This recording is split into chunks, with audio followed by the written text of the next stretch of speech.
you feeling, Joshua? Better than I was. But not nearly as well as you should be. Your cuts and burns may have healed, but your body still bears the burden of every spell cast. And what would you have had me do? It was no ordinary foe we faced. It was the Warden of Darkness. Yet still, it was not enough. The king could have ended me at any moment, but instead chose to toy with me like a curl does a mouse. You underestimate yourself. Oh, it was crystal clear. Only one man established his dominance that day, and that man was Barnabas. I'm sorry, brother. That was ill-spoken. It's just, I have never felt so powerless. And when so many are looking to us for strength, perhaps the prince feels the same.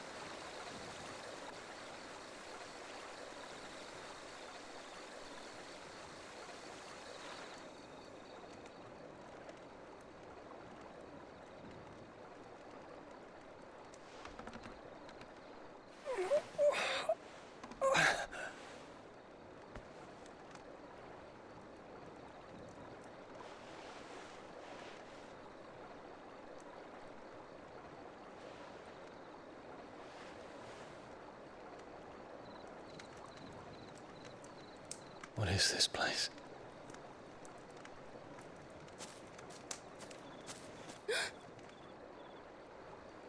Don't move.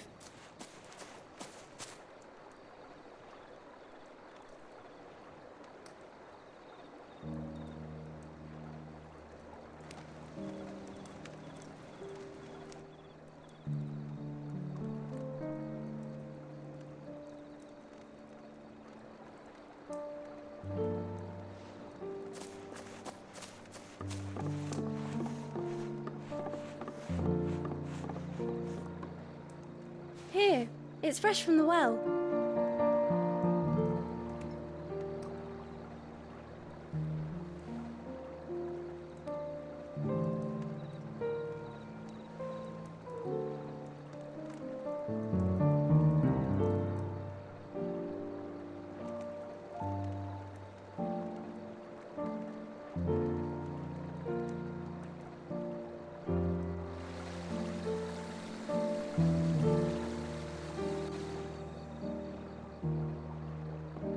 Grandmother told me spirits sometimes get lost, and that the lanterns guide them to their proper place.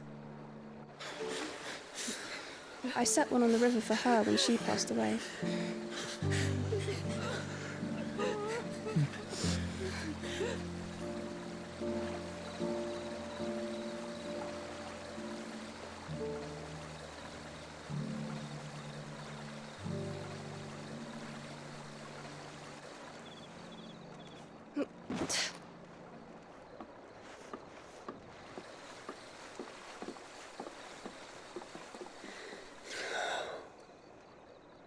The fiend works from the shadows.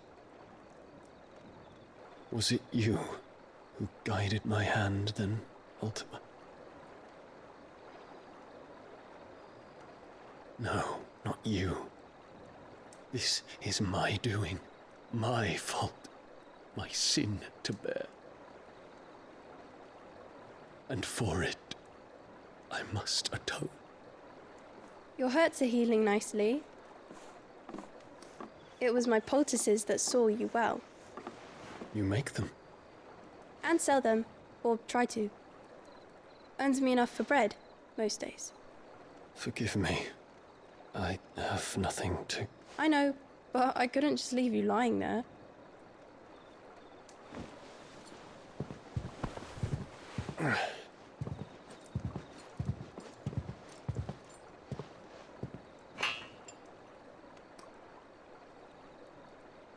You're going then?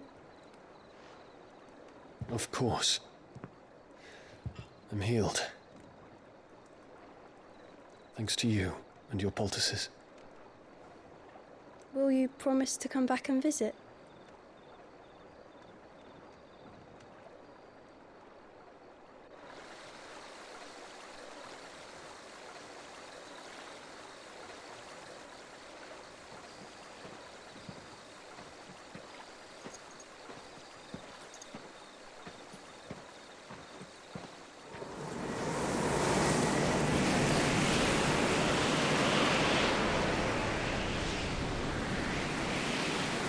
Well, Phoenix, it would seem that I owe you my wings.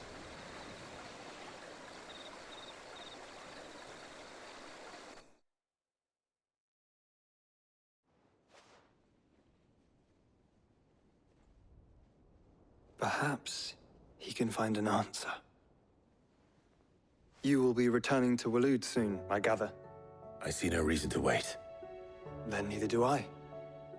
I can think of a few, but I doubt they'll stop you. You will take your medicine. Of course, Lady Daya. Set on leaving already, are you? How long will it take us to get back to Ash? Dunno, about the same amount of time it took us to get here. Maybe less, if your uncle can find someone trustworthy to patch up the Enterprise. All depends on where we're putting into port, mind. Yes. It's not as if we can put ashore wherever we choose. We have to assume that the whole of Ash is hostile, and that we'll be attacked on sight. Then we must find a place they won't think to look. And I have an idea who might know of one. The Professor! I'll go and tell you coming. While you're plotting our course, I'll be in the shelves with your lawsman. I wish to pick his brains about Ultima. Then I'll talk to Karen about supplies for the journey. They may not be easy to come by in Ash.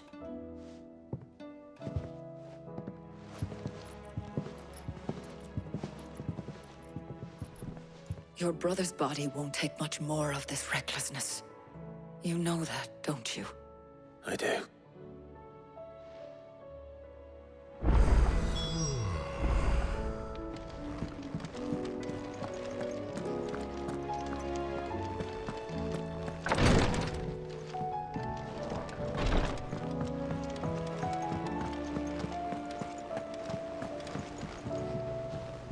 Heard the bad news then, did you? What bad news? About Dravos. Blackthorn's old haunt.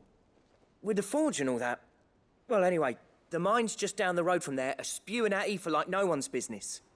And the village? Safe from the flood for now, but they've got other problems. Akashic. Every creature in the area is either turned or on the way to turning, apparently. Zoltan and the others are living on borrowed time. They need help, and quick. Doris sent a few curse breakers to keep an eye on things, but there's only so much a couple of scouts can do. Except get eaten. If something ain't done soon, the old place will be overrun. I won't let that happen. Didn't think you would. Does Blackthorn know? I thought it might be better if he didn't. He'd only do something stupid. You reckon we should tell him? No. It's better this way. Yeah, well, I can't stand about knowing what's happening out there, so I'm off. I'll see you in Dravos.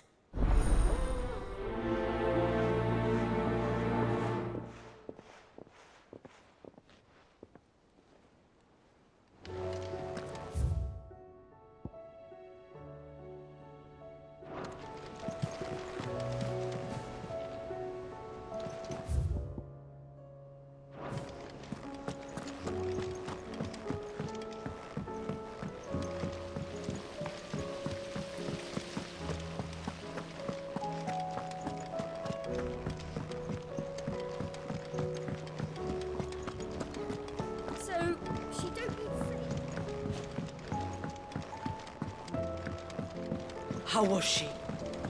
The Enterprise, I mean. Ah, Sid. Just the man I was hoping to see. Did you have a mo? Don't tell me. You need more bomb ash. Oh, no. We still got plenty of that left. I'm working on bringing another one of the Chief's designs to life. This time, it's a new smelter. It's got a reverberatory hood over the top for additional thermo amplification and a system of reciprocal recirculatory regenerators that, let's just say it gets very blimmin' hot. A heck of a lot hotter than anything Blackthorn's got in his forge, that's for certain. Only mithril engines get hotter, and you can't chuck ore in one of them and get metal out the other end. Trouble is, we won't be able to make out of any old rubbish neither. We need the good stuff. And I hear you once helped Helena get her hands on exactly that. Any chance you could help me too? If it's for the good of the hideaway, I'd be happy to. Oh, it is. I promise you. So, what exactly is this good stuff you need me to find? We've got a couple of examples here. Spherical echoes, we call them. More fallen materials. So this smelter is similar to the mithril engine in more ways than one. That's right. They're a bit like the thermal helms. Fallen ceramics deal with heat like nothing else, see? And what's more, they're directional, transferring heat from the inside to the outside. But these things, they're all outside. If we line the hood with them, they'll reflect the heat right back into the furnace. We've collected as many as we can, and I know where we can get the rest. Trouble is, they're all watched over by their bigger, uglier cousins. So you want me to visit some ruins, destroy some echoes, and bring back the spheres they're guarding? That's it in a nutshell, yeah. We're only 3 short, mind, and we know exactly where they are. There's one up Amber Way, in that ruin that they call Lost Plume, and another in the Silent South, over in Dalmekia. Last one is in the ruins of Advent, which is in the Empire. All right then. Wish me luck. It'll do. I'll be keeping all my fingers and toes crossed.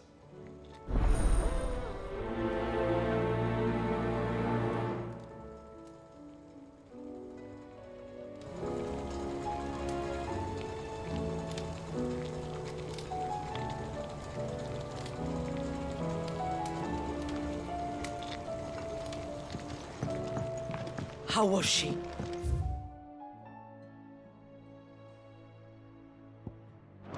At the end.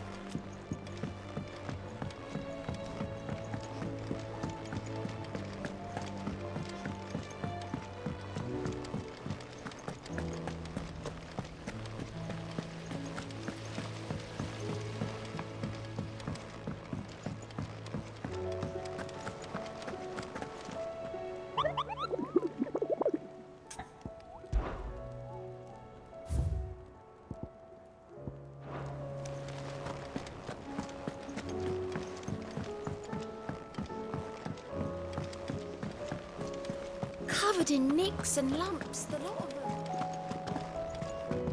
Come back.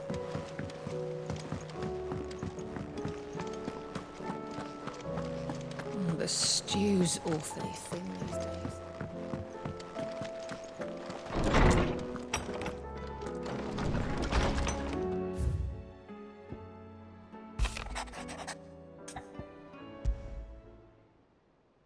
There's no way of knowing if Doris will confide in me, but I can speak to her at least.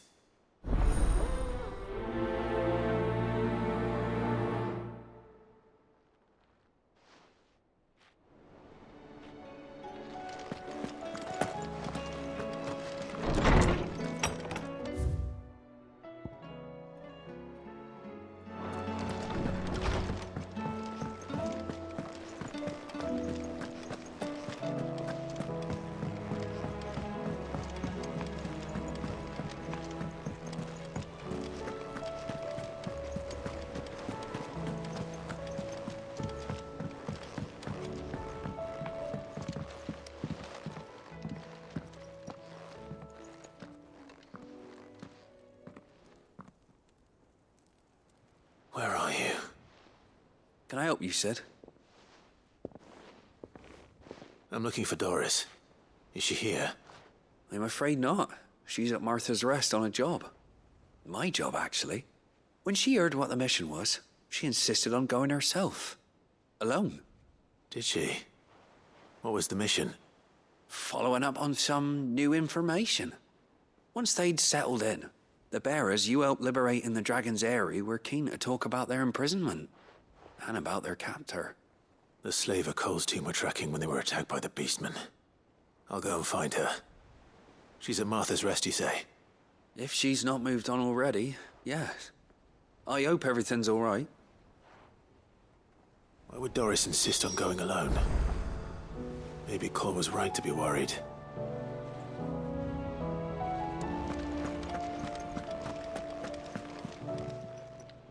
Fancy a look at the list, do you?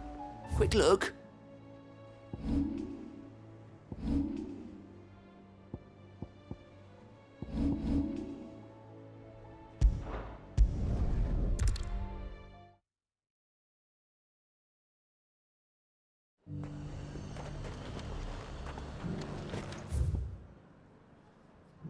The High Cardinal. The Dominion's all but done for. Was that shouting I heard from the barracks?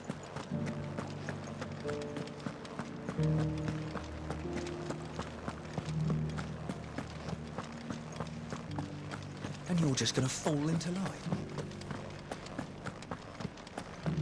I don't trust this Duke. Oh, Clive. What am I to do? My wards and I may soon be without a home. What's happened? The High Cardinal has descended from his lofty throne and taken up residence here in Northreach. The High Cardinal? Leader of the Council of Elders, second only to his Radiance at the head of the Imperial government. Not that any of those things still exist. Now he goes by his noble title, the Duke of Oriflamme. And what does he want with Northreach? He wants to transform it into a military stronghold, a foundation upon which to build a new Sambrec. He's already secured the support of the various army remnants, with promises that they shall be afforded the respect they deserve in his empire. One built on the confiscated property of the people. He would rob the populace to pay for it. Believe me, I have used every means of persuasion to discourage him from this folly. But for whatever reason, he will not listen to me. What does Captain Philippe make of this? When the town was under attack, it was him the soldiers rallied around. Couldn't he use that influence again? How? By speaking out against one of the most powerful men in Sambrec. A man whose stated aim is to revive the empire Philippe's comrades swore to serve, and to improve the soldiers' lot within it. The captain can offer them a regular supply of gruel, and an occasional trip to the Vale to help them forget the terrors they face each day. The Duke offers them a vision of strength and safety. No. Any attempt to incite mutiny would cost Philippe the support of his men. If it did not cost him his life. But given the mood around town, mutiny may yet be unavoidable. The people have little appetite for further deprivation. Least of all when it serves only to elevate others. And who could blame them?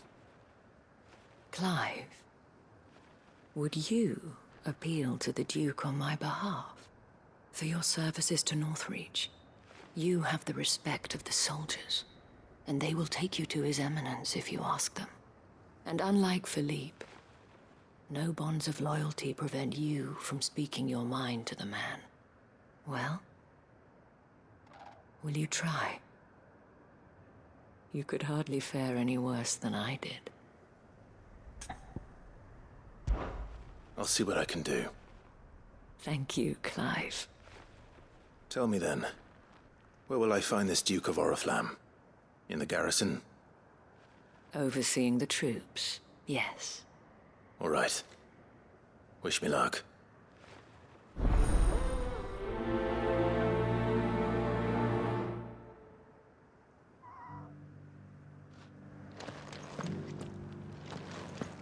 I may have met this Duke before. I don't trust this. At the remembrance ceremony. Let's hope I didn't make a strong impression. And you're just gonna fall into line? think he was the only one who survived.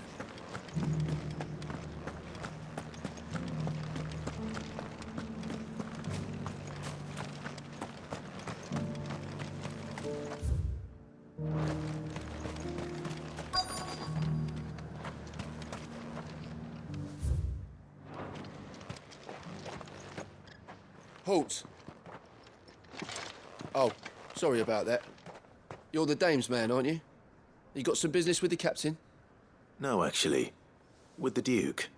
I was hoping I might be able to speak with him. We're under orders not to let any civilians pass. But you should be all right. His Eminence has heard all about you and your heroics. Wait here. I'll go and ask.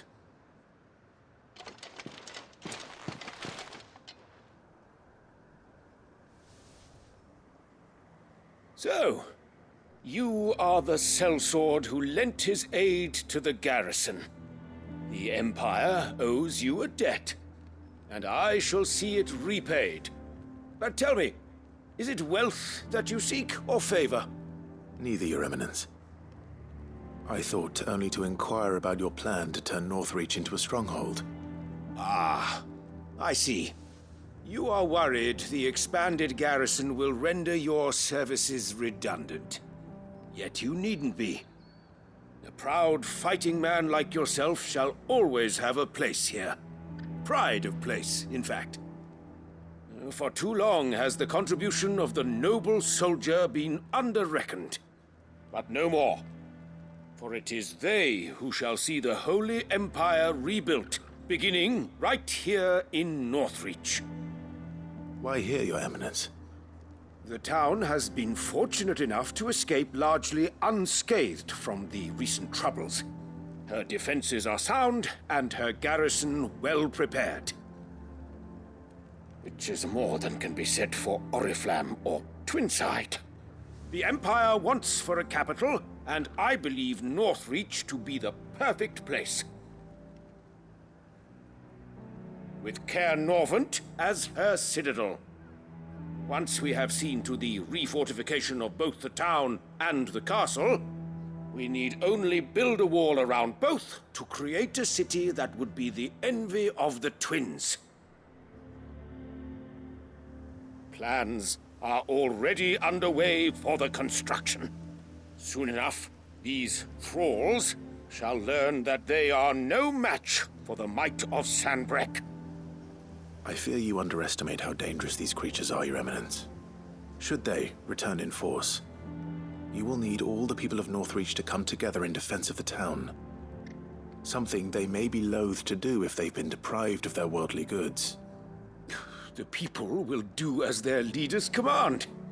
If Sanbreque is to be rebuilt, she will require a functioning government. One whose authority is beyond question. That is why this levy is necessary, so that any man who wishes to join the army might do so and be fed, outfitted, and paid as befits a defender of the Empire. And yet there are those who persist in peddling the treasonous lie that I seek to steal from the people and drive them from their homes. I suspect they're afraid of losing what little they have left.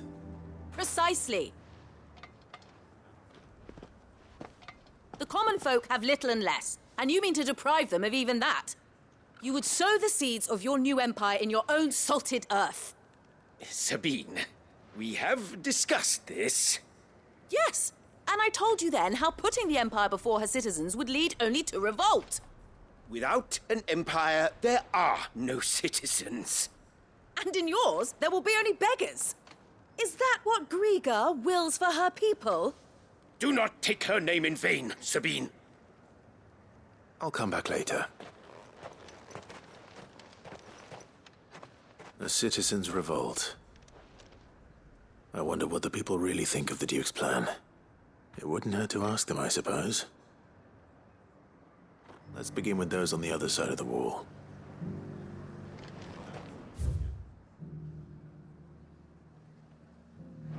Sabine, you are embarrassing me. One at a time now.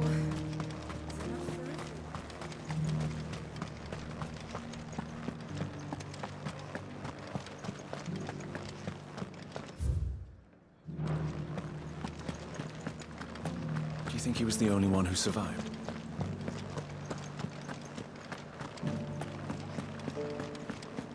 Was that shouting I heard from the barracks? Could be true. All right there.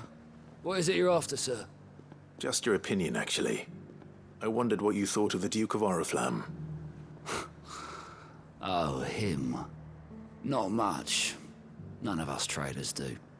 It's thanks to nobles like him that we had to set up shop this side of the wall in the first place.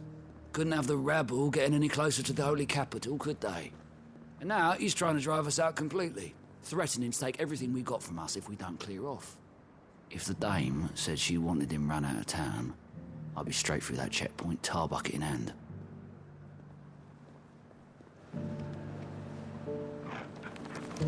That's so cool. Duke is asking too much. Half of what comes in is barely fit for Sell anything today? I've been hearing a lot of talk about a certain Duke. Nothing good, I'll wager. Going around acting like he owns the place. And with hardly a word to the dame. This is her town, not his. I take it you'd rather she was in charge. As far as I'm concerned, she still is. Just need his eminence to sod off back to Oriflamme.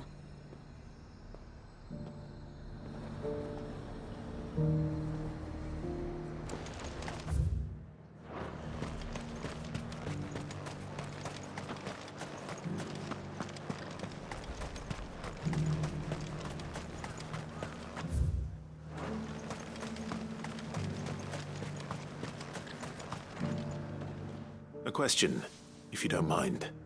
What do you think of the Duke of Oriflamme? Don't get me started. You build a life for yourself somewhere, only for some noble to turn up and tell you you've got to hand it all over to him.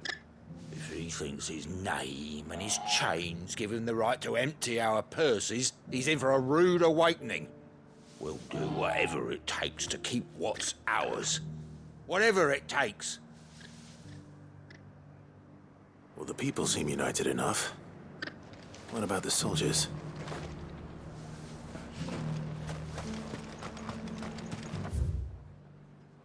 Harrison salvaged what they could from...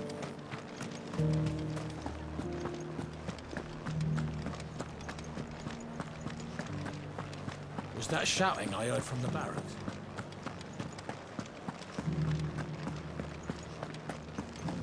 Do you think he was the only one who survived?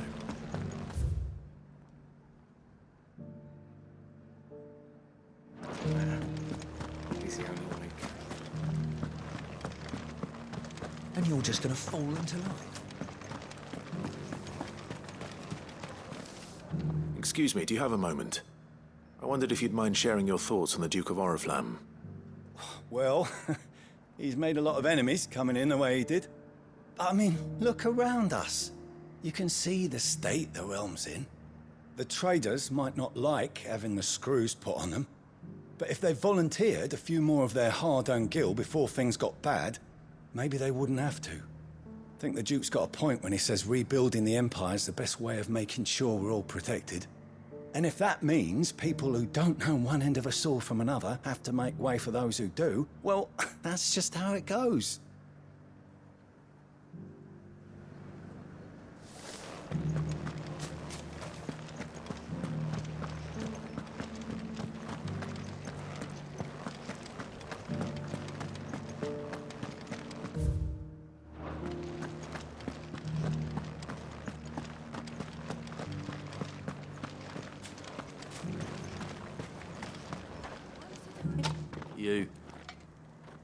You're the one who was talking to His Eminence. On the dame's behalf, yes. I was trying to persuade him not to take the people's goodwill for granted, but it seems my words fell on deaf ears. What do you think of his plans? I'm a soldier, mate. He tells me what to do, not the other way round. Listen, I've got nothing but respect for the dame, but I've got a family to look after. That's where my loyalties lie. Not with the town or the Empire, but with my wife and children. If the Duke can get us cement and the equipment we need to fight off those blue-skinned bastards, I don't care how he does it.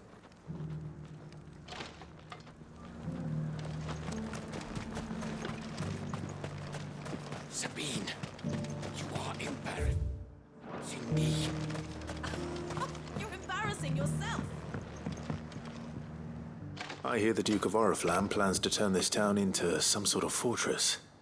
Do you think that's a good idea? It's not for me to say.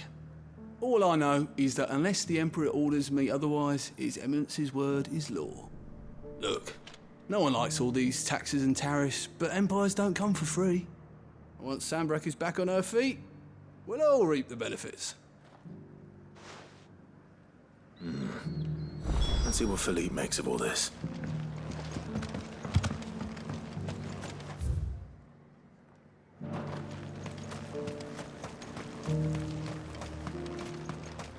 A whole day to dry some blood.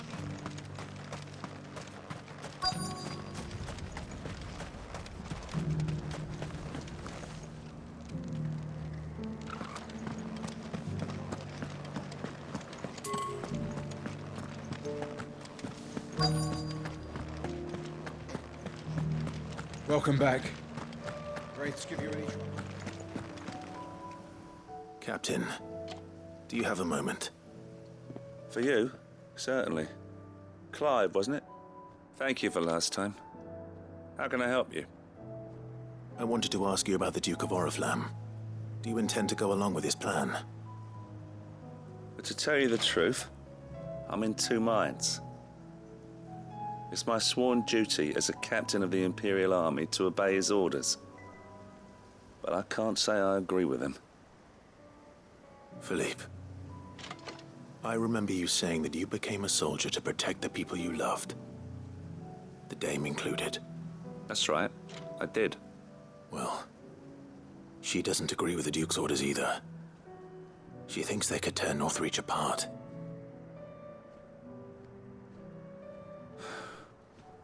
And she's probably right. Thank you, Clive. I know what I need to do now. Protecting the people I love is what matters.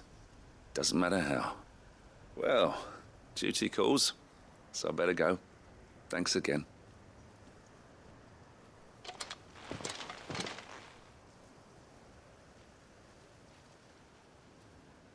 It seems Philippe wants to do the right thing at least. I expect Isabel will be pleased to hear that, if nothing else.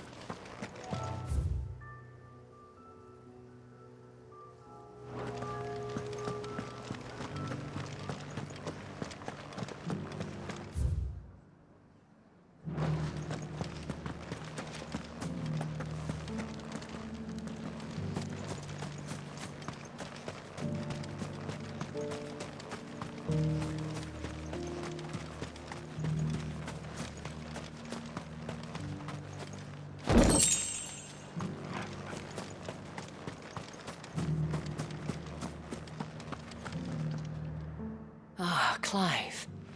How did you fare? Were you able to speak with the Duke? I was, but...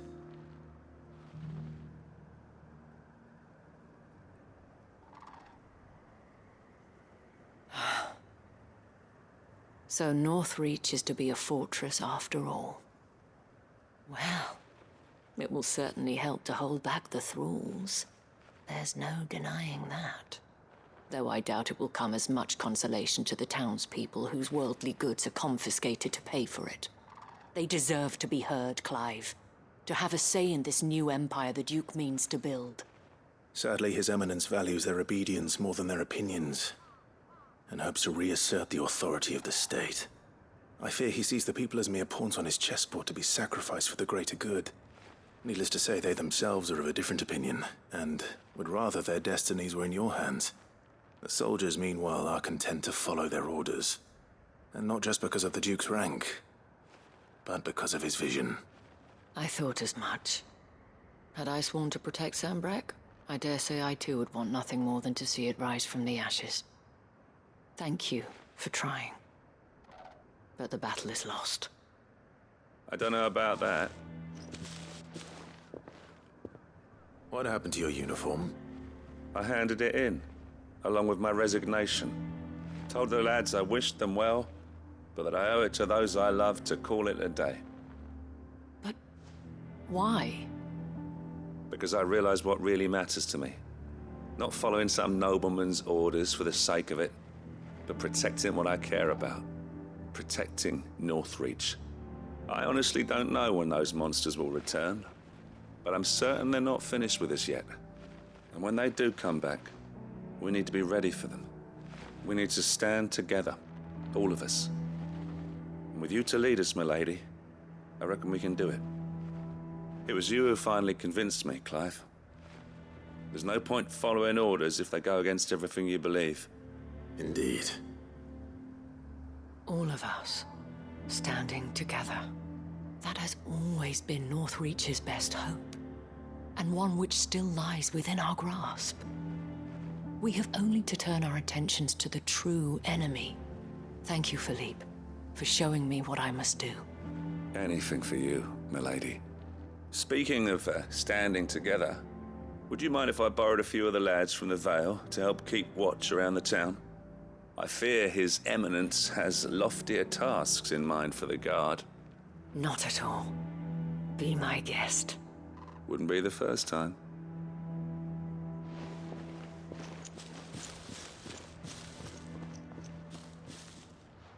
There may be hope for Northreach yet. Especially with men like you and Philippe to champion our cause. I, for my part, shall continue to work upon the Duke, in the stubborn belief that I might still tempt him into joining hands. But I suspect I shall have to call upon your aid again. Until then, Clive. Until then.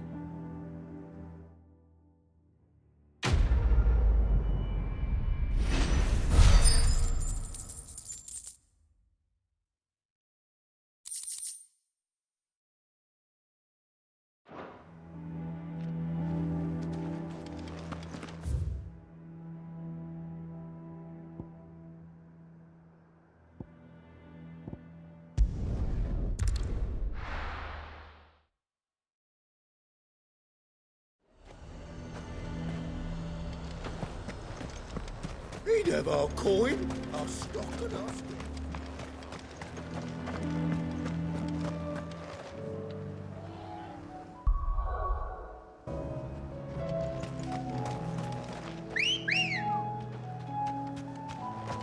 Good girl. Fly, Ambrosia.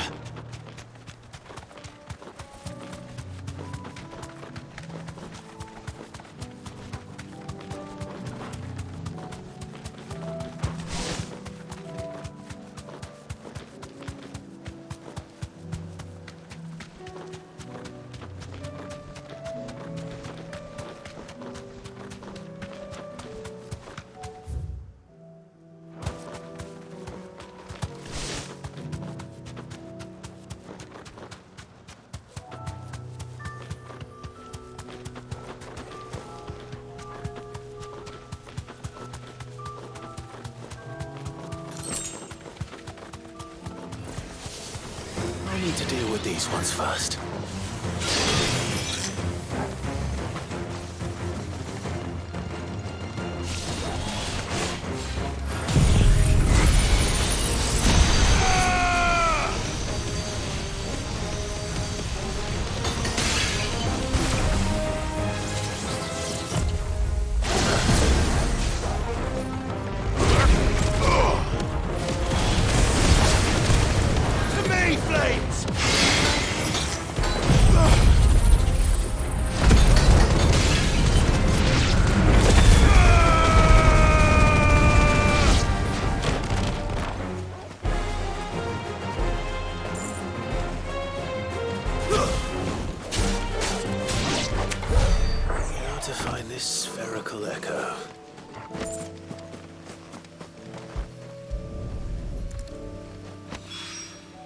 This is it. Right then. Just two more to find.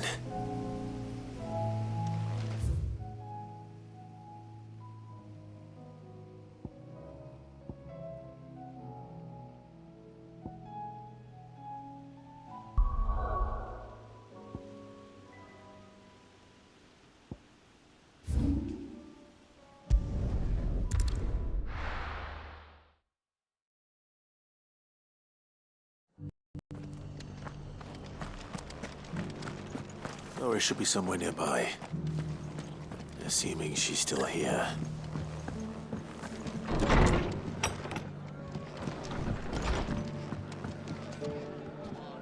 Ah, Clive. I was just about to send for you.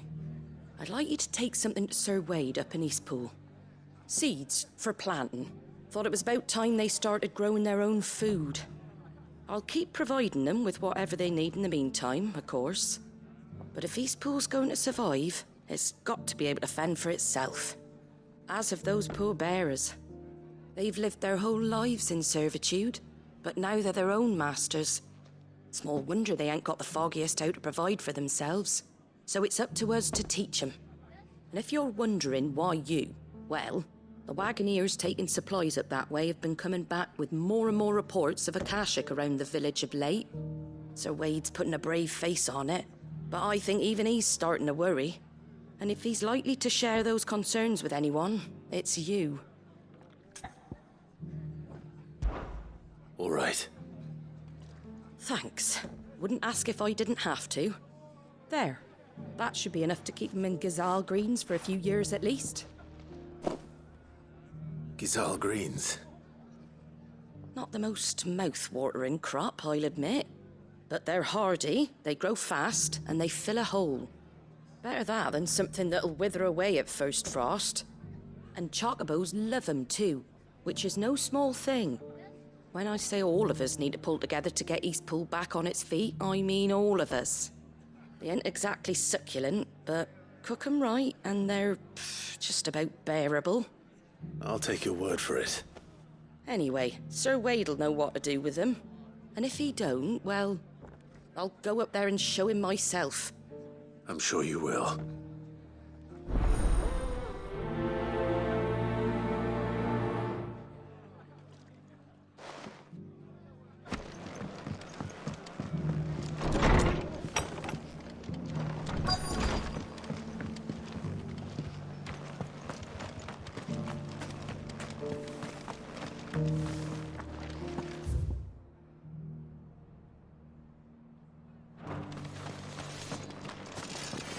Want to know how to tell if the world's going to rack and ruin?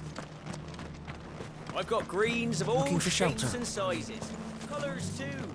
Just because the heavens have gone to rack and ruin, it don't mean we have to. Anything catch your eye? Much obliged. Thanks very much. There you go. Thanks very much.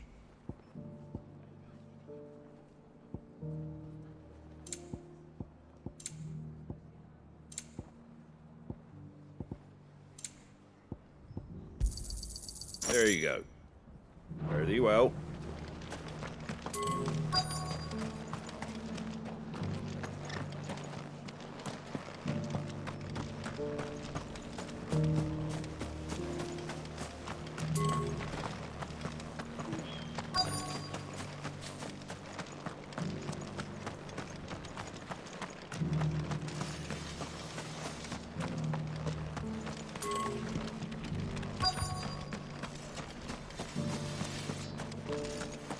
The world seems to be changing so fastly. It doesn't still hurt, does it?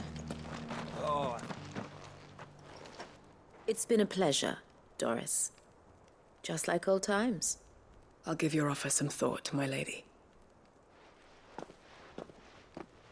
How goes the investigation? Sid, what brings you to Martha's Rest? You. I heard you were out here on your own, tracking our slaver. I trust you're being careful. Of course. And it had to be me. The bearers from the Dragon's Eyrie confirmed a long-held suspicion of mine that the slaver we've been tracking is an old acquaintance. She's no fool. If we'd come in force, she would have spotted us straight away, and then vanished without a trace. That was her just now, wasn't it? So, was it a fruitful reunion? I'd say so. She tried to recruit me. Seems her time in Rosaria is coming to an end. She's abducted bearers from across the region and is looking to smuggle them back into Sambrec. After her brush with those beastmen on the road to Northreach, she hired herself an Imperial escort, which she wants me to join. She's dangerous, Sid, but I think I can stop her. Then I'm going with you. I'll take care of the escort. You can see the bearers to safety. Where are they? The Baum archers, soon to break camp. You go on ahead. I'll follow once I've sent word back to the hideaway.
Good.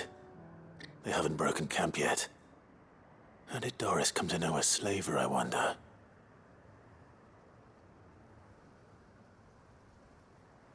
We've waited long enough. She's not coming. Ready the bearers. We're leaving. Back to civilization, is it, Mom? With all haste, lest any of you lackwits start talking like these feckless bumpkins. I presume your men are ready. We've suffered too many delays as it is. Any more, and I'll be docking your pay. Yes, Mom. Oh, but before you go, it appears we have company. Kill him. You're welcome to try.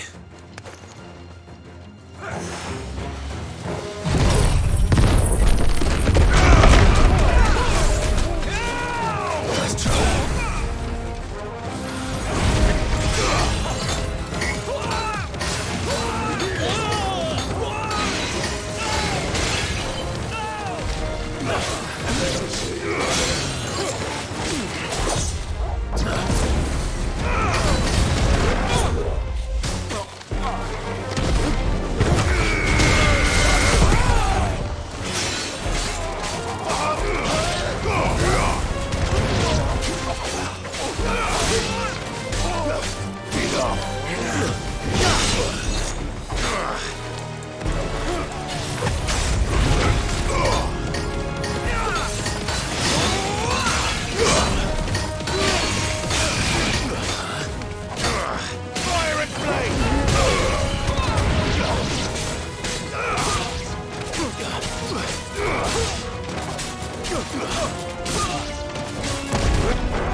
So much for your escort. You'll forgive me for not avenging my men. I'm not the swordswoman I used to be. I surrender. Do with me as you wish, Sid the Outlaw. Sid! Ah, Doris. I take it you're not here to rescue me from our brooding renegade? You know, I always wondered where you'd vanished to. But casting your lot with this criminal of all people. Better fighting for a cause than killing for coin. I'm sorry, Sid. I should have told you sooner. This woman, my former master, once trained bearer children to be weapons in service of the highest bidder. She raised me like a daughter, and I did terrible things to earn her favor.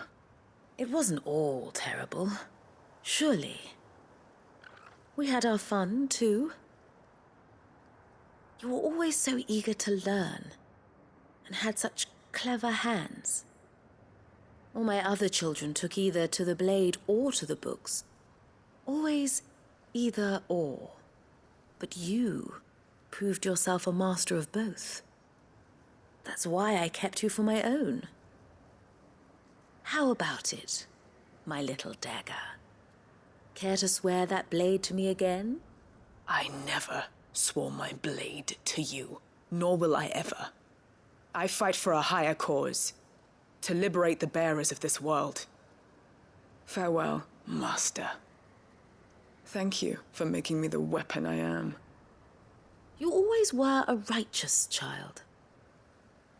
Perhaps that's the reason I loved you so.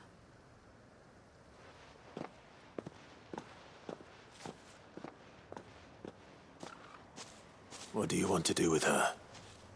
I am not the killer she wanted me to be. Not anymore. And she no longer has friends in high places. The Dame does, though. Her connections at the Imperial Court will see that justice is done. All right. If you're certain. I am.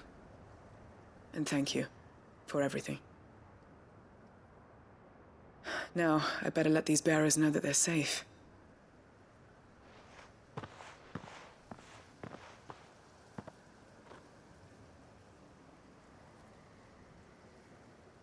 And I should head back to the hideaway and put Cole's mind at ease.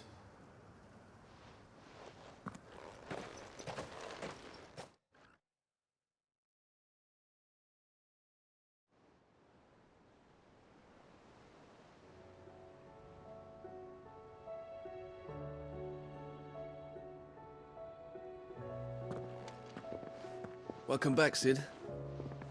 Doris's message just arrived.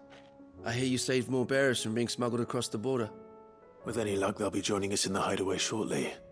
Oh, and your letter. You don't need to worry about Doris anymore. I'd been hoping as much. She mentioned one or two things in her report. So the slaver we'd been chasing all these months was her former master. Wish I'd known. She's been arrested, by the way, over in Sanbreque. Went quietly, or so we're told. And she won't be getting off lightly. The Empire may have no love for bearers, but it's none too fond of black market traders either. Can't have been easy for Doris. I'm sure it wasn't. But don't worry.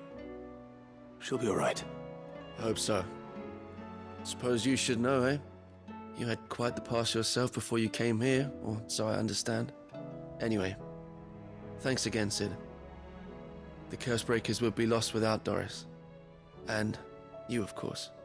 Keep up the good work, Cole.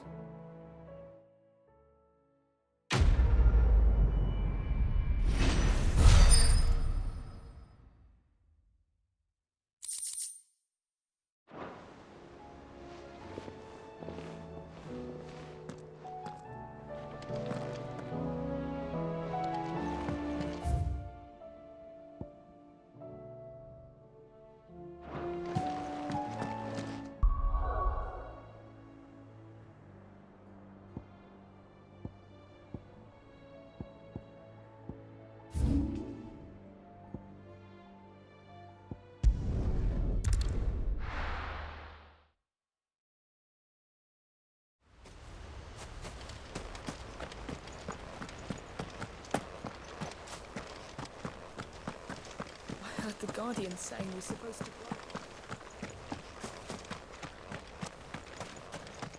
Ah, Lord Rossfield. What brings you to Eastpool? A delivery from Martha.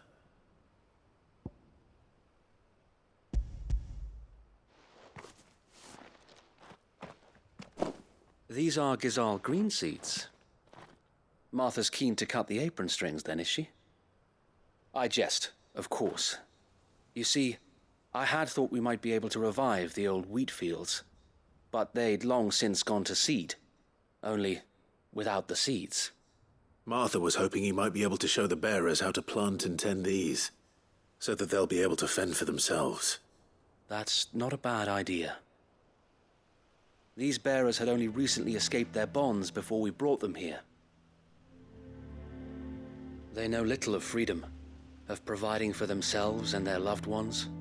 Unless we teach them how to live like free men, I fear that all we have achieved in bringing them here is to exchange one master for another. Not that myself and the Guardians have been the best example to them so far, subsisting almost entirely on Martha's charity as we do. It's about time we all started to provide for ourselves, bearers and Guardians alike. Unfortunately, we've been a little too busy of late to focus on much besides bolstering our defenses. There have been alarming reports of... The Horde is closing in. They're coming, Sir Wade, all of them. Damn it all, I thought we'd have more time. Gather the men in the square. Send to the rest for reinforcements. Yes, Sir Wade. The Horde. A Kashek, a veritable legion of them. They've been seen prowling around the northern reaches for a while now. We don't have the numbers to hold back a swarm that size.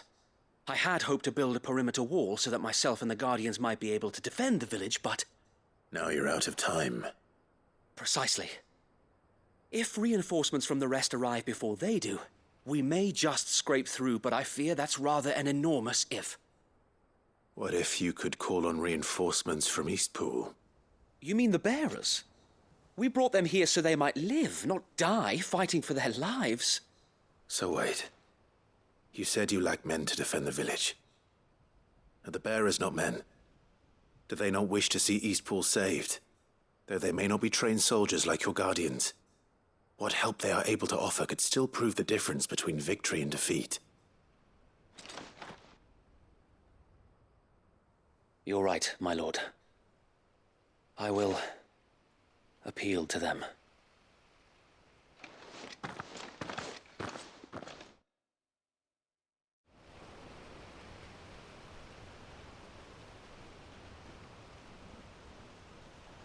My friends, I humbly beg your aid.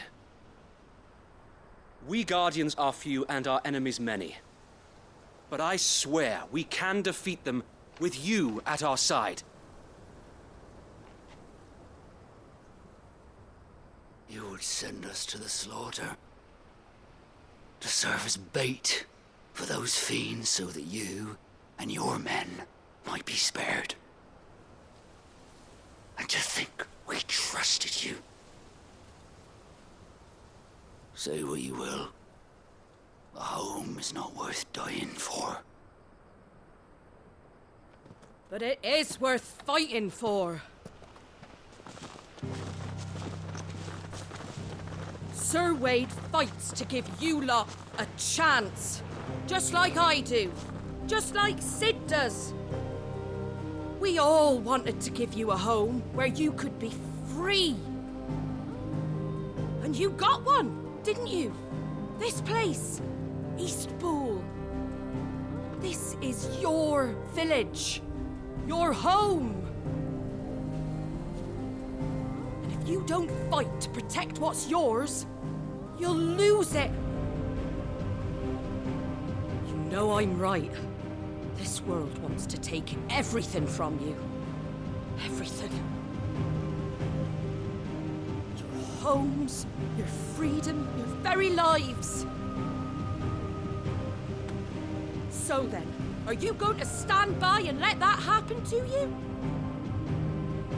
Are you going to accept fate like good little Bran did and die, having never stood up for yourselves? Or will you fight like free men and women?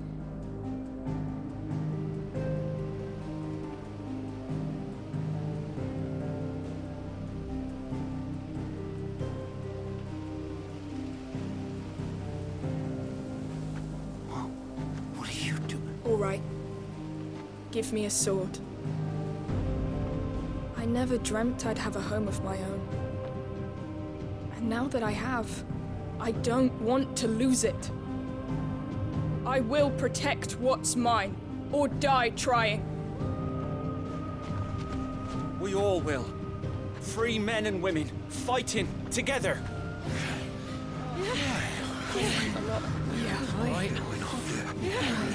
For Eastpool!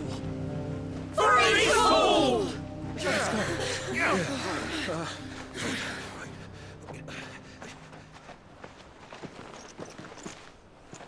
Thank you, Martha. Don't mention it. Just promise me one thing. That you'll show them how freeborn fight. Gladly.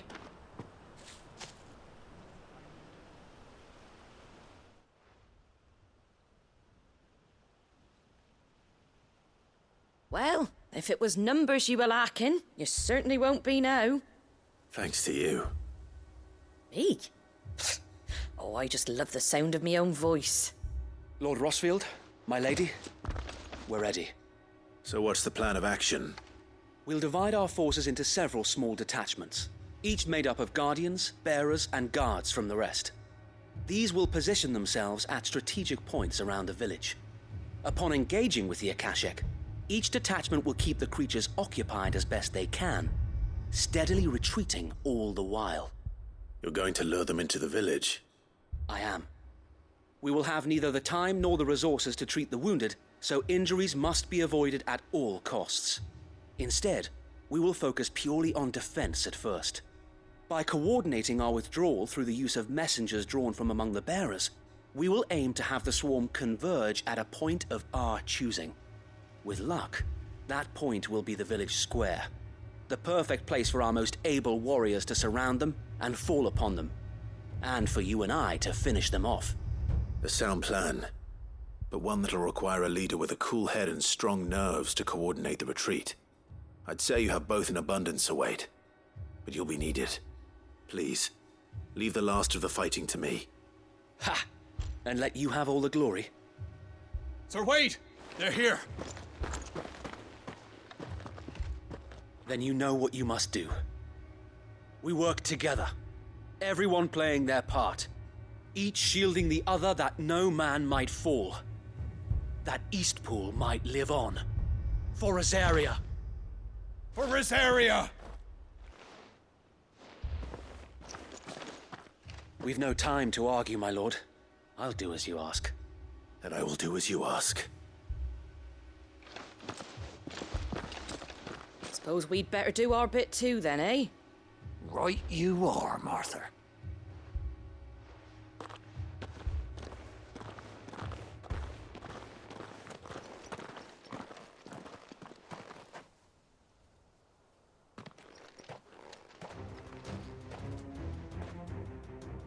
The calm before the storm.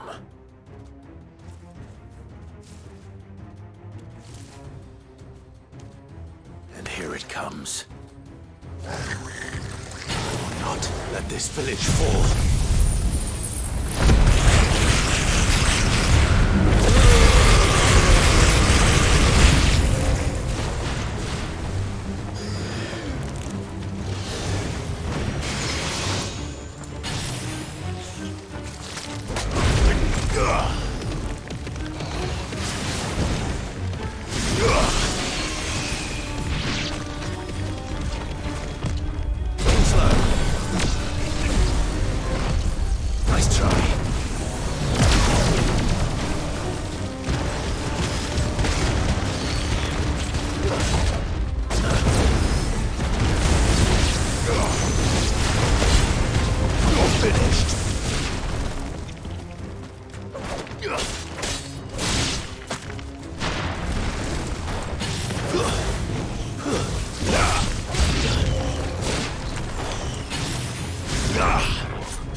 Looks like that's the last of them.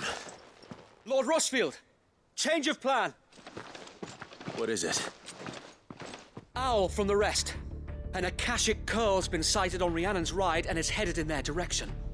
Well, the better half of her guard is here. So wait, how many Akashic remain in Eastpool? Hard to say. My men are still facing some resistance, but I think the worst is behind us. I could order a detachment or two to fall back and... No. Let them finish the job. You stay here too, Sir Wade. Your men need you.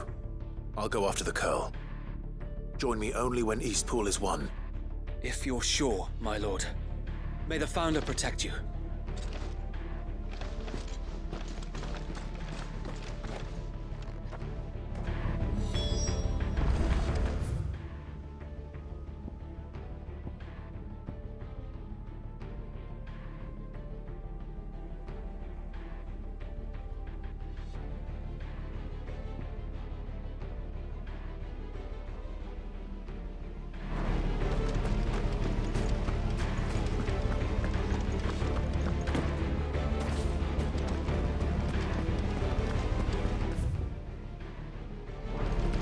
Next one's mine.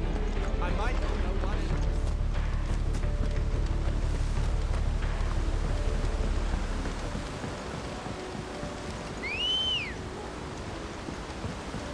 Let's go.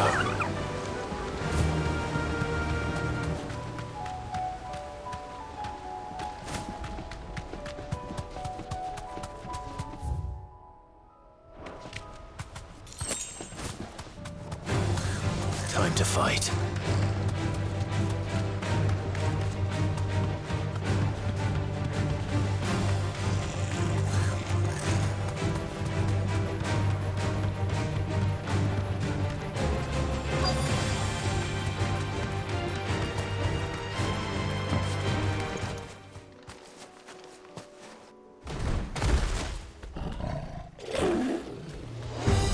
There it is. With me, Torgal.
All right.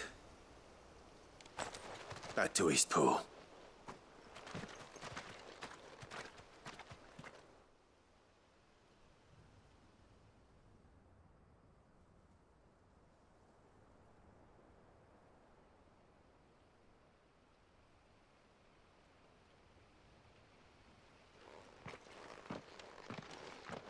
Lord Rosfield, the curl, is it? It's dead. Thank the Founder for that. And for you, my lord. We were able to eradicate the rest of the Horde. I have guardians posted around the village to keep watch for further attacks, but all seems quiet for now. I hesitate to say it, but I think it might be over. I think it might.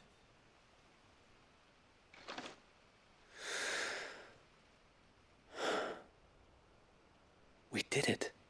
We saved Eastpool. Thank you, my friends. Thank you. No, Sir Wade. It's us who should be thanking you. You brought us together. Showed us what it means to fight for what you hold dear. We never had nothing to call our own before. We didn't know what it meant to protect it, but now we do. We really do. Forgive us, Sir Wade. You and your people saved us, and still we doubted you. But there's no doubt in my mind anymore. We're free men now, so we have to start acting like it. We have to fight to protect what's ours, to protect Eastpool. And we shall. We all shall. Together. This is our home. And if anyone or anything tries to take it away, they'll have us to answer to. Come on then. Let's get to work. This village isn't gonna rebuild itself.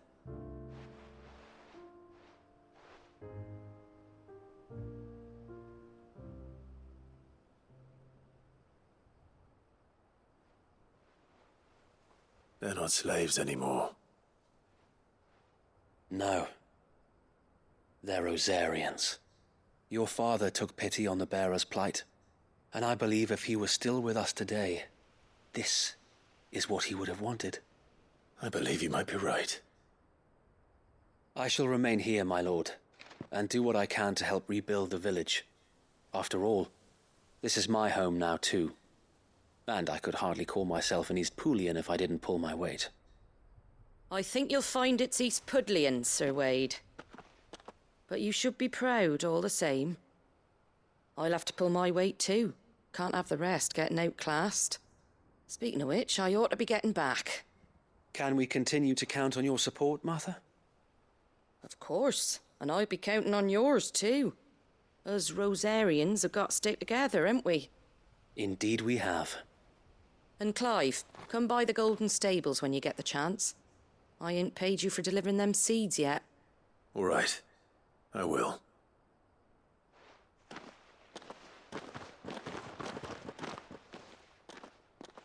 Lord Rossfield, do you remember our very first mission together? Clearing the goblins from the Stillwind marshes? How could I forget?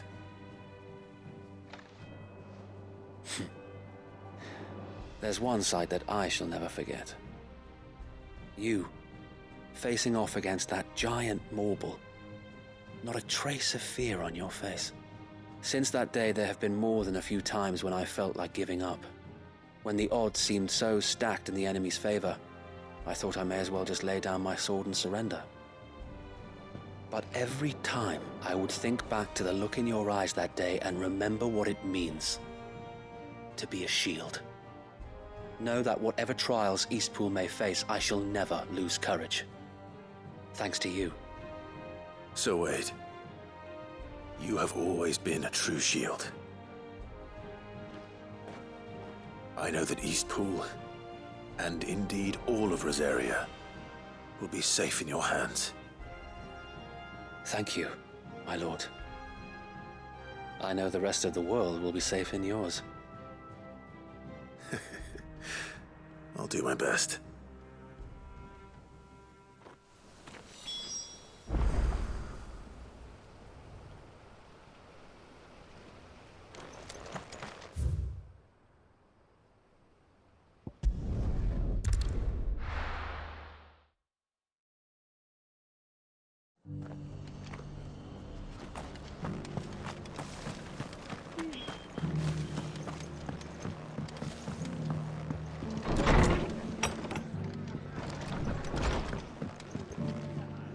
The hero returns.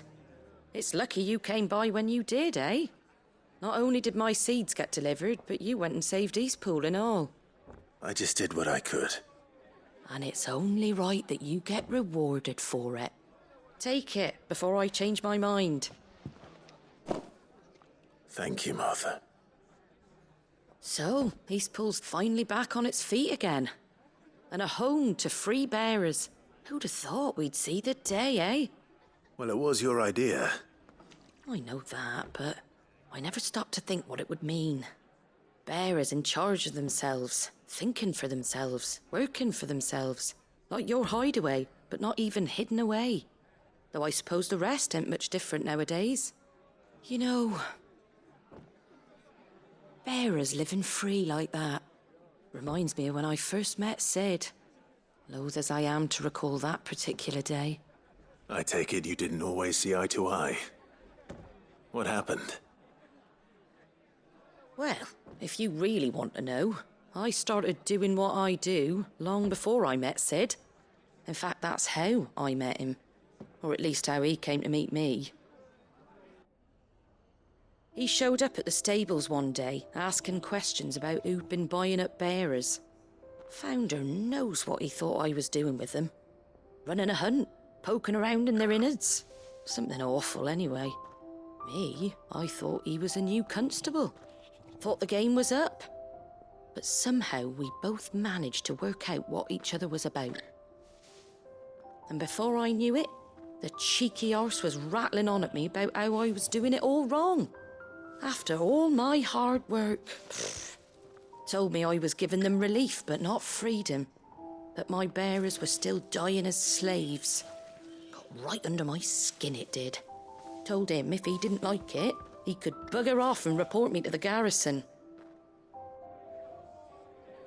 And do you know what he did? He smiled. And then he laughed. And then I did the same. We made a pact that day, that whenever one of us was in need, the other would always be there for him. And you were? Well, we both wanted the same thing. To make life better for bearers.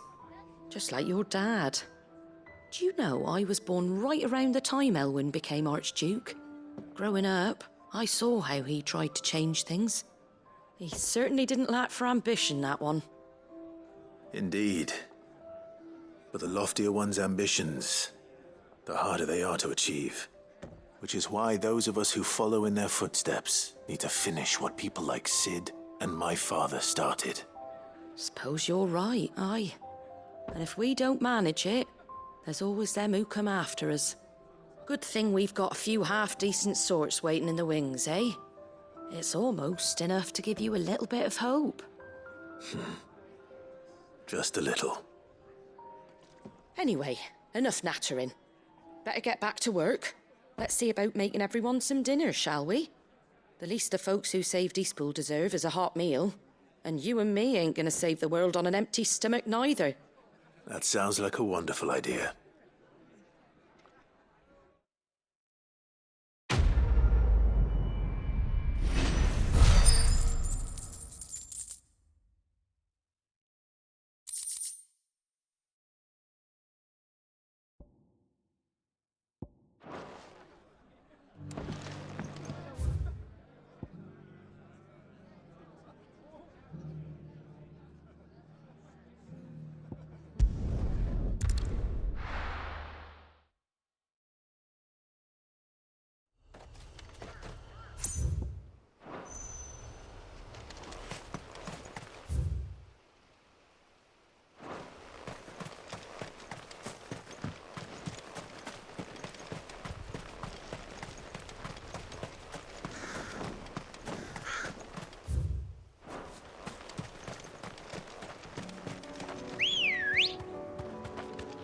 Come on.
slow.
Down. One to go.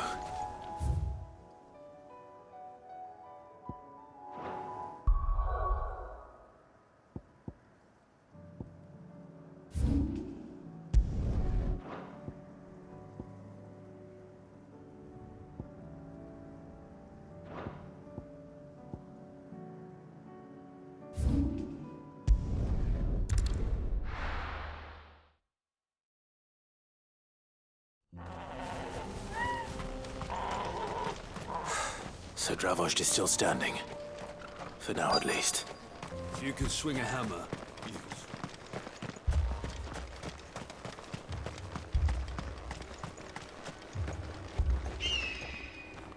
Clive! You're here! And the Akashic? Mostly off to the north still. But I spoke to Doris' scouts and it turns out things are worse than I thought. There's swarms of them out there. Told old Snotty to be ready to seal the north gate. That should buy us some time if we need it. Enough for the villagers to barricade themselves inside their homes, at least. Well done.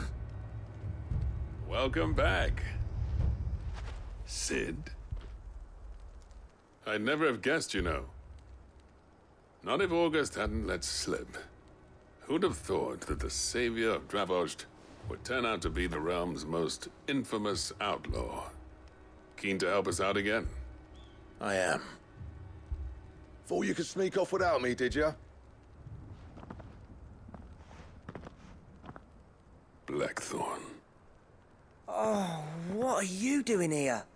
One of the scouts couldn't keep his voice down. Unlike my best mate who didn't think I deserved to know.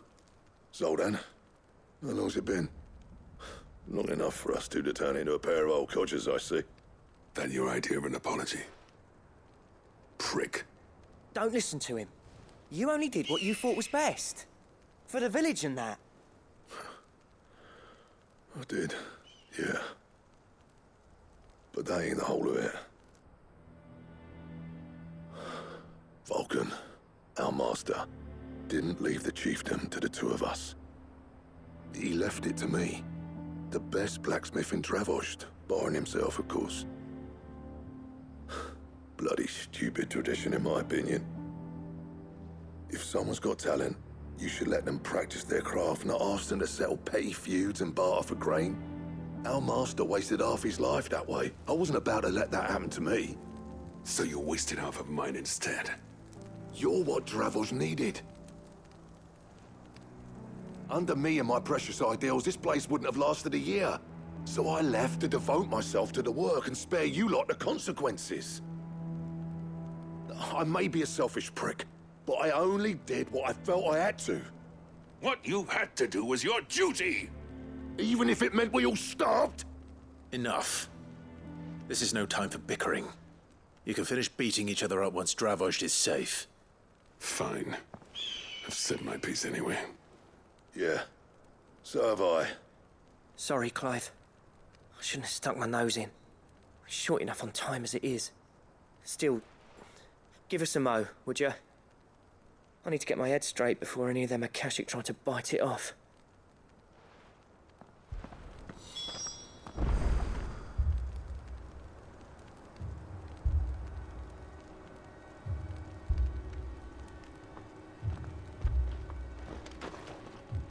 You, ready for the off then?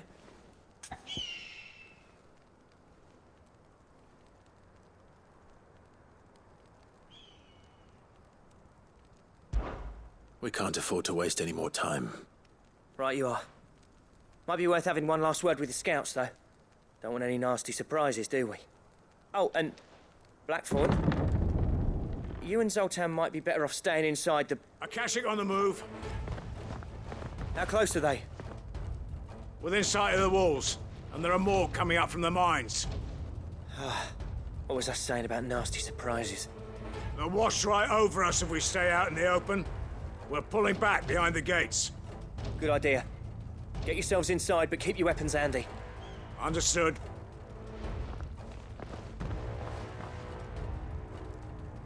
I'm prepared to fight if I have to. Well, let's hope you don't.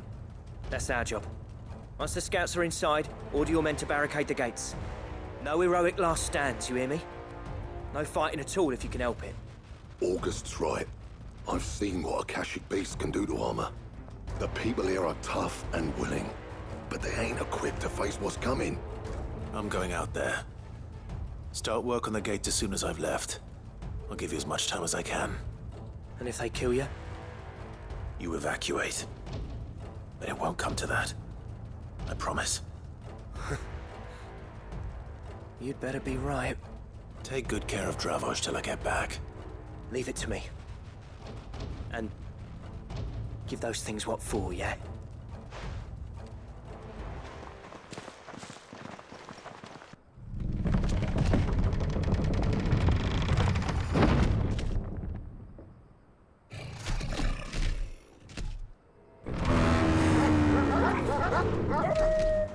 All right. Which one of you's first?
Is that it? Apparently not.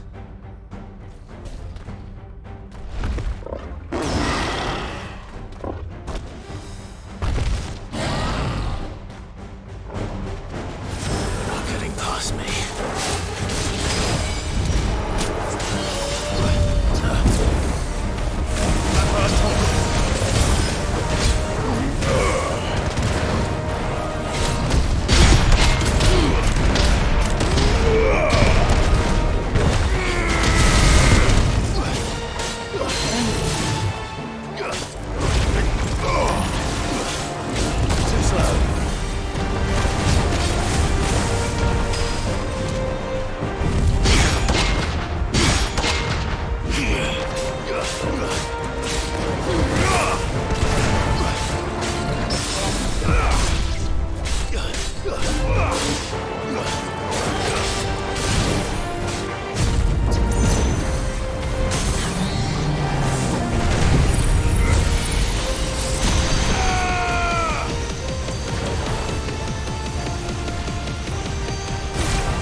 question is, did I miss any?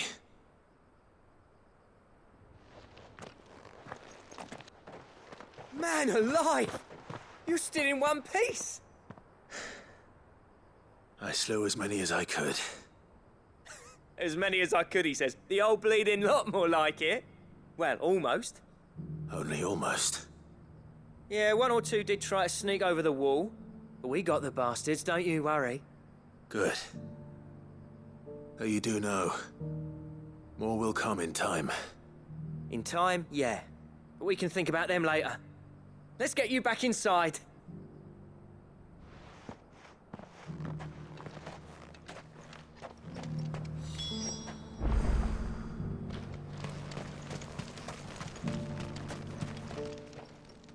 Sid!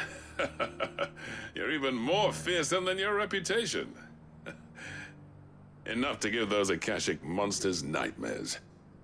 I almost felt sorry for the wretched things. But mostly, I felt grateful. Dravos won't forget what you did today. I'm afraid I've only delayed the inevitable. There's no getting rid of that ether flood. Meaning that any living thing which stumbles into those mines will end up clawing at your walls again. And that's if the flood don't spread. If it does, well, I hate to say it, but the village's days are numbered. That may be, but we're staying just the same. With ether floods springing up all over, it's no less safe than anywhere, and more importantly, it's our home. We'll fortify the gates to the north, and I'll see that they're guarded day and night. All right. Then we'll give you a hand shoring up those defenses. As for you, Blackthorn, that's twice you've turned up when Dravos needed you. So, thanks. I shouldn't have stayed away so long. And I shouldn't have left without talking it over with you first. Too bloody right you shouldn't. Though I doubt I'd have listened. I always envied you. How you made everything look so easy when, for me, it was anything but. You leaving gave me the perfect excuse to hate you. And from that day on, I never once stopped to wonder what it would have been like if you'd stayed. But what you said earlier, it was true. You'd have been the death of this place. Finally, something we can agree on. I hope you see the sense of it eventually. You kept this place alive. Alive, perhaps. Wealthy even, but Dravos isn't what it once was. Our work used to be the pride of Dalmekia. Now, we churn out the same rubbish day after day because it's easy and turns a profit. It's not about the craft anymore.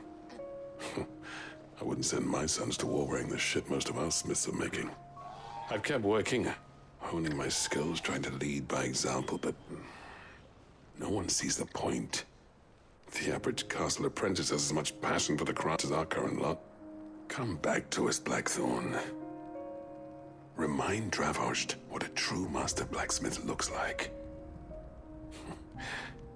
I'll even man those bellows of yours if it means we can work at the same forge again. That's a kind offer. Kinder than I deserve. And I wish I could accept, but I'm needed elsewhere. There's people who trust their lives to my steel, and I daren't let them down. Fair enough. But that doesn't mean I couldn't visit from time to time. Let's see if we can't rekindle this town's passion for the craft, shall we? I'd like that. Just be sure to tell Snotty to let me in the next time I come calling, yeah? Knowing him, he'd let you in anyway. Blackthorn.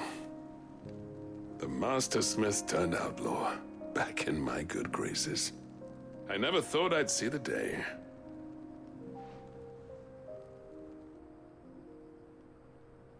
I'd say that went pretty well, wouldn't you?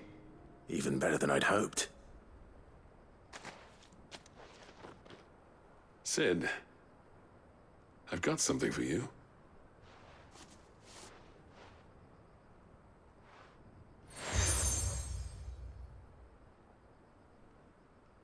And this is?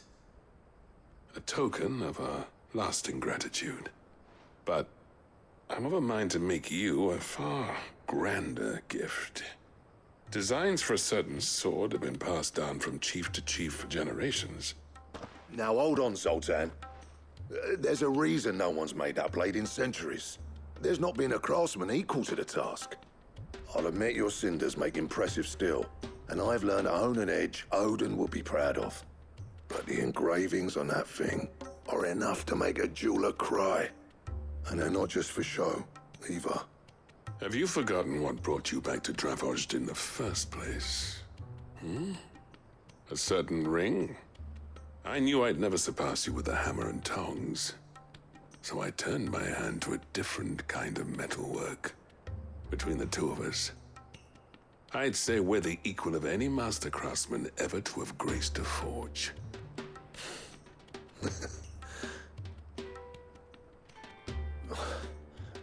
You know what?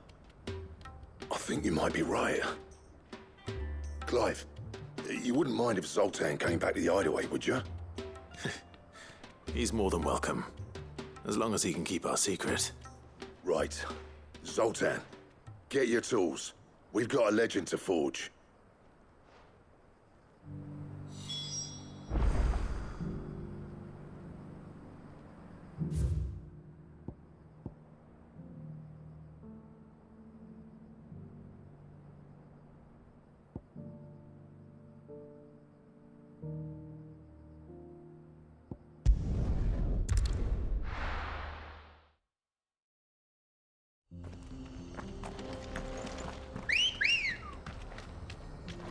Good girl.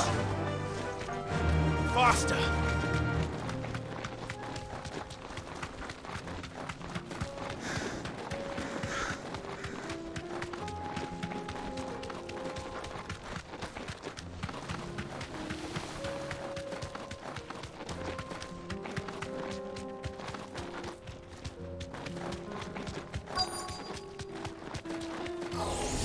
This might take a while. Thanks, Gal.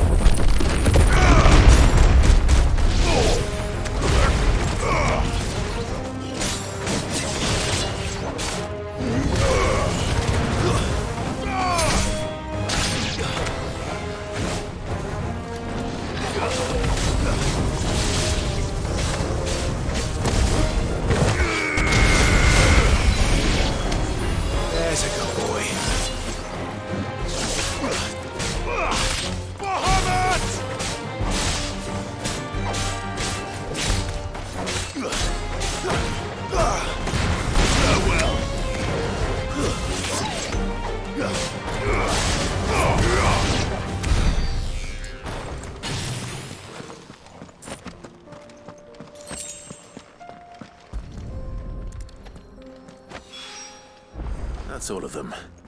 Owen can uncross his toes now.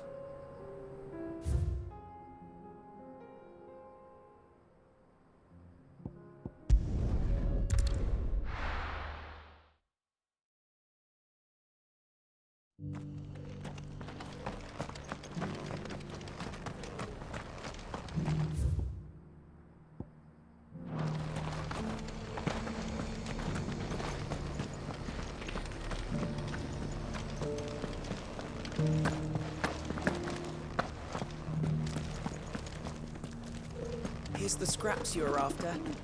Thanks. Can't do without leather.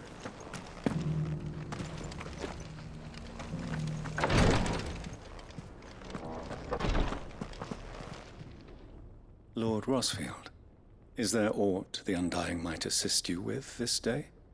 Perhaps. My brother said that your order was helping him with his quest to uncover Ultima's origins. Have you learned anything of note since last we spoke? Little unless, I regret to report. I see.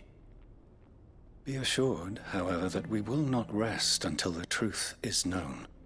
Even now, our archaeologians scour ruins in every corner of the realm for traces of Ultima's touch.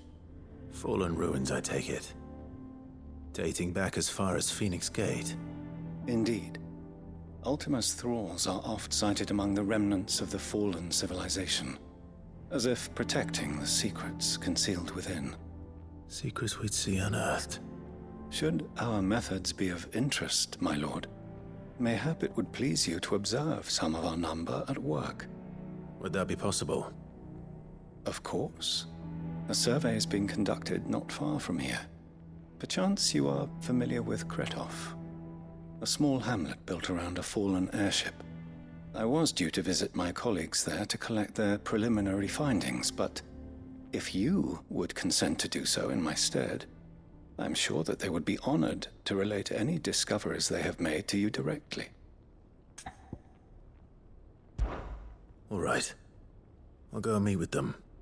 They will be most gratified, I am sure. Might I suggest you take the road through Titan's Wake? It will lead you straight to the village after but a short walk. Thank you. I will. I wish you a safe journey, my lord. May the Firebird's flames burn ever in your heart.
Easy.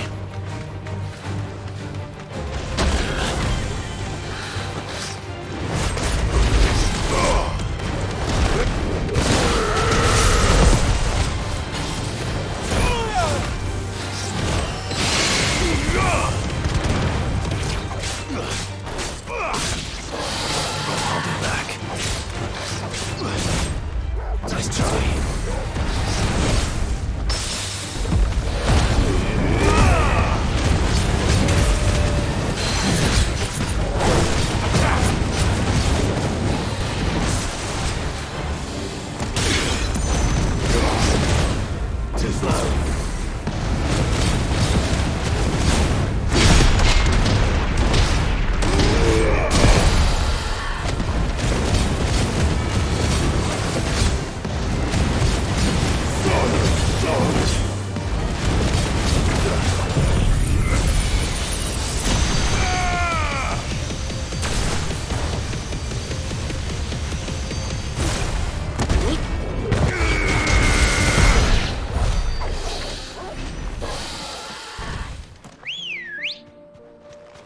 Ready, go?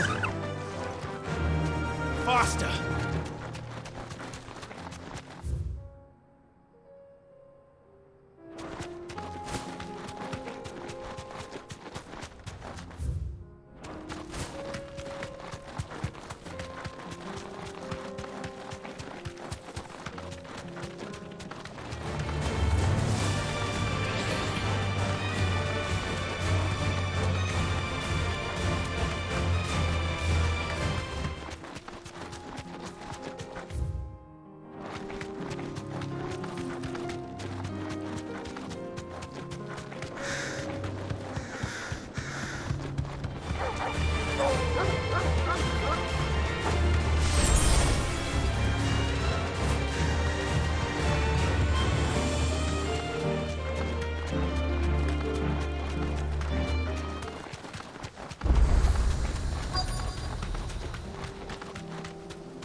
Thanks, girl.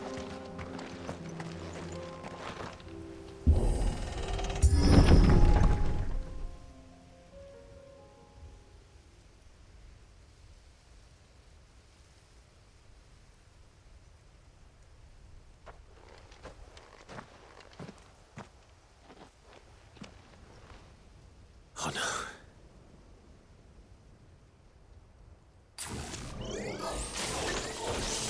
You'll pay for this. There may still be survivors.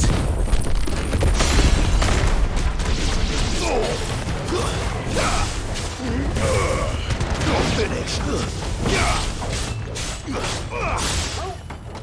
Stay down.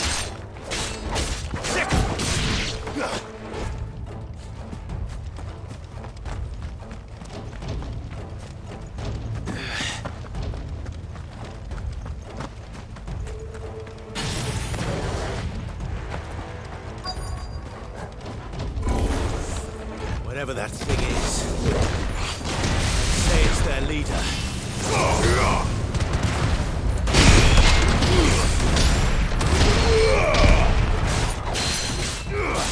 All yours, Torgal.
Should have stayed in the past.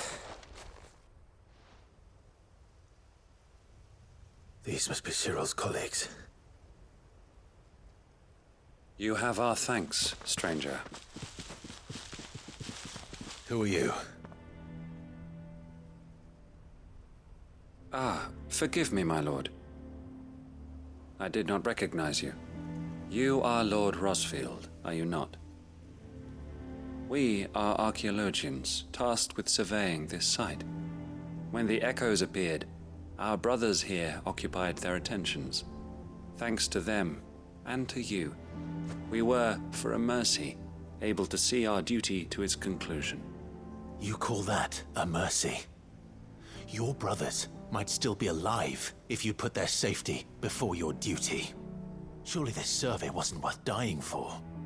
We are charged with uncovering Ultima's origins, a duty of the highest import, as I'm sure you will agree.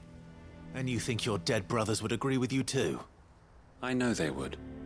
They gave their lives for the cause, an honor to which all Undying aspire. Now, to what do we owe the honor of your presence, Lord Marquis? Cyril told me of your work here, and I agreed to collect your findings in his stead. I see. That is most kind. Pray, take them then, with our humble thanks. May the Firebird's flame burn ever in your heart, as it does in ours.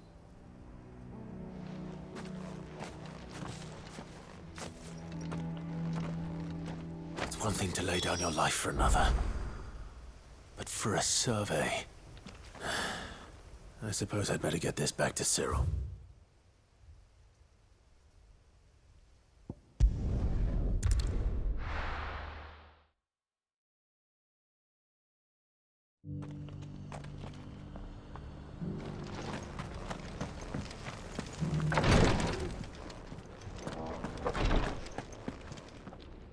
Ah, you are returned, my lord. I collected your colleagues' preliminary findings. Here, take them.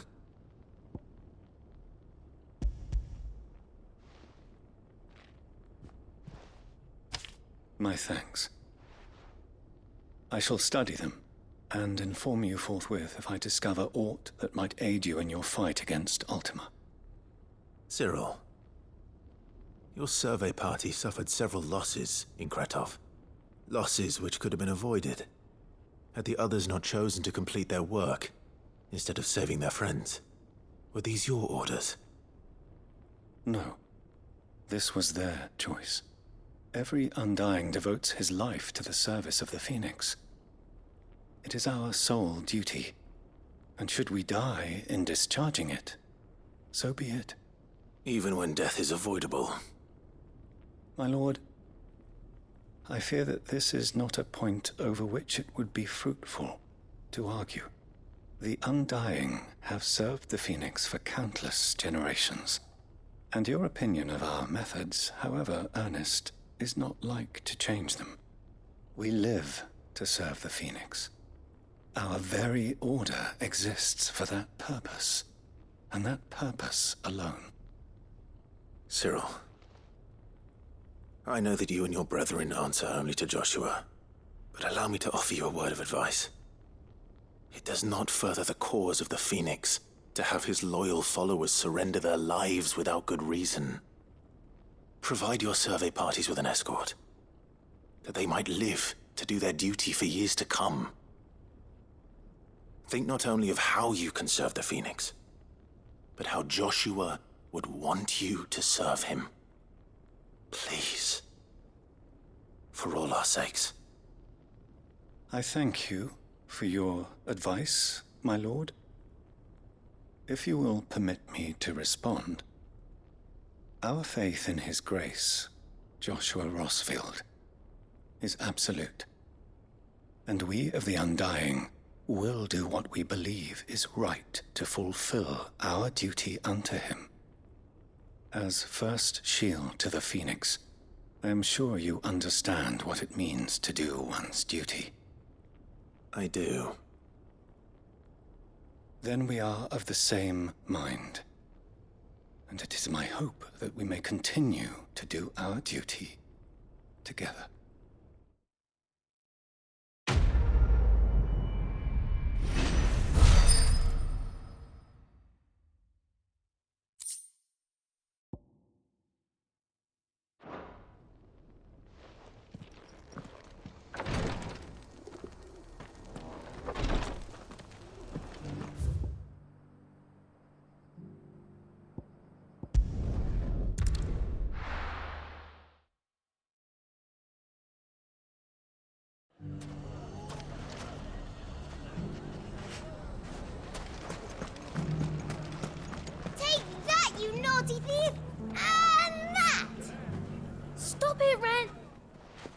Clive! To what do I owe the pleasure? I just wanted to see how the town's been faring since you brought everyone together. Since we brought everyone together, all is absolutely wonderful. Conrad and Natalie's hands remain safely away from each other's throats, and firmly at the helm. Our stores are full, and the bandits still too disorganized to raid them. Just as the good Lady Jane and Lord Underhill intended. Are you a lord? Lubor's going to be one too. They're going to make him the Lord of Dalimil, because of how he stopped all the grown-ups from fighting.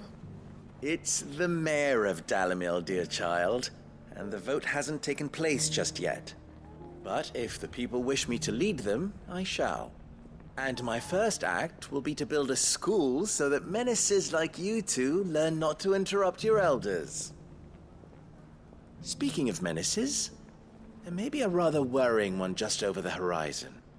May there indeed. I'm afraid the example Conrad and Natalie set in putting aside their differences and presenting a united front might have caught the bandits' attention.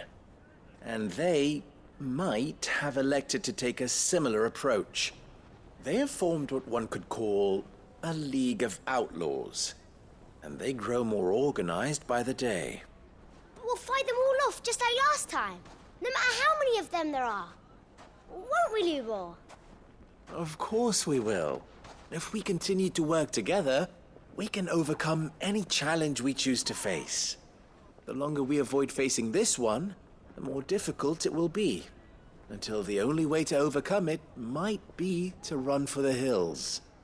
Our best hope is to nip these efforts at organization in the bud by finding those ne'er-do-wells who have yet to join the cause and ensuring that they never do. Perhaps a certain Lord Underhill might be willing to lend us his aid once more? How could I refuse? Thank you, my lord. Victor will fill you in on the particulars.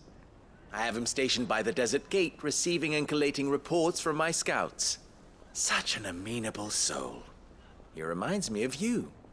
I'll go and speak with him.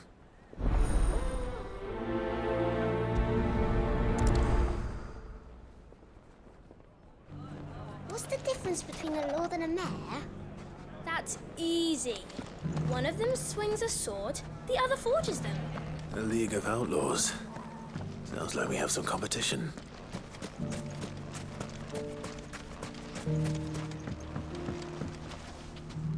Still in Dalamil, Victor? Ah, Sid. I thought you'd have returned to Cosnis by now. I did. Then I came back. I've developed something of a fondness for the place. And having worked so hard to see it saved from one fate, it would seem remiss to abandon it to another.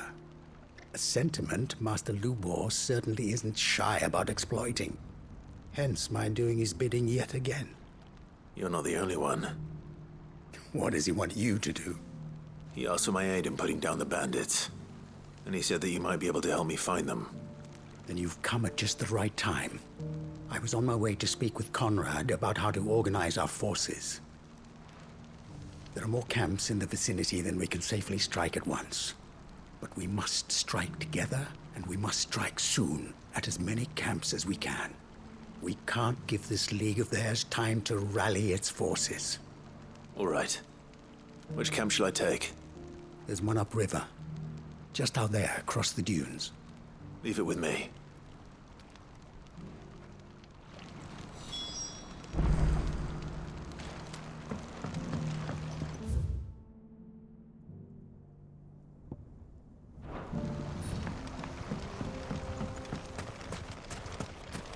Those ne'er-do-wells want to band together.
That must be the camp Victor mentioned. Come on then, Toggle.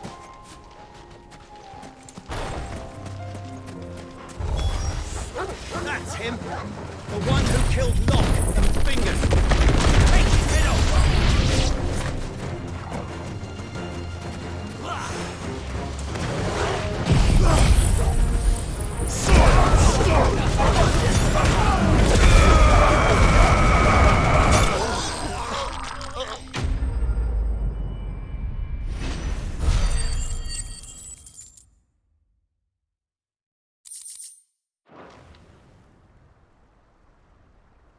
I'd better let Victor know.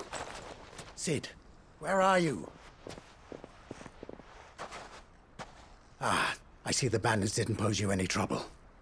No, but that's not why you're here, is it? No. Something's happened. We need you back in Dalimil. What is it? The whole town's in uproar. They're saying that Lubor is a bearer. What? Seems that one of our parties wasn't as thorough as they should have been. They let one of the bandits escape, and his escape route took him right through Dalimil. Some of the children spotted him, and he was about to silence them. And when Lubor felled him with a bolt of magic, and without a crystal. But that's not possible. It is, if he's a bearer and has been hiding it all these years, which is what people are saying. If he has, well, I wouldn't blame him. No man is branded by choice. Still, all those people see is a man who's lied to them all his life. One who was made a leader of himself when the world believed he should have been a slave. Fuck. I don't know where we go from here, but I know one thing. Lubor needs all the friends he can get right now. You're right.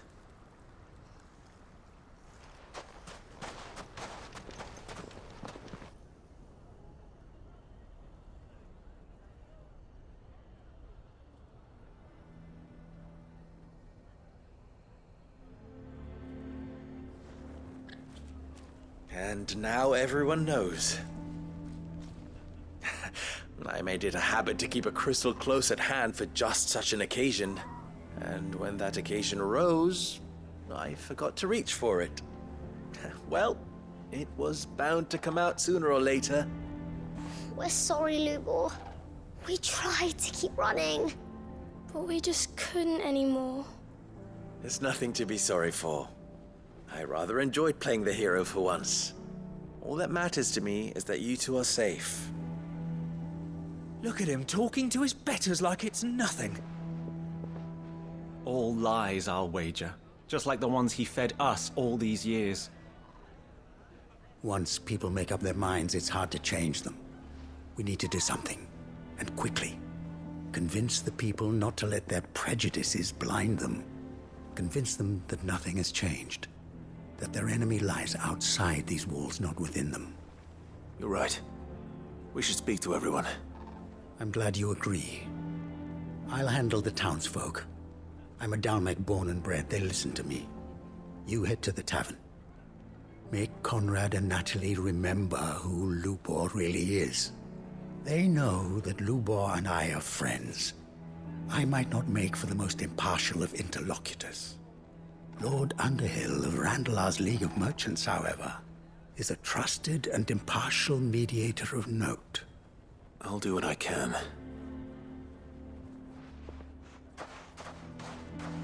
Lubor, stay here with the children. I can't promise anything, but we'll try. And that is all I can ask of you.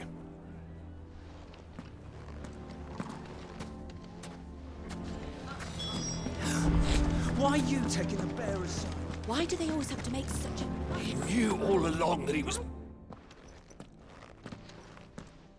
Forgive me for disturbing you, but could I have a moment of your time? I've seen your face before. As have I. Lord Underhill, wasn't it?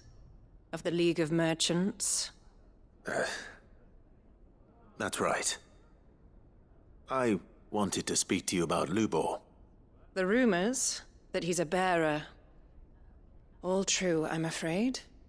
He'll never be mayor now. Not if I have anything to do with it. But what of his wares? Bearer or no, his steel is highly valued throughout the Republic. In this at least he's done the town a service. Might that not earn him a little leniency? Leniency? He pretended to be one of us when he was laughing behind our backs all the while. I'm sorry, my lord, but he lied to us. He lied to you. He cannot be trusted. So what do you propose? Will you drive him from his home? Close his forge? Perhaps. That is a question for the people of Dalimil, and they will thank you not to get involved.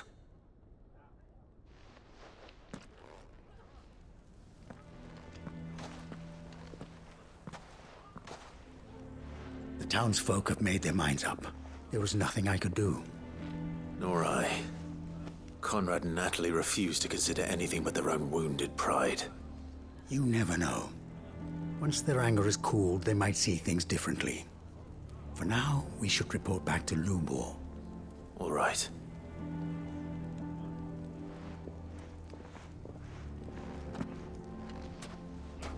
Why do they always have to make such a...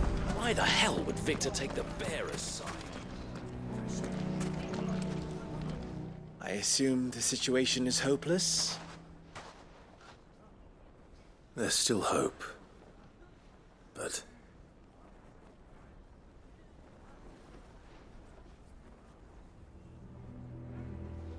But perhaps not in this lifetime, I think it's fair to say.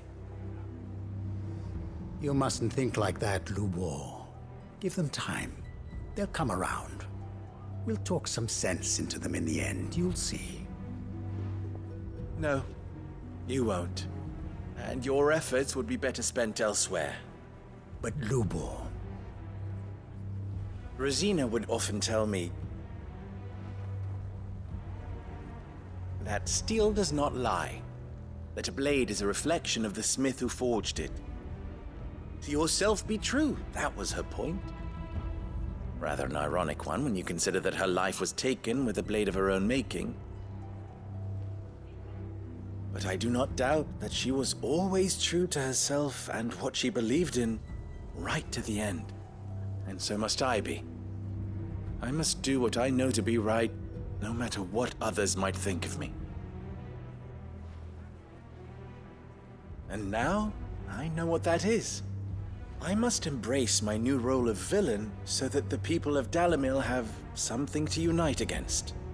For only united can they hope to stand against the threat that awaits them. I'll need to make a suitably dramatic exit, of course. Don't go, Lubor. You're the only one who was ever kind to us. We'll be all alone. Again. Trust me, little ones. It is for the best that I go. Not only for the town, but for you, too. How could it possibly be for the best? These children need you. The least you can do is give the townspeople a chance to change their minds. They would not take it, Victor. It's over. Over, you say? And so just like that, you're going to throw this town and these children to the wolves? I thought you were better than this. But it seems you had me fooled as well. Victor. Forget it. Do what you will. You sure you're making the right choice, Lubor? Of those available to me, I believe it's the best one. Yes. Ah, but where are my manners? Here. A reward for clearing out that bandit camp. Right then. I have packing to do. If there's anything I can do. Anything. I'll bear it in mind. Thank you.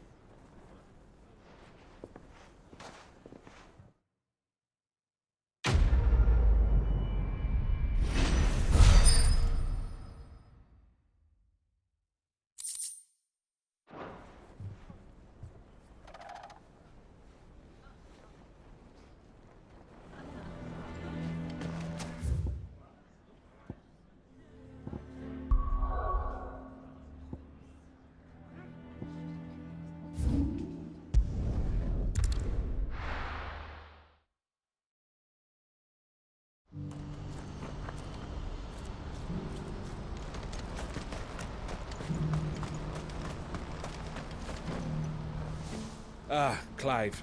You'll be pleased to know that the negotiations are progressing well. That is good news. Yes. Our comrade in Randala has just sent word that the contract should be signed very soon.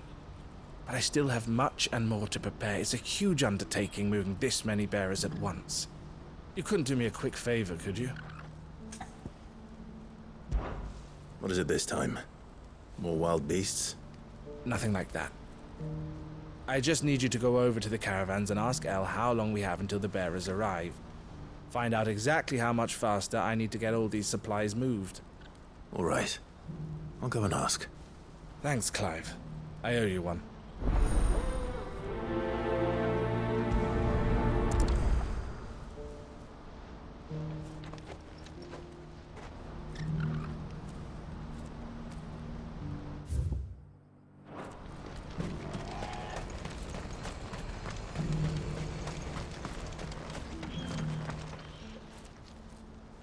Don't blame yourself, El. This is their fault, not yours. I know, but... No buts about it, all right?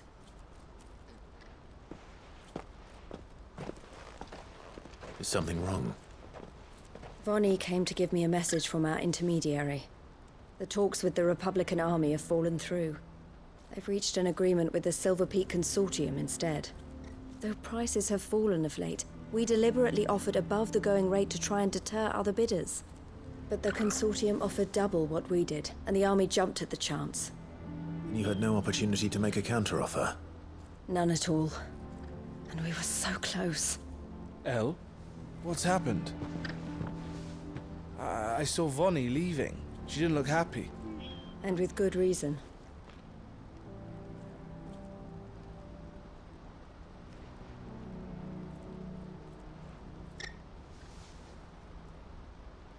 But I thought we were the only ones the Fist were speaking to about the bearers. How did the Consortium even find out about this? It's not so surprising. They have ears all over the Republic. This isn't over. The Consortium will have to sell these bearers eventually, and at the price they paid, buyers will be few and far between. I'm going to Randalar myself. Alone? You sure that's wise? Are you offering to be my bodyguard? How kind. Meet me at the checkpoint near the capital gates. I'll send an owl ahead and request a meeting. You go to Cashlock, Theo, and get everything ready. We've waited far too long as it is. Even if I fail to free these bearers, there will be others. Someone needs to prepare the place and keep any prowling beasts at bay. Oh, and that's me, is it? Well, it looks like I'm following orders till she gets back from meeting the Silver Peak Consortium, who've been doing their best to undermine our scheme. She'll never join them after this, surely. No, she said it herself. She still has plans for Cashlock, even if this one falls through. She means to stay with us, then. I can't say I'm not happy to hear it, but... is this what she really wants? You have to trust her. You're right. It's what she wants now. And if Elle's off fighting for the cause, I should do my part too. So I bid you farewell and safe travels, my friend. I'll gather my men and leave for Cashlock. We'll make sure the place is well stocked and defended. You go to Randalar and see if you can stop my sister biting the Consortium's heads off. If she won't consider her prospects, someone has to. I'll do my best.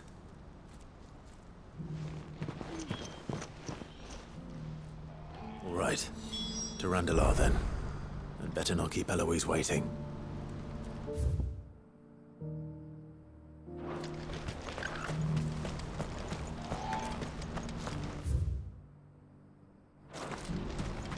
Who needs a porter when there's none?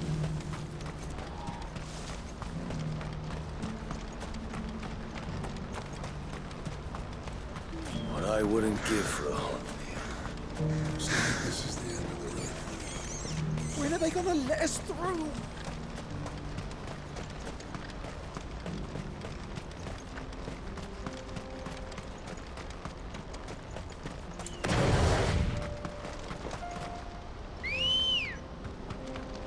Let's go. Yeah!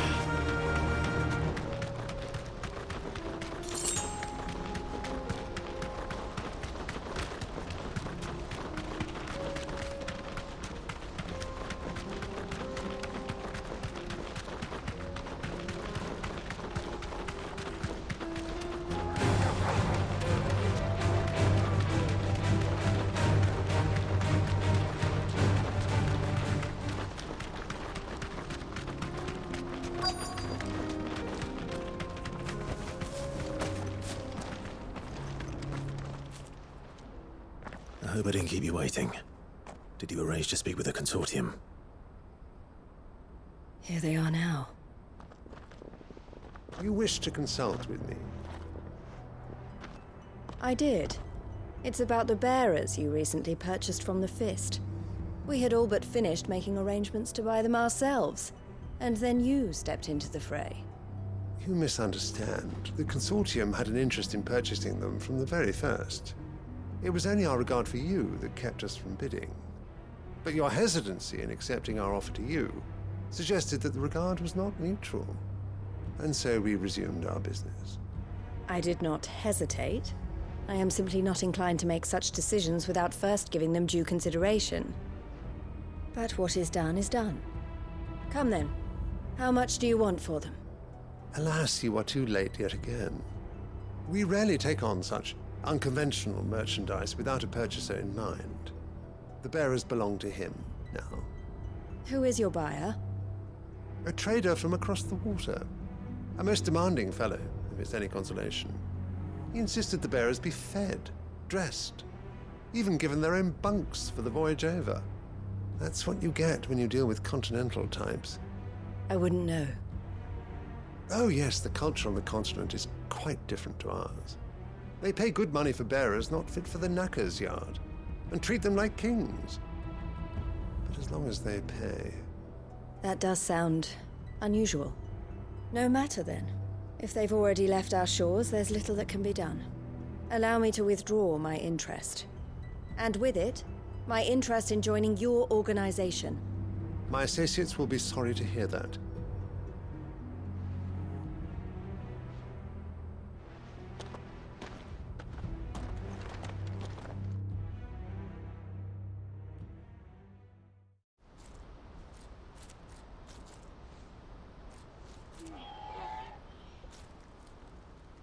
I'm sorry you weren't able to save them.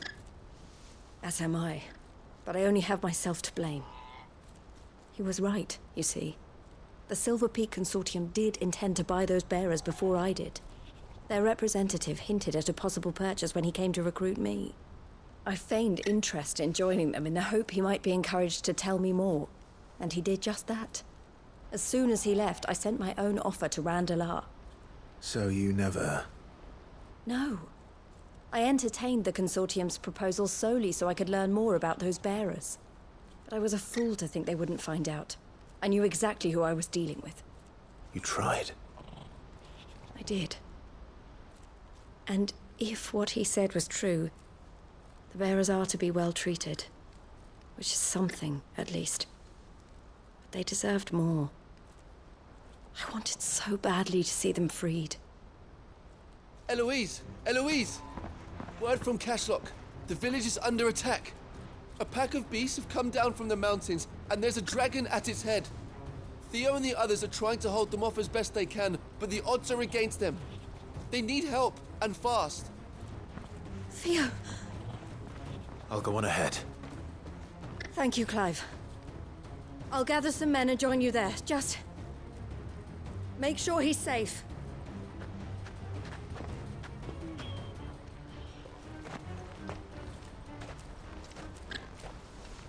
Hold on, Theo. I'm coming.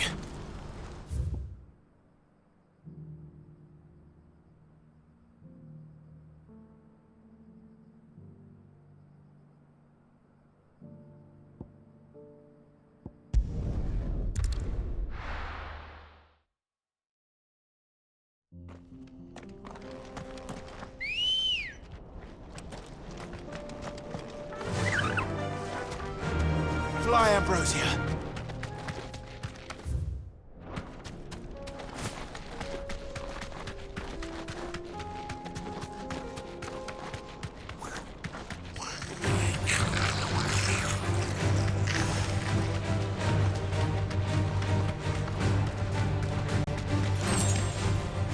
I can walk from here.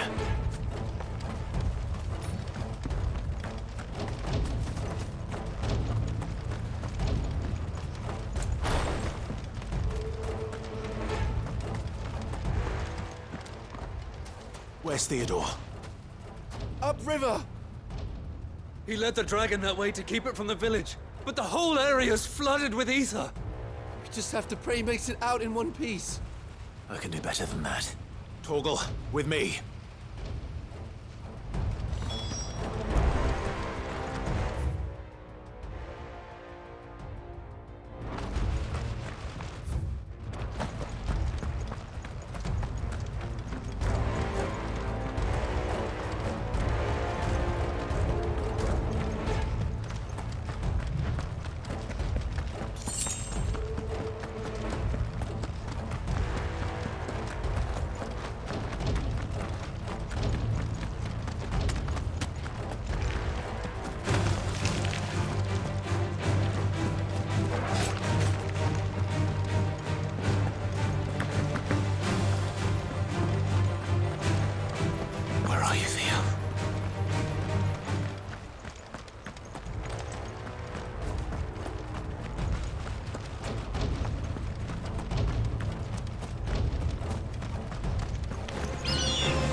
These creatures have already turned. Soil and stone!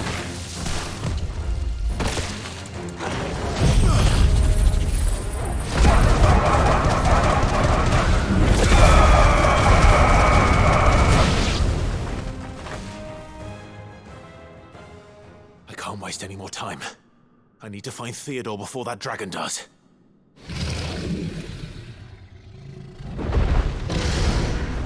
Looks like it's found me. This thing's turned as well. This isn't going to be easy.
Theodore, you had me worried for...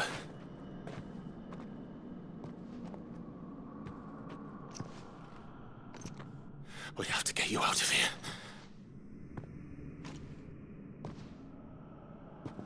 I think it might be a little too late for that.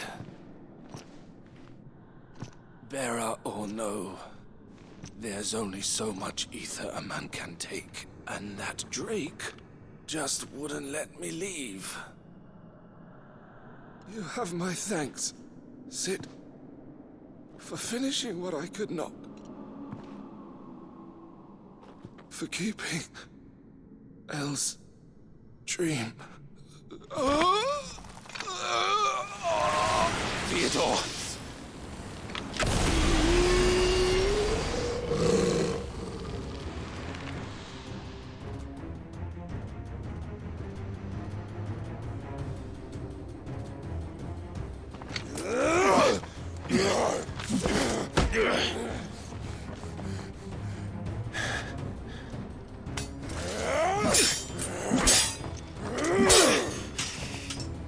Don't make me do this. Stop it, Theo! Stop! Stay back, Eloise! He's turned. And so will you!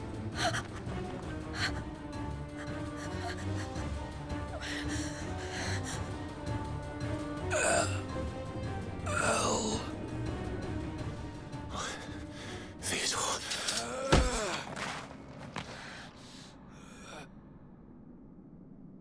Take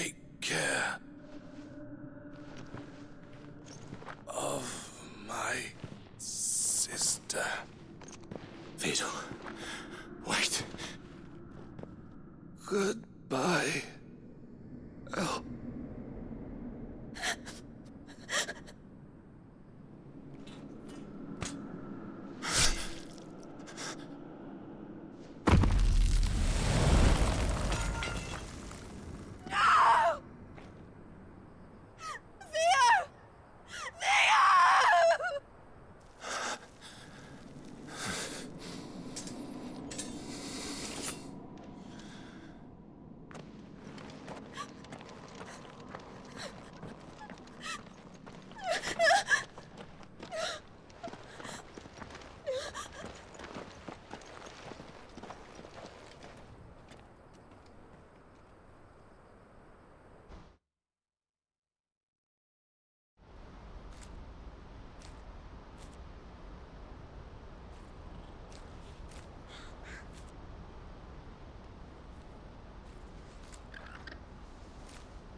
Thank you, Clive.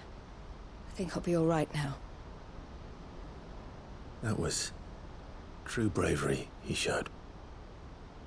Leading the dragon away from the village like that. His first instinct was always to protect people. To put others' well-being before his own. And now he's gone. Because I sent him to that place, against his will. It wasn't against his will. He was ready to do whatever it took to show you he could stand on his own. So that you would finally be free to live your own life. To live my own life? He never could come to terms with the choice I made. What exactly happened? You once told me Theo was the first bearer you ever helped.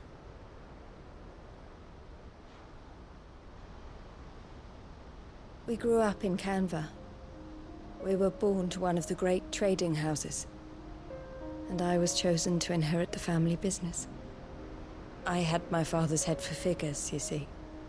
Theo did not. While I studied the art of commerce, he played at soldiers instead. A late bloomer, in more ways than one. For unlike most bearers, it wasn't until his 15th summer that his powers awakened. My parents tried to drive him out of the house and into the care of the constables. But before they could, I took him into mine. Theo told me something else. He clearly admired your devotion to the cause of freeing others like him from slavery. But he said you deserved a better life than this. He wanted to free you from what he called your bonds, just as you freed him from his. I would be lying if I said I had not wondered from time to time how much easier my life might have been if I had allowed Theo to be taken and devoted myself to the family business instead.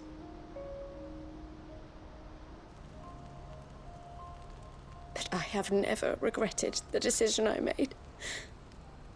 Being with my brother meant more to me than tradition or reputation.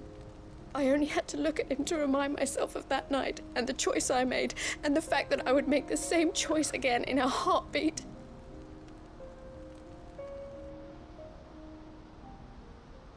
He was never a burden. How could he even think that? If anything, I was the one who weighed him down. You weren't, Eloise. He said it himself, that he had always been grateful to you for saving him, and that he wanted to repay you by letting you live the life you were denied.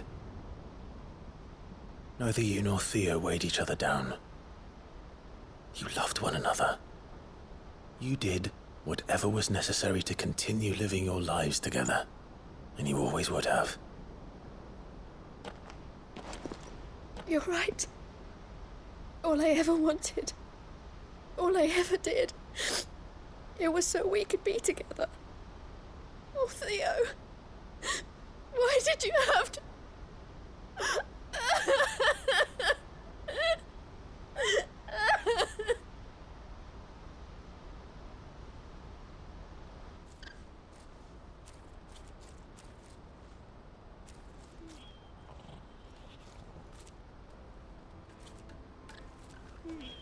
I know Theo wanted me to move on. But I'm staying here at the Crimson Caravans to continue our work. We can make a difference here. We can help people. Save them. I need nothing more from life than that. So I'll carry on doing what we do. Ensuring that goods, people, bearers get where they need to be. Bringing smiles to people's faces, just like we always have. And to Theo's, wherever he is. This is the life I have chosen. The life I will always choose. I've made a choice of my own. To continue helping you however I can. Whenever you need it. Thank you, Clive. Let's go on together then. For Theodore.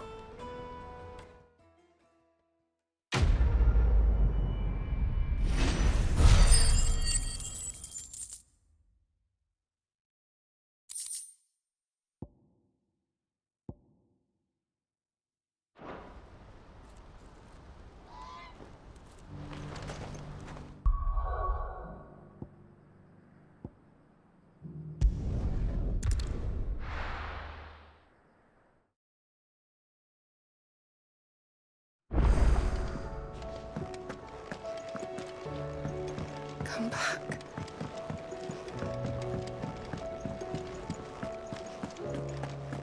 Oh, don't tell me we've run out of papionas. Ah, the man himself. We were just about to make a start on that sword I promised you. It's funny, but none of this would have been possible without your help. You remember Camille? We'll be using his leatherwork for the grip. The steel, meanwhile, will be tempered in a fire, burning the cinders you charmed out of old Zoltan here. And that whetstone from the Outer Isles, that'll be what gives the blade its edge. And the final flourish will be my talented colleagues' engraving. A team effort led by the greatest blacksmith alive. Now, save that talk till the thing's finished, yeah? Right. I'm ready if you are. To the bellows it is, then.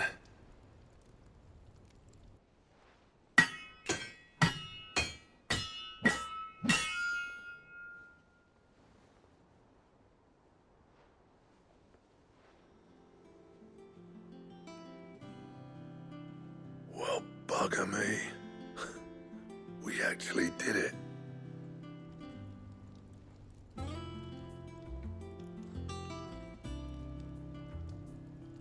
The sword to end all swords. Ragnarok. It's quite something. I, trust you'll take good care of it. Thank you. Both of you. So, does this make you pair the greatest craftsmen alive, then? This? Nah. This was just following the footsteps of the greats of old. It'll take more than that to earn us our place in history. But we're up for the challenge. Here. A list of materials. Zoltan and I got talking on the long road back from Dravos. We reckon with those items there, we could craft something even better than the Ragnarok. Something worthy of a legendary outlaw like yourself. That's a weapon I'd like to see. You leave this list with me. I was hoping you'd say that. One legend at a time, eh, lads? Before you start on the next, who fancies raising a cup to friendship reforged? Good idea. No more drinking to forget my past. It's about time I had something to celebrate. Then tap the kegs! Vulcan's boys are on their way!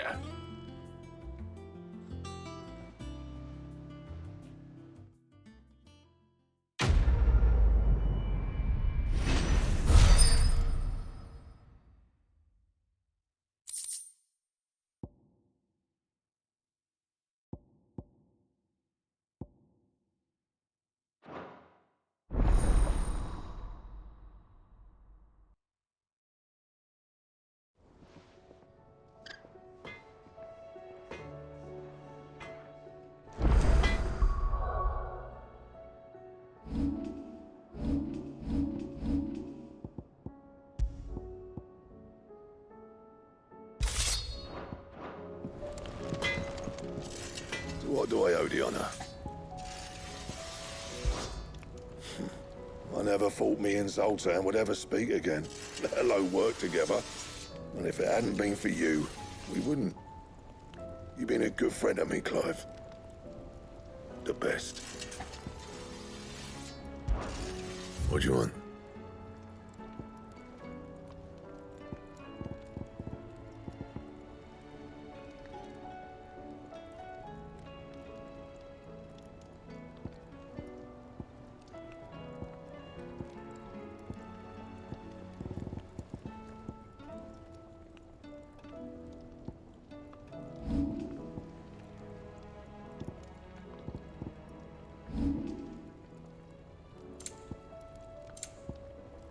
And? Oh, don't tell me we've run out of petrol. Have you tried Molly's lemon tarts?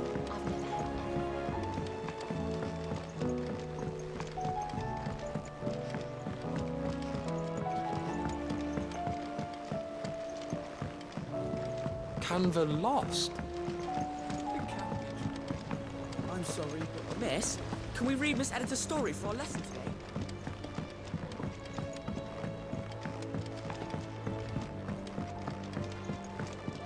How was she? The Enterprise. Ah, Sid. Wasn't expecting you back so soon. So, is it good news or bad? Good, thankfully. Here. Ah, that's brilliant! Thanks a blimmin' million! I'll fit him to the smelter right away!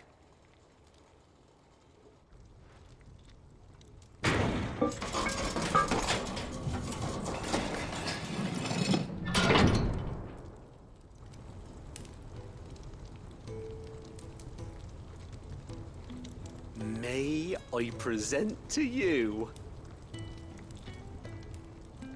the Telemon Furnace! Ain't bad, is she? She's a beauty. You saved my bacon again, Sid, and I ain't about to let your good deed go unrewarded. It's fine, really. My bag's flexible enough already. Oh, don't say that. I'm sure I can make a few improvements to it yet. You could just buy me a bigger... How about that clasp? Looks a bit stiff. Reckon you could loosen it up and make some more room? And I reckon I know how. With a new alloy we've been working on. The Telemon Furnace was just what we needed to perfect it. It's a metal, see? So it's lovely and strong, but it's also, well, stretchy, if you can believe it. Stretchy metal. Well, if you insist. That is the spirit. You'll love it, I promise.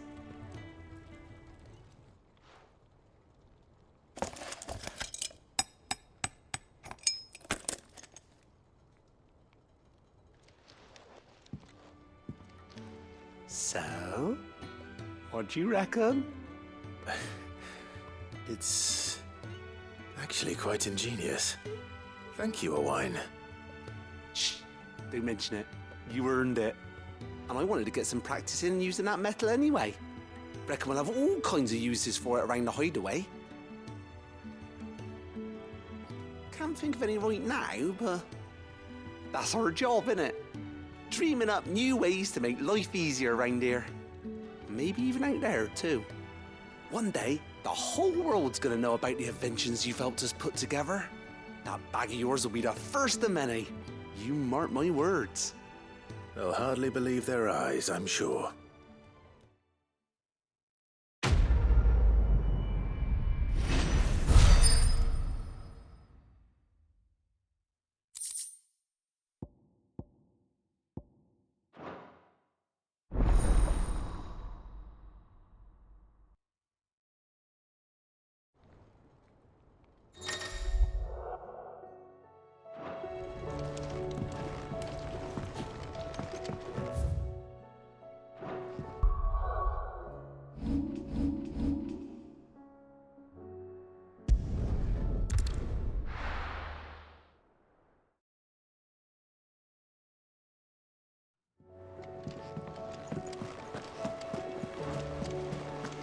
covered in nicks and lumps, the lot.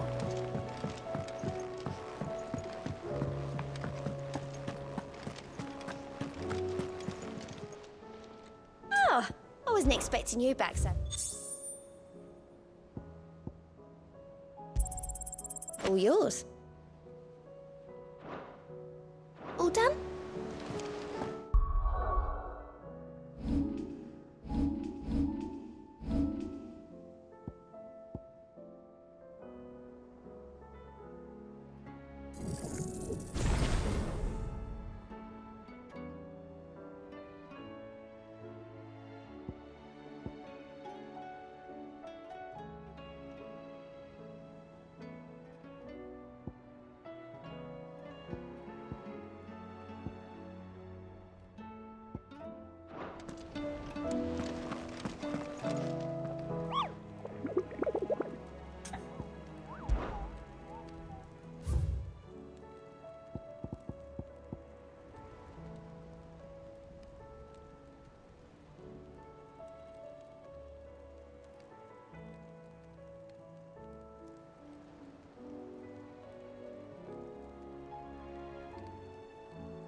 Still say it were a compliment.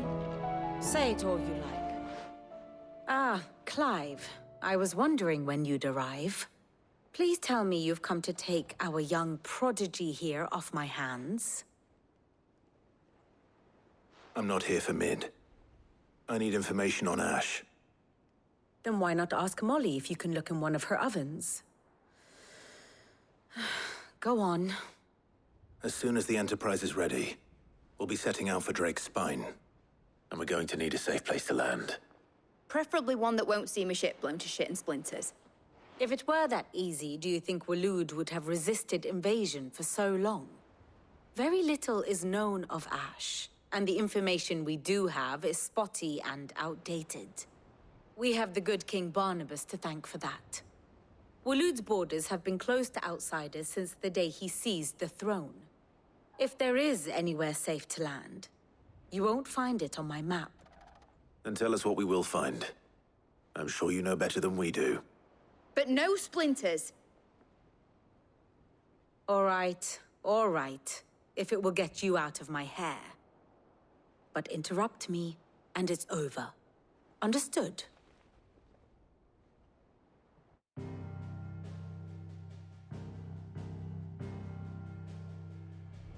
Barnabas Tharm, the one they call the Last King. Understand him, and you will understand the kingdom of Waloed. Barnabas was only a boy when he arrived from beyond the southern seas, and barely a man before he united the ragged tribes of Ash. And having unleashed them upon the formidable Veldamark, he set his throne upon the ancient kingdom's ruins. The victory sent shockwaves around Valisthea, tales of Odin's might spreading through every court, parlor, and drinking hole in the realm. Note that this was in the year 843, and that the king still sits upon his throne some 40 years later, quite untouched by time.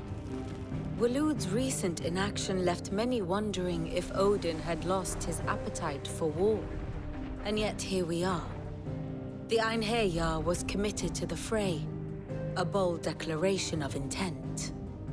Orcs swarm around Drake's Fang, and throngs of Akashic haunt Canva's streets.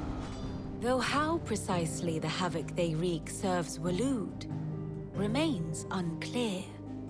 Regardless, if the order to attack truly came from King Barnabas, then one thing is certain. Waloed has achieved the impossible, and made bedfellows of beastmen and the ether-addled alike. All of which is a roundabout way of saying that you will be in unknown territory when you set foot on Ash. Much of the continent has already been lost to the Blight, and what few ports remain will be fiercely guarded. And that is to say naught of its natural defenses. Offshore currents will cast an ill-equipped ship out to sea one moment, and dash it against the rocks the next. But then the Enterprise is anything but ill-equipped.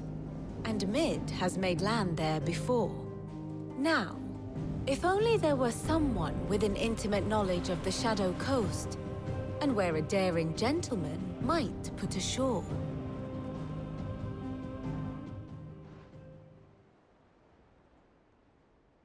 You see, Clive, you had the answer all along.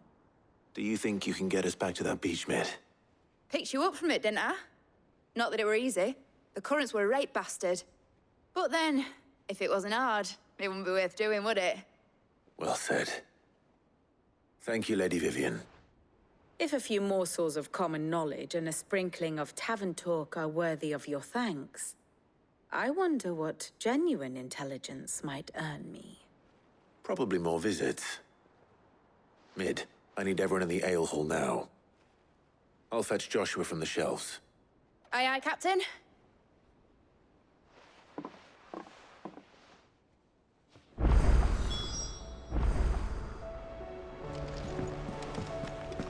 How do you split the sea, you reckon?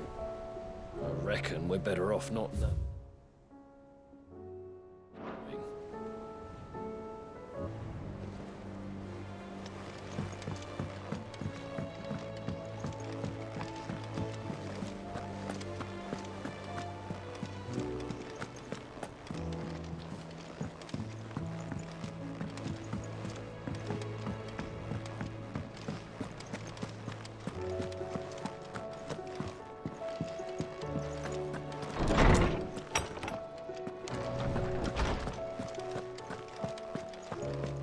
I have no reason to assume otherwise. Well, then that changes everything. Clive, you must listen to this. Lawsman, tell him. Do you recall when we spoke before on the divinity of Ultima? Well, it inspired me to delve deeper into the subject. And what I discovered appears to agree with the findings of His Grace. You will recall that my quest to uncover Ultima's origins began with the mural at Phoenix Gate. But while I've always known it to be important, its secrets have heretofore eluded me. Now, however, I believe I know where to find the more complete example, one that will reveal all we seek. Master Clive, have you ever in your travels chanced to hear of the Circle of Malleus? I would think not, few have. But there was once a time when the faith flourished, the oldest known religion in the Twins, and though its popularity eventually waned on Storm, hints of its dogma remain embedded in more modern faiths such as the Crystalline Orthodox. Wait, you said it waned on Storm. What of Ash? Religious monuments are often torn down or repurposed when new faiths rise to prominence. But if no new faith arose, then perhaps the ancient temples might still stand. And so, you see now why I must accompany you to Waloed. It would appear the past still has much to teach us, though in this case, it would not have been possible without the musings of Moss. To think that you carried a copy of my old mentor's chronicles all along. I am relieved to discover it in good hands. I shall guard it with my life. Joshua, if you're finished here, join me in the ale hall. I need to speak to everyone before we leave. Right away.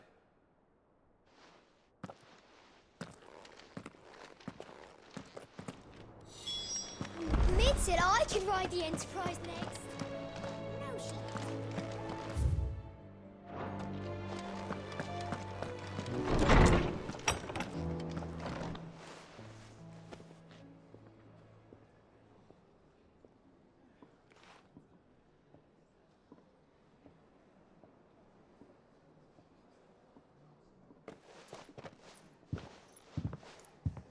My apologies. By now you've all heard where we're going and why. So I won't bother you with the boring details, only the important ones. If we attempt to approach Stonehyrr by sea, there's a good chance we'll be sighted and fall prey to the capital's artillery. So instead, we'll disembark on the southwest coast and make for Drake's Spine on foot. I say we, but it's highly likely the entirety of Ash is under the rule of Ultima.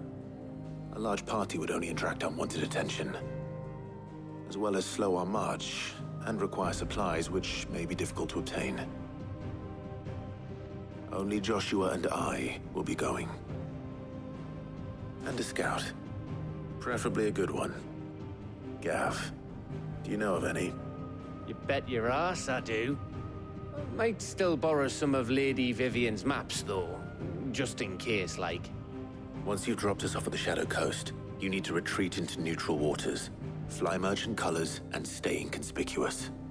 If you sense any danger at all, you leave us behind and return to Storm. Inconspicuous is my middle name. But like hell am I leaving anyone behind. The ship ain't going nowhere till your scurvy mugs are smiling on deck. Jill, the Enterprise will appear a tempting target for royalists and pirates alike. You're to stop anyone boarding. Don't worry. I'll keep the ship and her crew safe. You'll be needing passage home, after all. But... very well. If there are no questions, I'll see you all at the docks.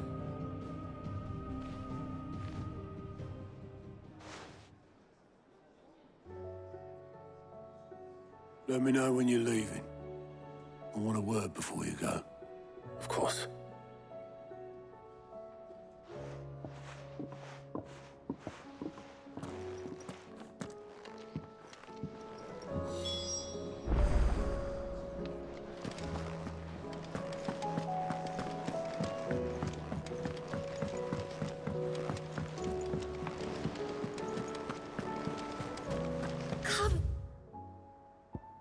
Nicks and lumps, the lot of them.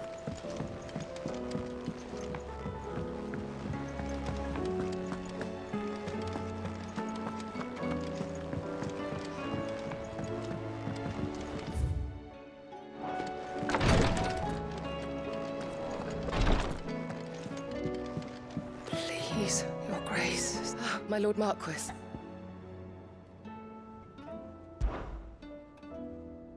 Yote, is anything the matter? You seem troubled. Perhaps I might be able to help. My lord. Yes. Perhaps you might. It's your brother. His condition continues to worsen, though he does his best to hide it. The lesion on his chest pains him more with each passing day. I had feared as much. There are certain elixirs which can ease the suffering of those afflicted by the curse, but...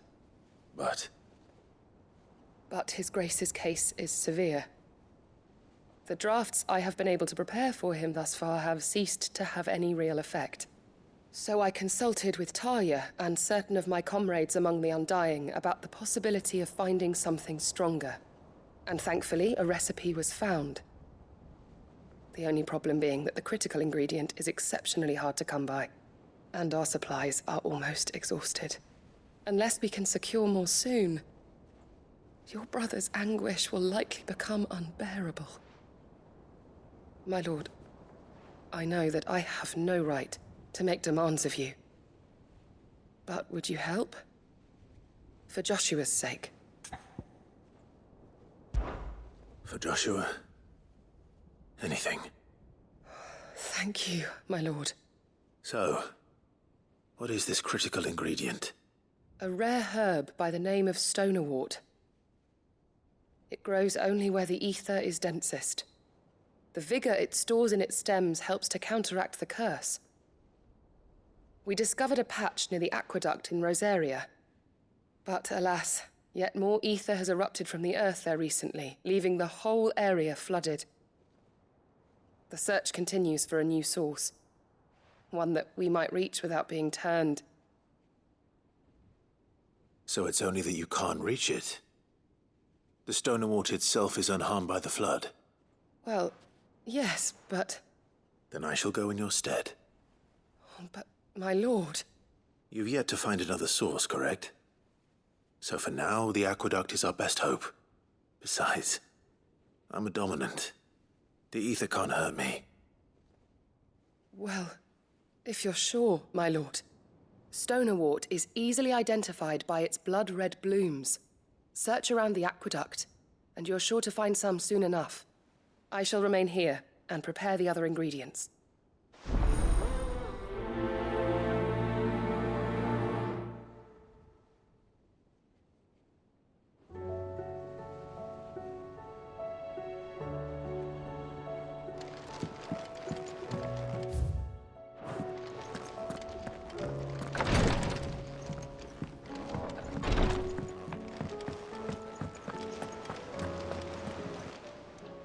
Clive, here you go. Think you can help?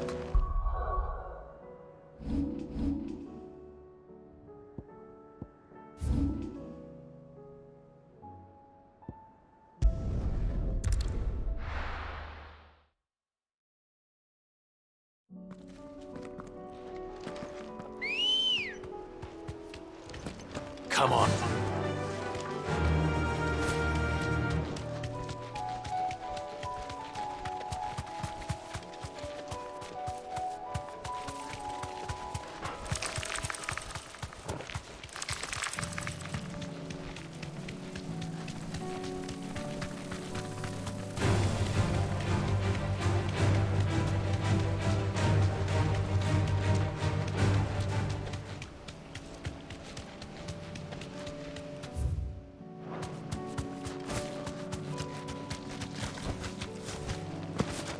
Here's the aqueduct. How to find our stone port. Yote mentioned blood-red petals.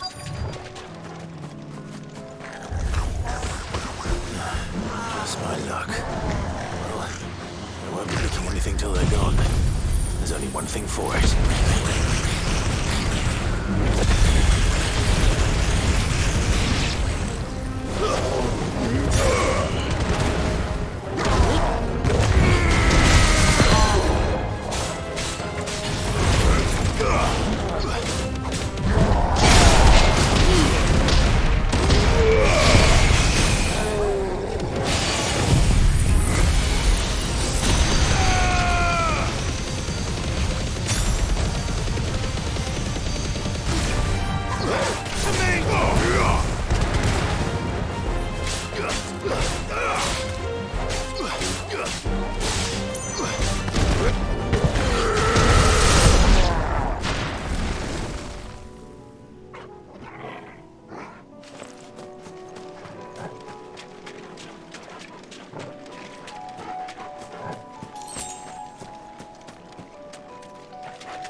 Here it is. Better collect as much as I can before reinforcements arrive. Right. That should do it.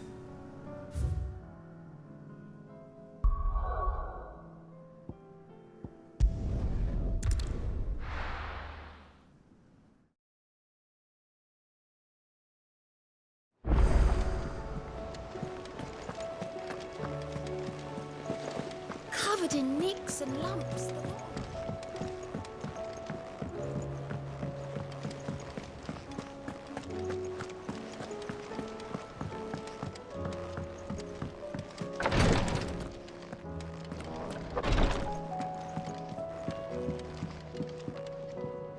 Yote, I brought back all the stone and water I could find. Will this be enough?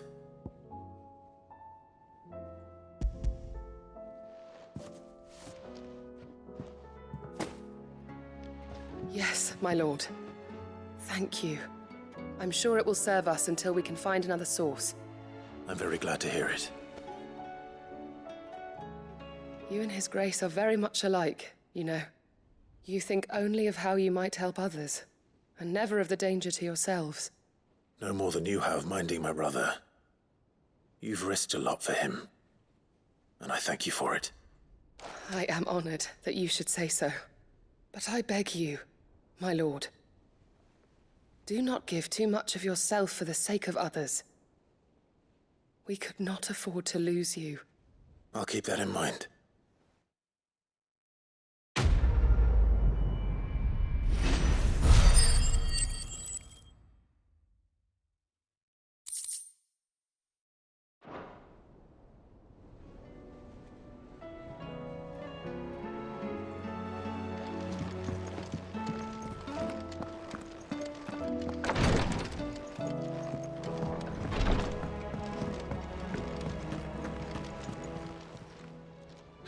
Help you today, Clive? Is everything we've received and everything promised all yours? Come again. I may have...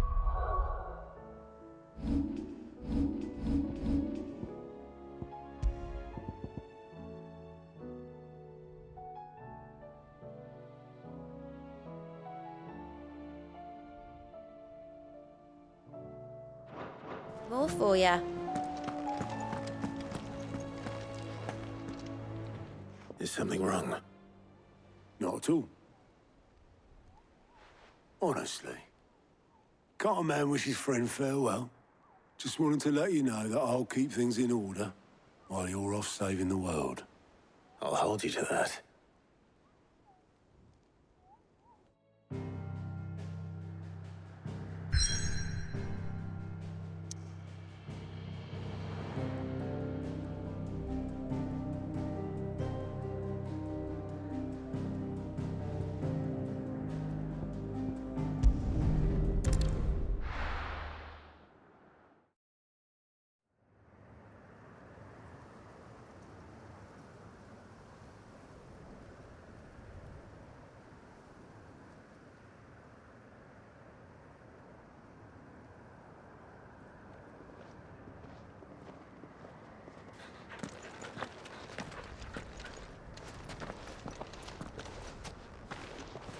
Reckon it'll be a long walk to the capital if we follow the cliffs.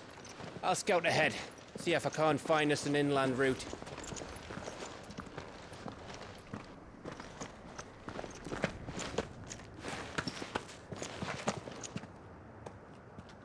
Clive.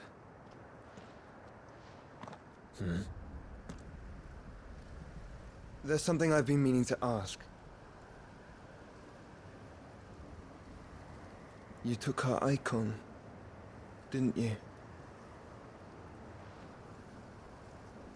Yes, I did. She understood.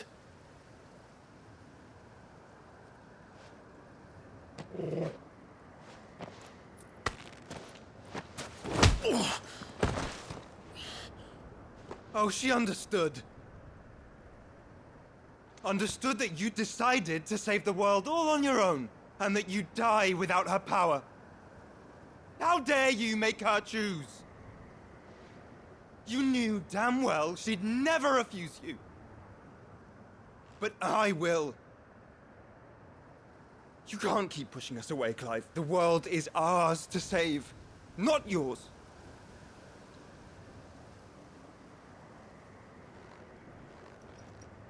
I used my gift because I thought it was the right thing to do.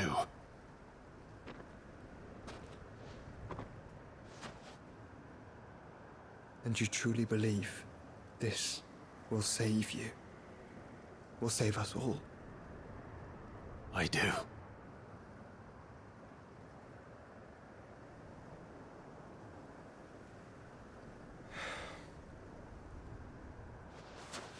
Then so be it.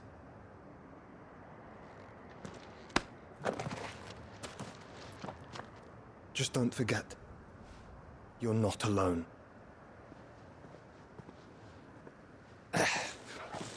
Think I found us a trail.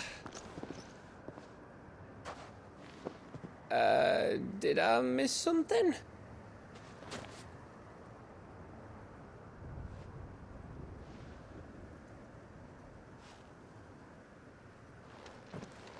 Only that Joshua didn't.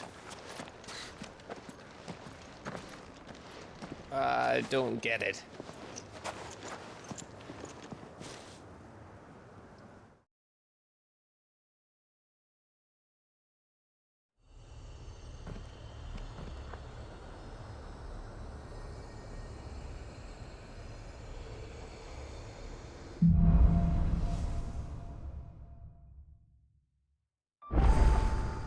Always wanted to visit Ash. We're in Waluda territory now. Don't expect a warm welcome. Oh, I don't know, Clive. That castle over there looks inviting enough. Shall we sample its inhabitants' hospitality?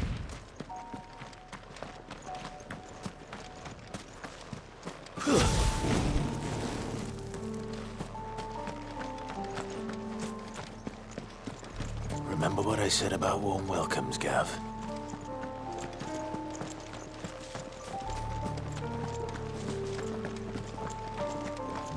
Ah, this place is as dead as Grieger's ghost.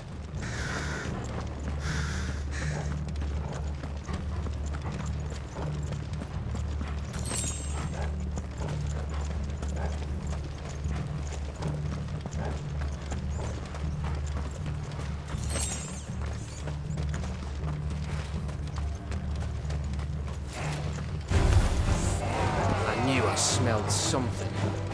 I see only orcs and a Kashik here. Let's hope the villagers made it out in time.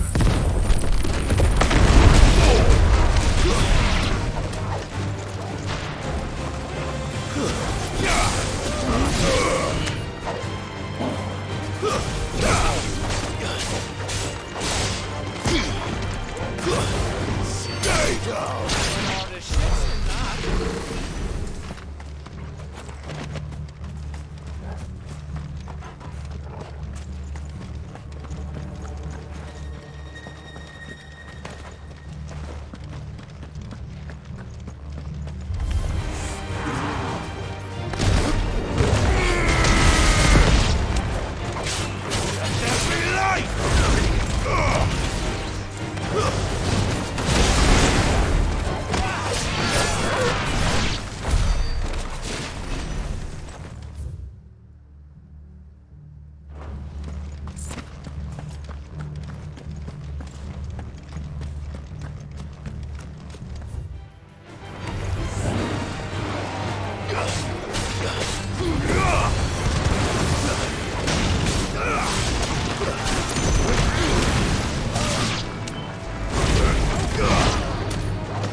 Camber all over again.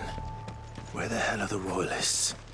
Seems you were right about that welcome after all, Clive.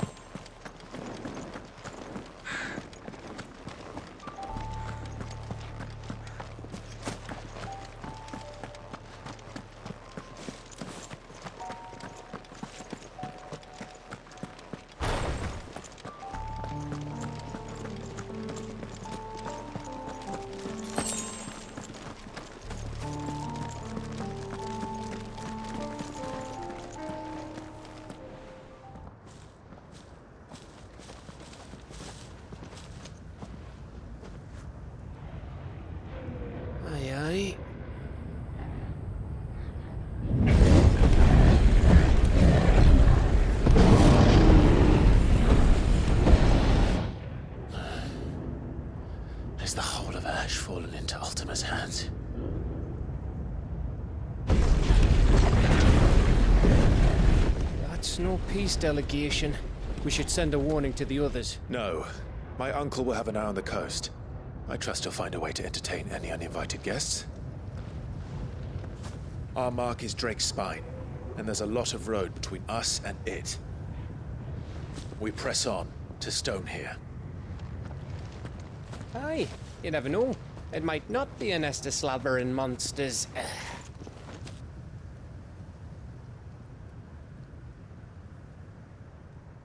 Clive, you must go on ahead without me. This stronghold is as old as Phoenix Gate, perhaps older. It may yet hide Ultima's remaining secrets, and if we are to best him, they must be unearthed. All right. Stay out of trouble. I always do. Mostly.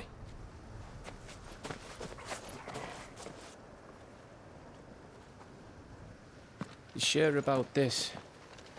About leaving my brother on his own? Of course. Mostly.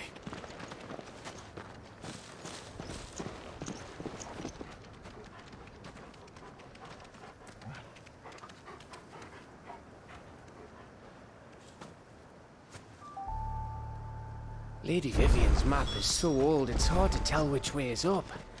But if I'm right, we're not far from a village called Eastpool. Then we make our way there, resupply, and wait for Joshua.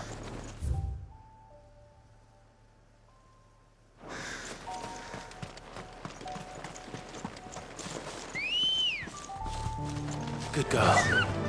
Faster!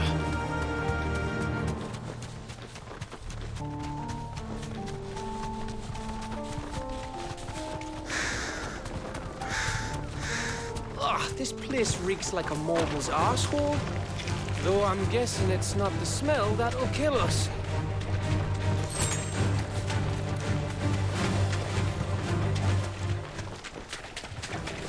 This won't be easy.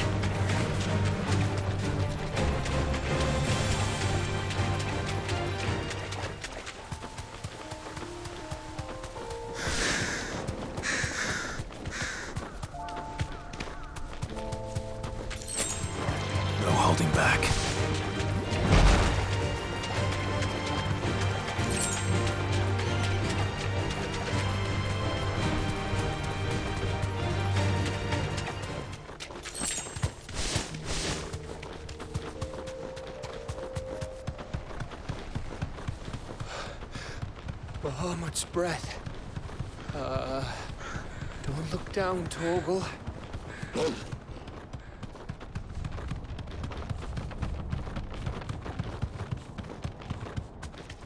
That must be Eastpool.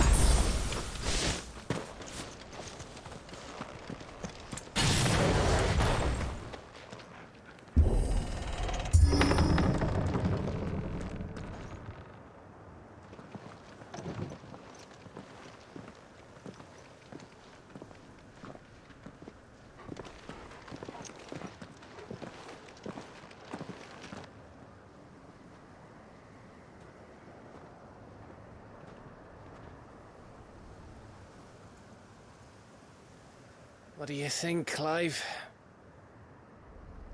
Then we're too late.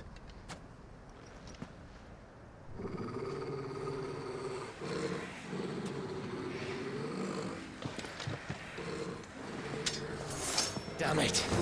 They're all turned. There's nothing we can do. I wouldn't say nothing. No quarter gap! No quarter! You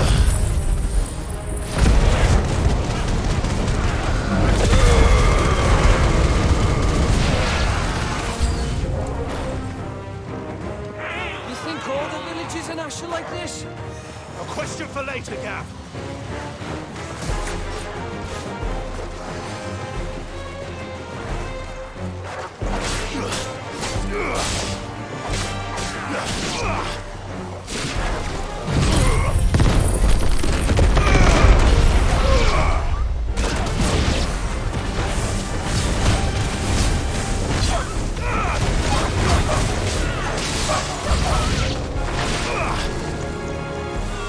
come! And come, and come, and come.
Gav.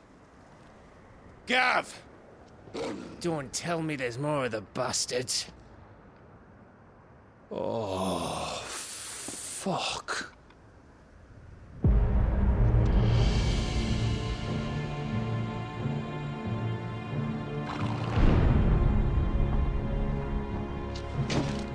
Have you come to watch, Odin? Bound for Stonehyrr. Good. My master awaits you in the capital, though I cannot allow you to attend him in your present state. And how are you going to stop us? Why, with this!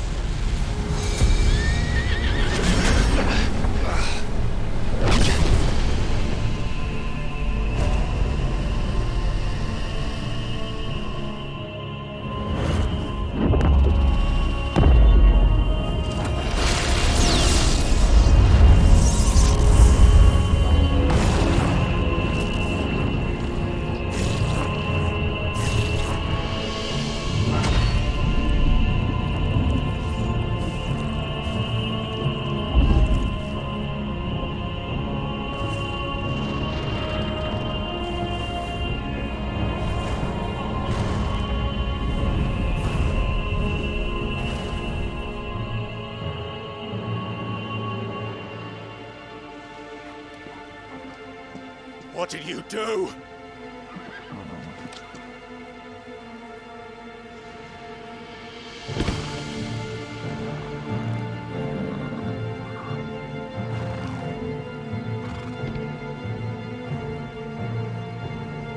If the vessel would see the path opened, it has but to ask.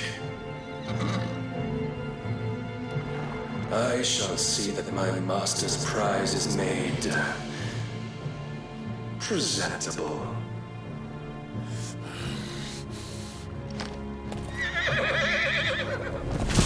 Shit! No!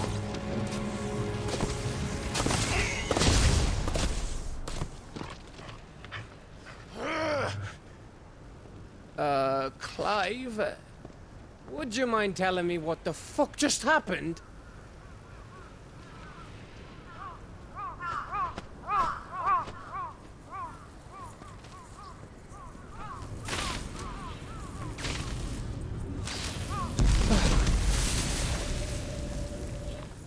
Oh, you've got to be. How are we supposed to get through that? We seek an audience with the king. If His Majesty wants me to come and ask him, then that is exactly what I'll do. Before you go practicing your petition, we don't even know where the fucker went. How about we cool our heads and think this through, eh?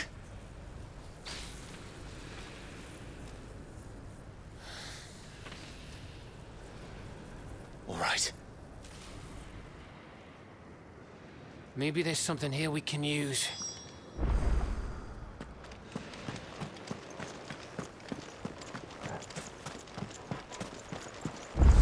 I thought we got them all.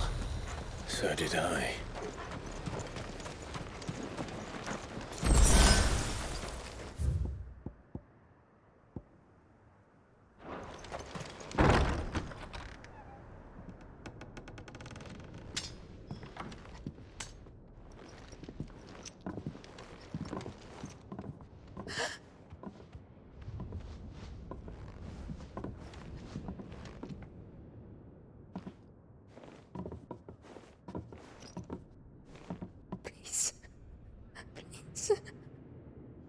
Please, no. Miss. Whoa. Easy. Easy. We're not turned, all right?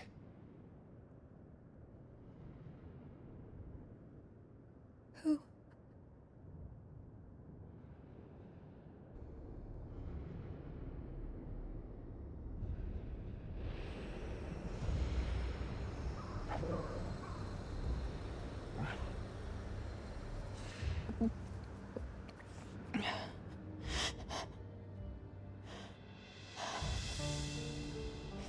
My thanks, kind travelers.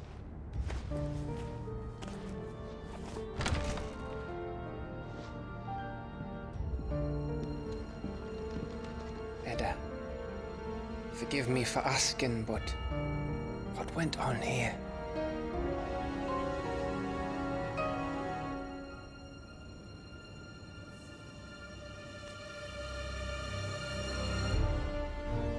It all started when the skies changed.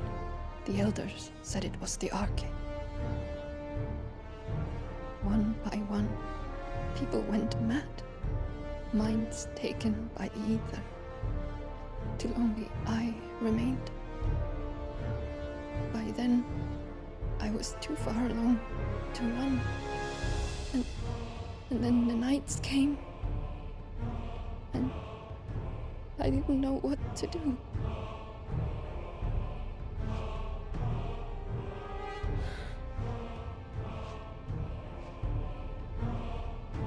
And this, Arcade is... Just a story. Something our grandparents told us when we misbehaved. About how the heavens would grow dark before the land took her last breath. The end of the world. You said the others went mad. But where did they go?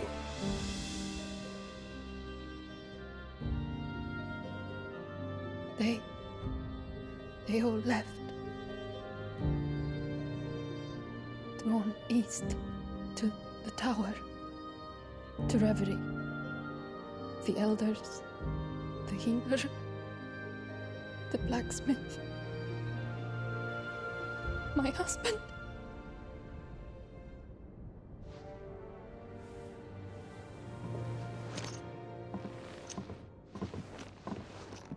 You thinking he did this? Of course. Who else could it be? You were in Canva. You saw what he did to the people. But then what about her? How come her nut hasn't cracked? The baby, perhaps? Could be protecting her from the ether. I can't think of any other explanation. You mean... it's a bearer?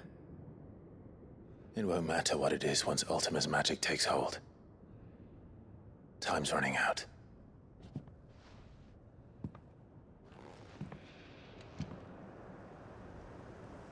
This tower. That's where we'll find the king.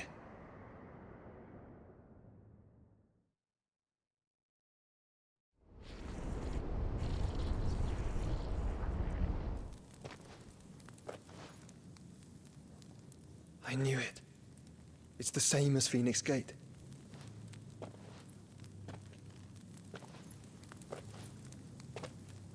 Which means at the end of these stairs should be...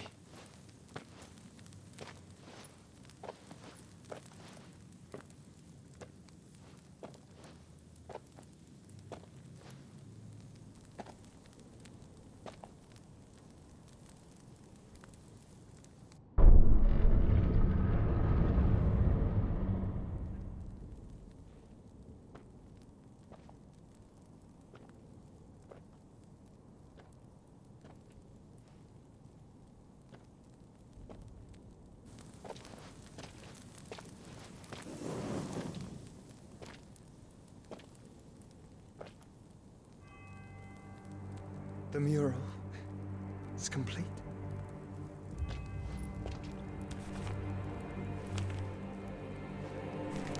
Ultima and his vessel, Ifrit. Garuda, Ramu, Shiva, Titan, Bahamut, Odin. Even Leviathan the Lost is here. But where is the Phoenix?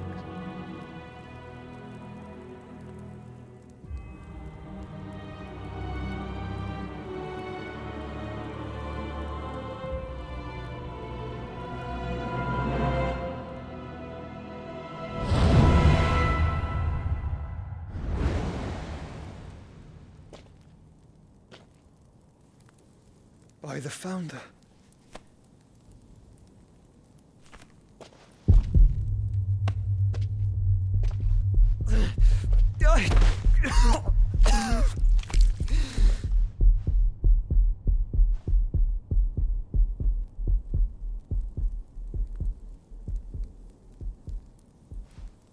So that's what you want, isn't it, Ultima?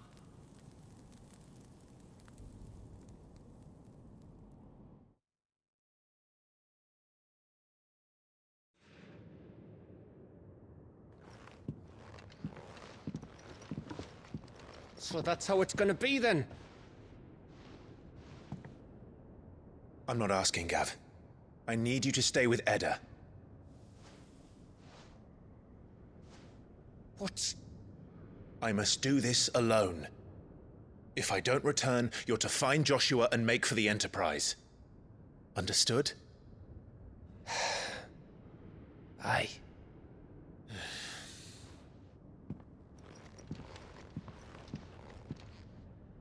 Just don't you go dying on me. Sid's name suits your miserable mug better than mine. Don't worry. I haven't finished with it yet.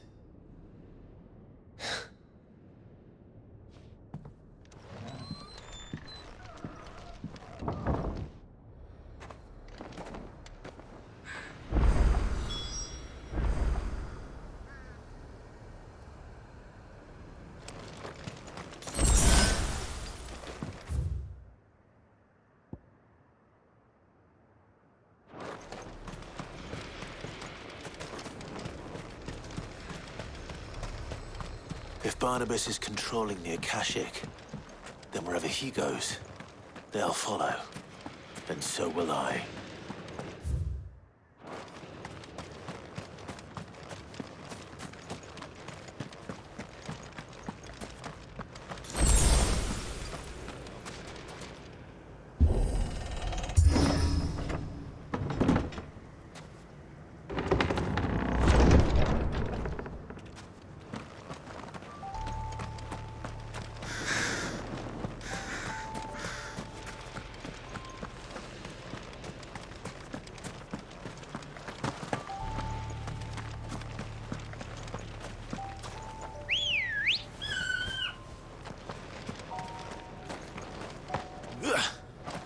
Good girl.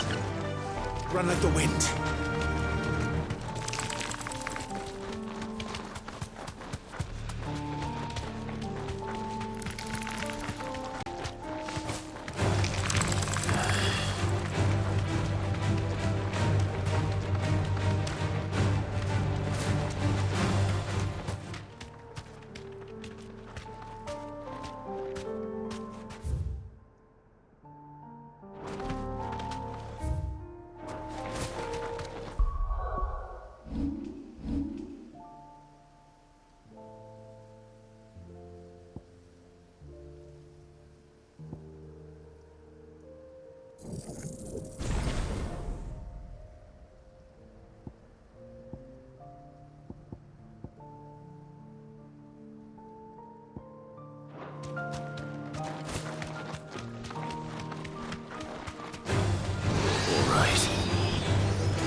This won't be easy.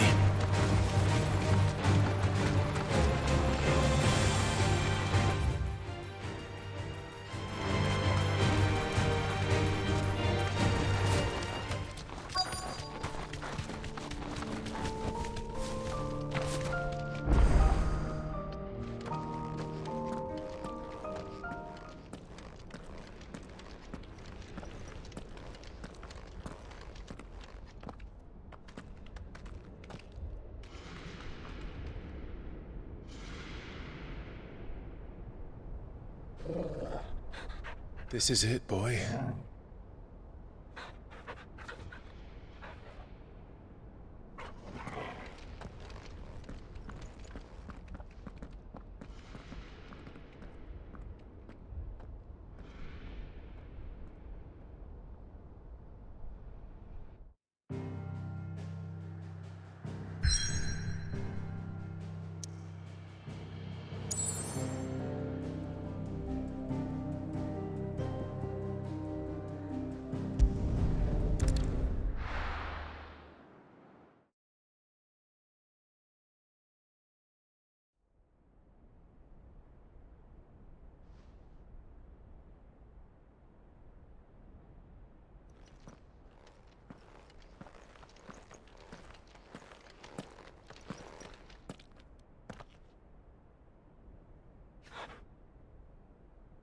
I've come for you, Barnabas.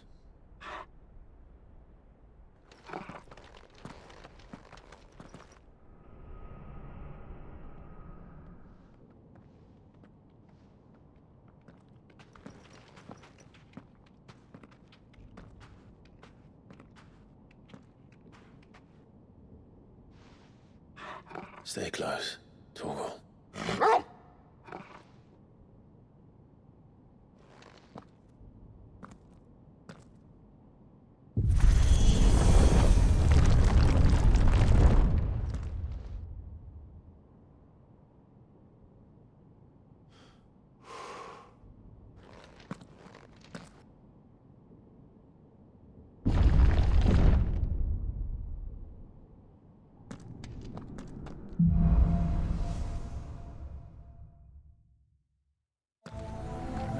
The tower. It's alive.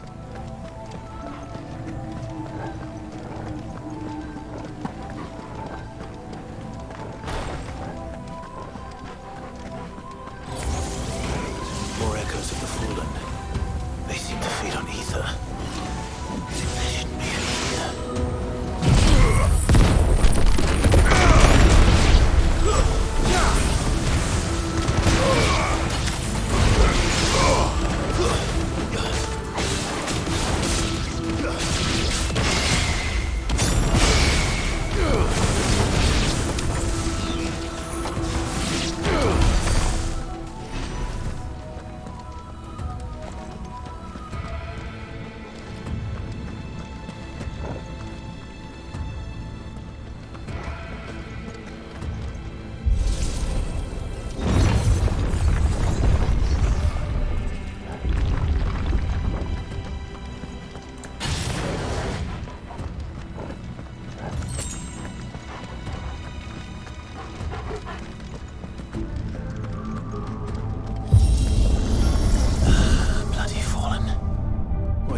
If I were Barnabas, where would I be?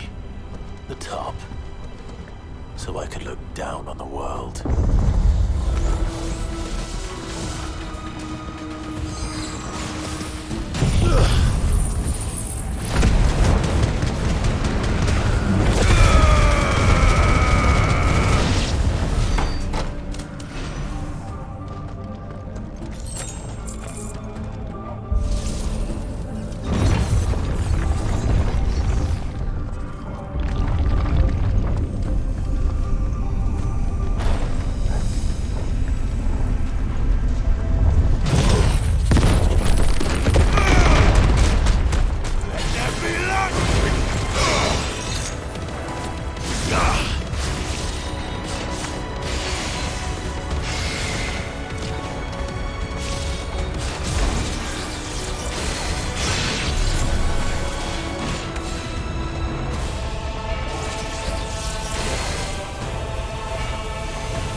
That's new.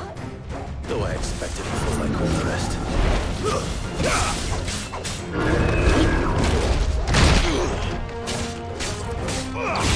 Thanks, boy.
was that thing?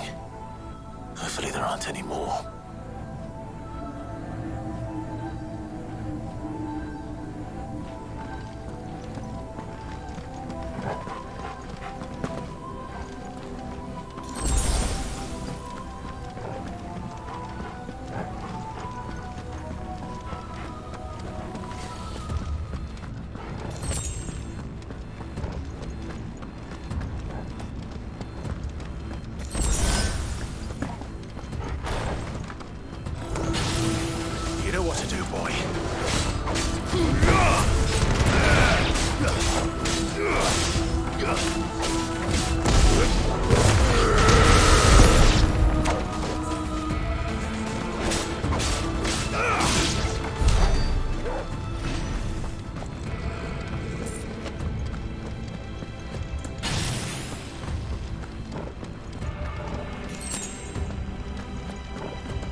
almost there.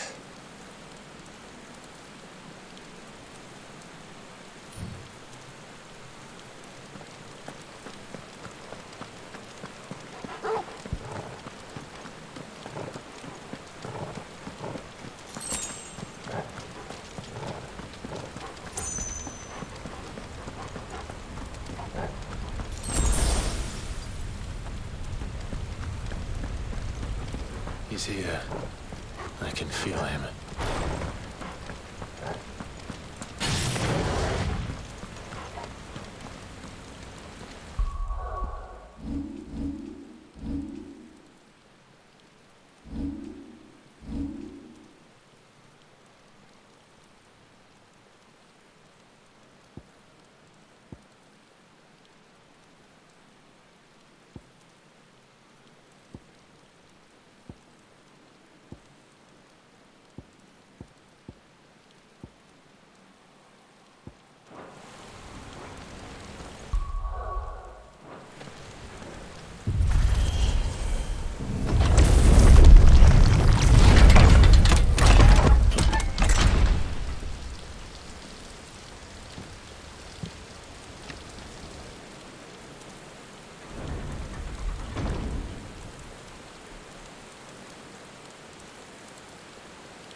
Why?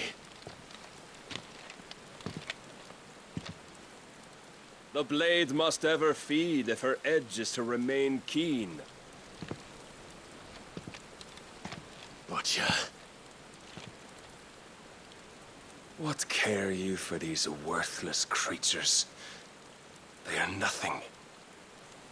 Weak from the moment of their conception, ever longing for power not theirs to command, they turn unfailingly upon themselves.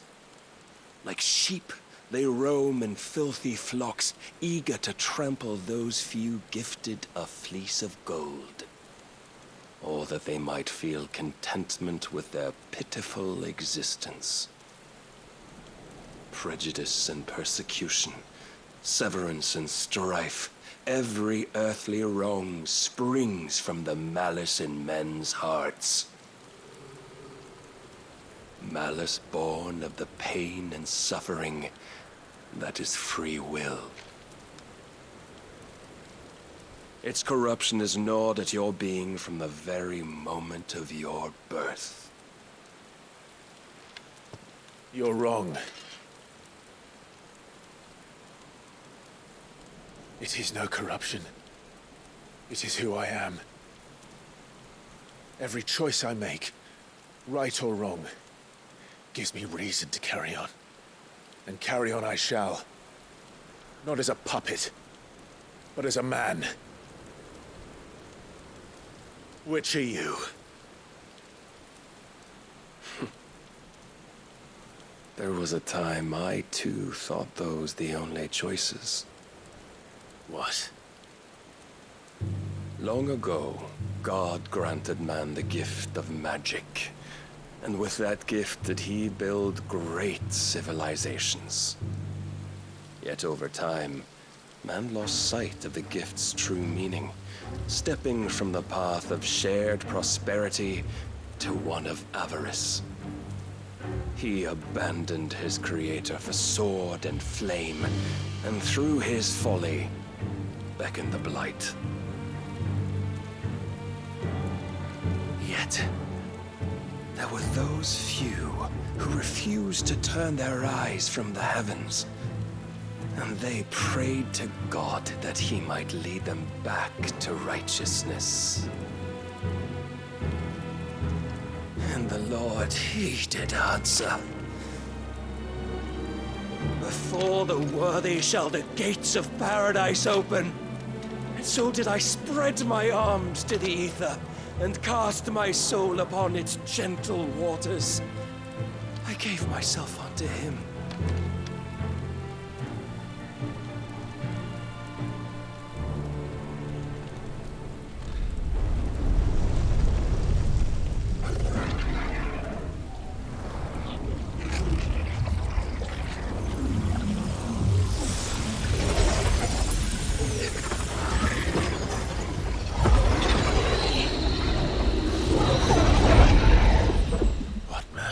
this?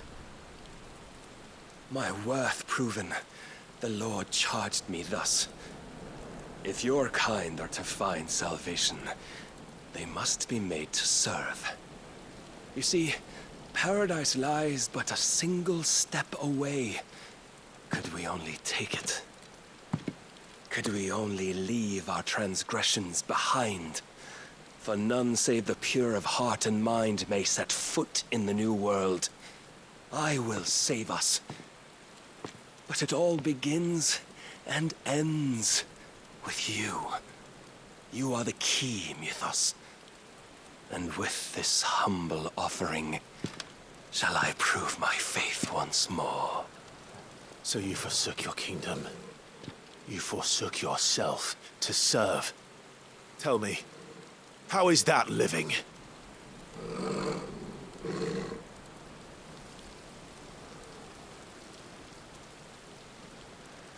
What you seek to provide is not salvation. It's anything but. Life is about always having a choice. Take that away, and we might as well be dead.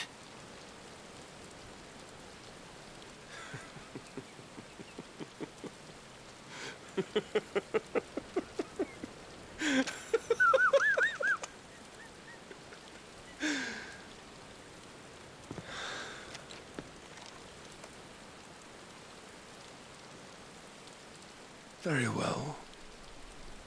Come then. Show us the strength of your will. It's not the strength of my will that should worry you, but the weakness of yours.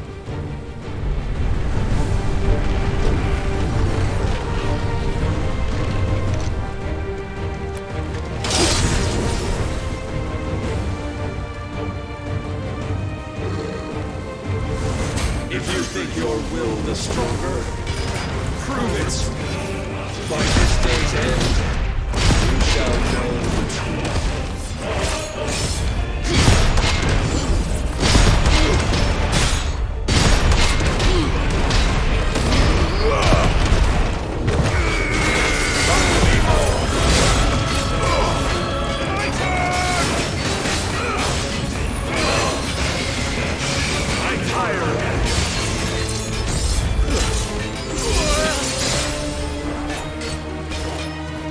Blessed with the might of a god, yet still you fight like a man.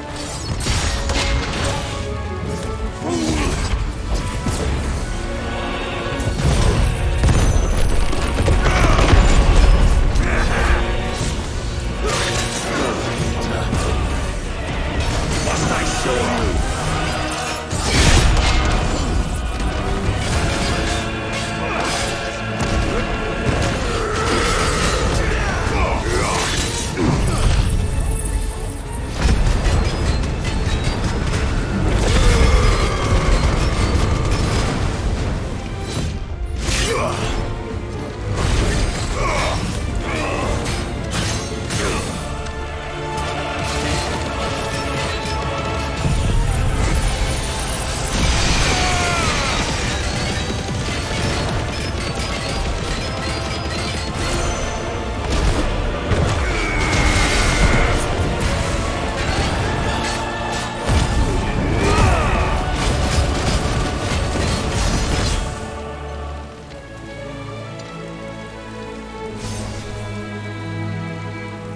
God chose you to serve as his vessel, and you cling to this foolish notion of hope when there is none.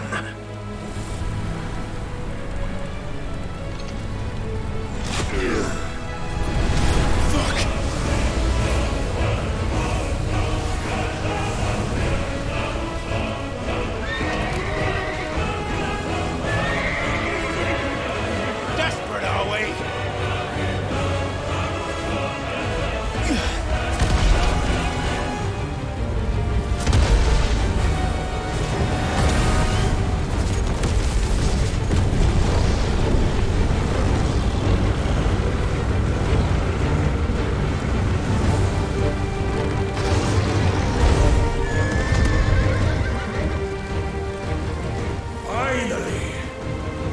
can begin! Yeah!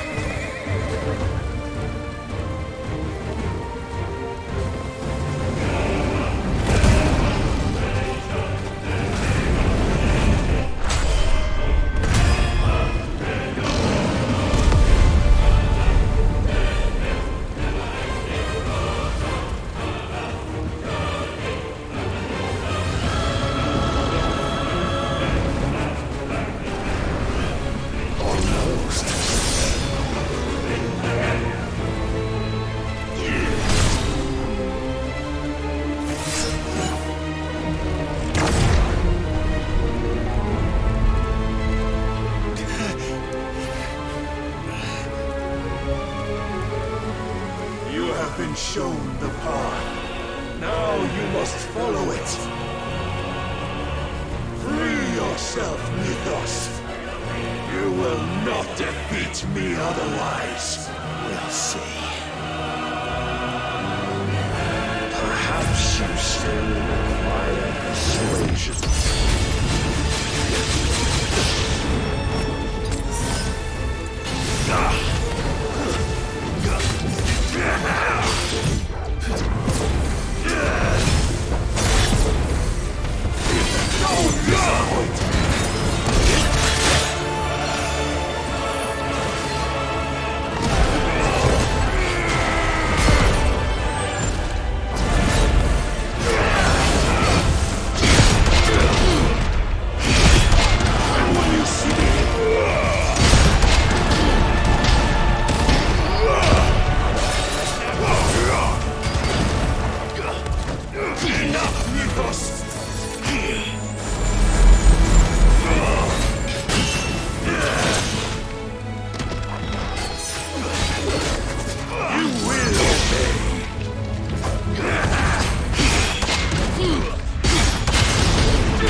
You admitted defeat the moment you turned your back on us. When you turned your back on the truth, Barnabas. We are not as weak as your god believes.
Men know nothing of strength.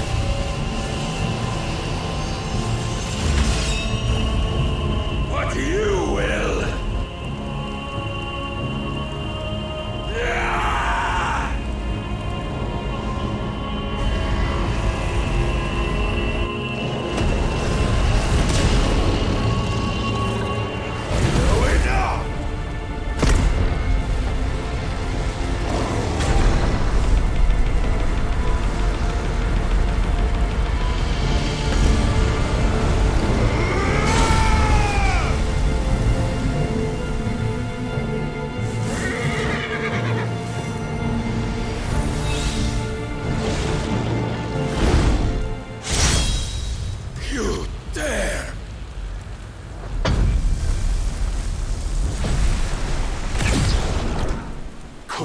you have made a weapon of your weakness.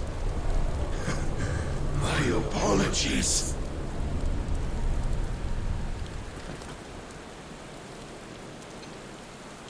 You are not the fool I took you for.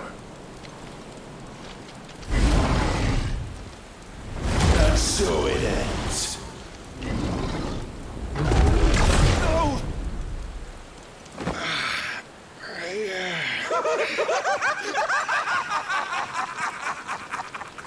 Don't tell me you are tired, Mythos! Your stubborn defiance has stirred my long-becalmed heart, filling it with a joy that I have not known for generations! I had thought the tantalizing kiss of self-indulgence a dream forever out of reach.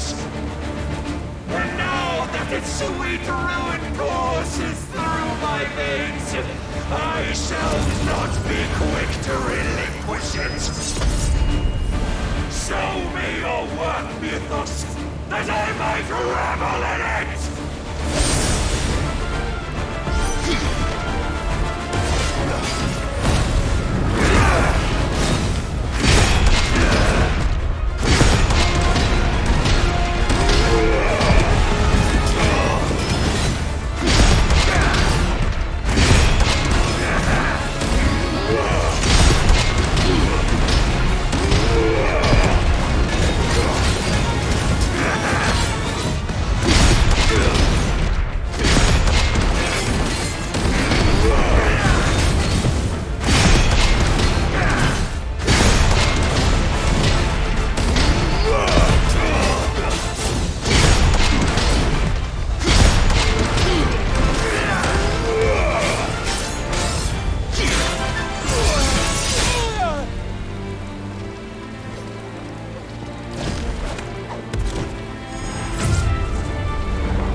Salvation is come! Rejoice as our souls are granted peace unending! How do you know this day will come? What proof have you? Your mere existence is proof of the Lord's grand design! I'll never serve your god!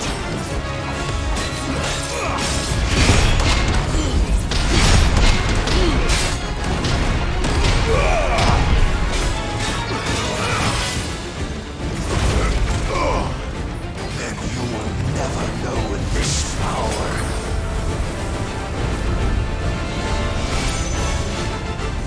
My heart, it soars.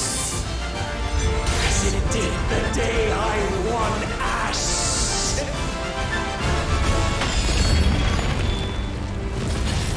Since then, many have sought my crown, Mythos.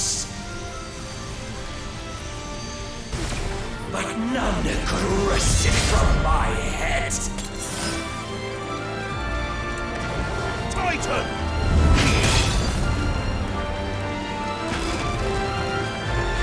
Come!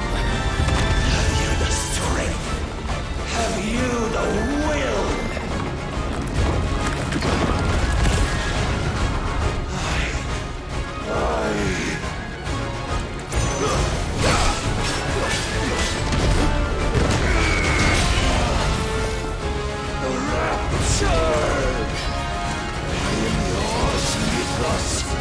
Claim me as your prize!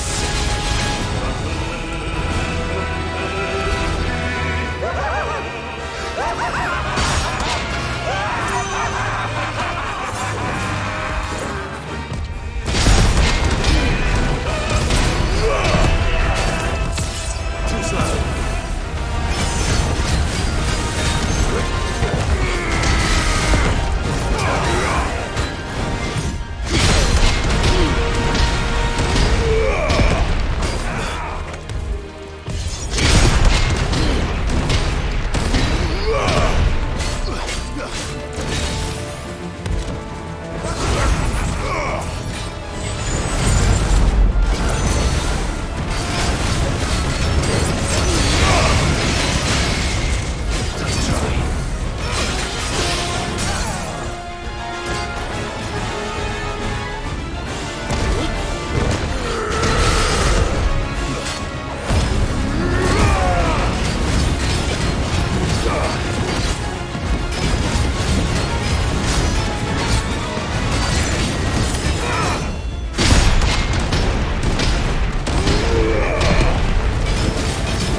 At an end.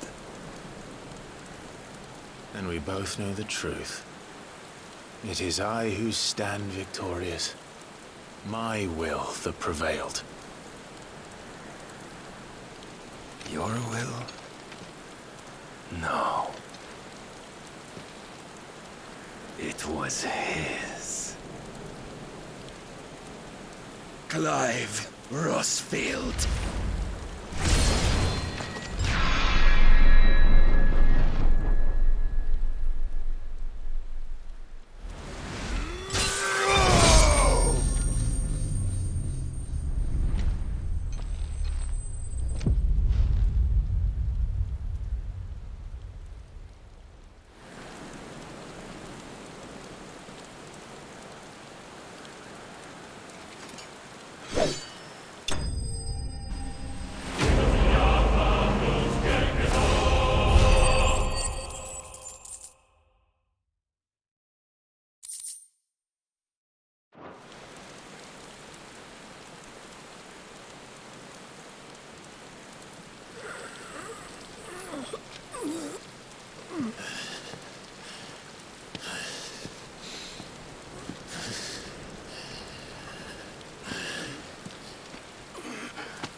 Perhaps there is strength in will. Would that I had not relinquished my own.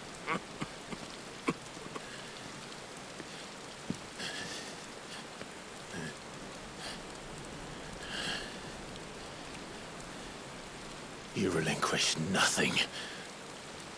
What was it, if not will, that made you strive for a new world? Strive to win your master's approval?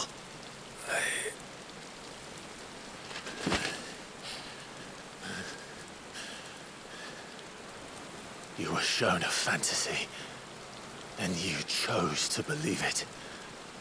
But you were wrong. There is no world, but the one we live in. And that world is worth saving. Even if it means killing a god.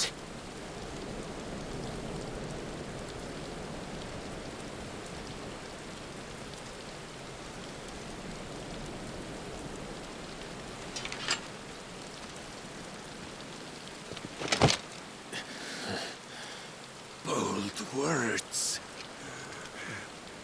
From one who has served the Lord so well. This is pointless.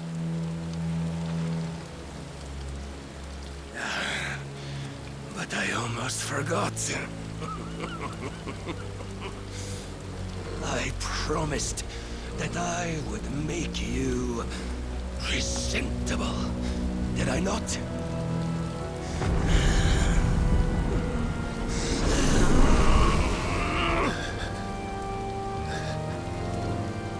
We shall fulfill our destinies. Just as the Lord's Mother Crystals have fulfilled theirs. Come, Clive Rossfield. Take what is rightfully yours. Become one with God. No.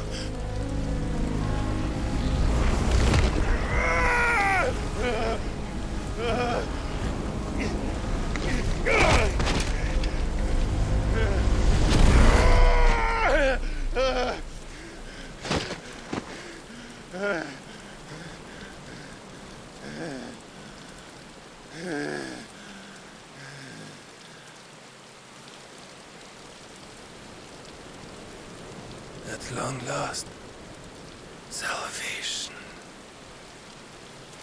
I'm coming home. Mother.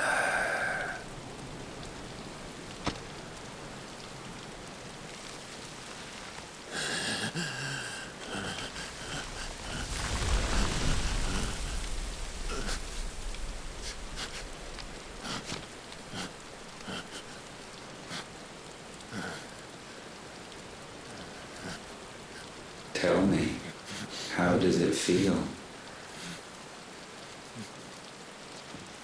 Show yourself! Face me! How does it feel to consume your rival's strength, to gorge yourself on their beam, to edge step by trembling step ever closer to the divine? With or without a will, you are still but a vessel, our vessel. Behold, how your body shudders in anticipation of its fate.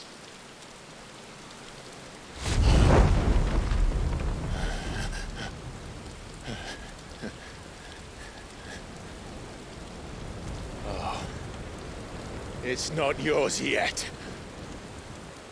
No. Come then, O wayward child. We shall await you upon the back of the first worm. There, all shall end and begin again.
me, ask them!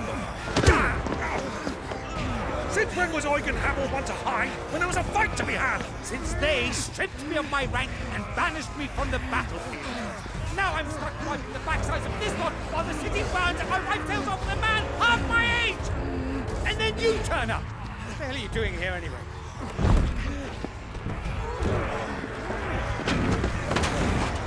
What indeed? The enemy numbers 200,000 or more counting yours. There are simply not enough soldiers garrisoning in the capital to repel an army of that size. Then what of the central keep? Held by a contingent of soldiers and bearers from the surrounding boroughs. They are the sole reason it still stands. And all it took was an army on their doorstep to bring them together. The prospect of death does put things into perspective. Perspective. Perhaps it's what we've lacked all along.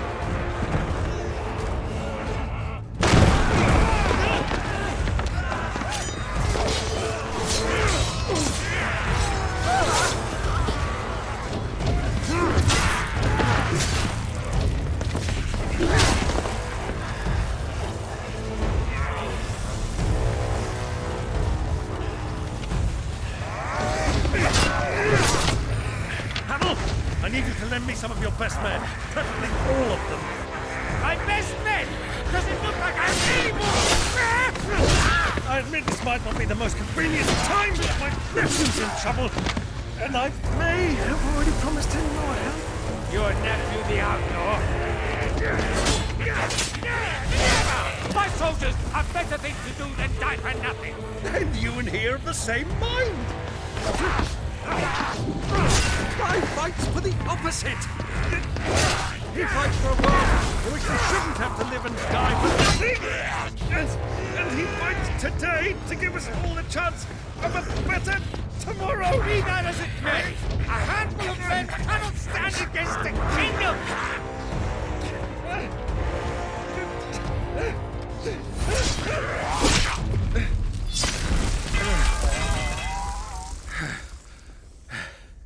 Then mayhap they are the wrong men.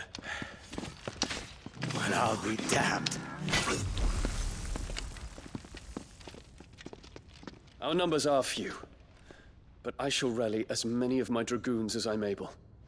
You, apprise the Lord Strategist of the state of the city's defenses. Yes, Your Radiance.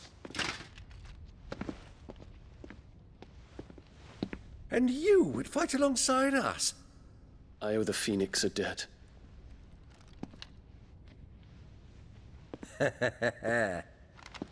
Does this vouch for my nephews? Aye, but I still have my doubts about you. Which we can discuss later. Indeed. You said you had men garrisoned in the keep. Captain, do you know how many yet remain? Allow me to confirm. Commander? Whatever their number, Randalar will be needing Gather the them bodies all. and build a pyre in the courtyard. Quickly. Terence. My lord.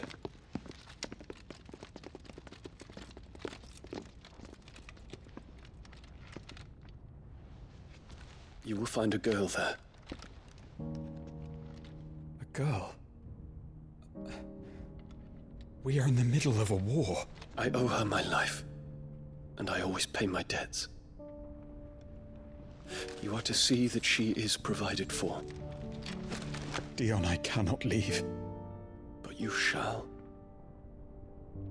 If I am ever to be worthy of the forgiveness of our people, then I must earn it. And I must earn it by my hand, and my hand alone. Know that I do not ask this lightly. And know that I will do it.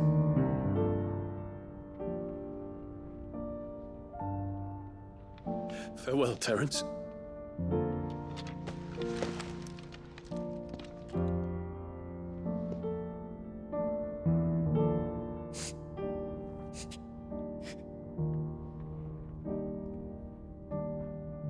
Farewell, my prince.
Clive! Thank fuck.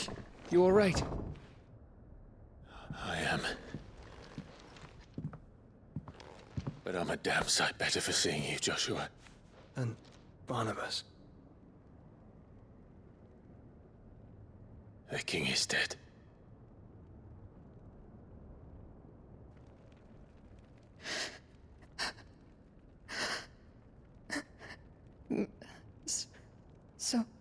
So they're all...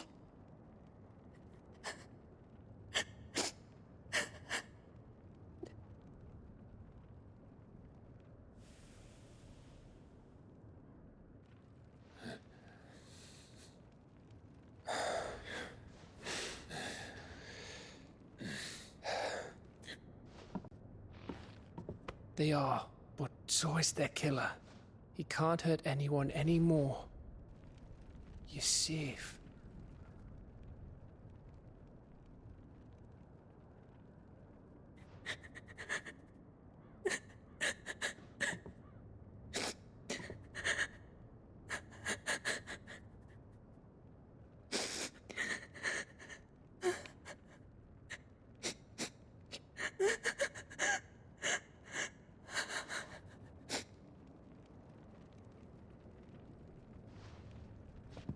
Gav, we need to talk.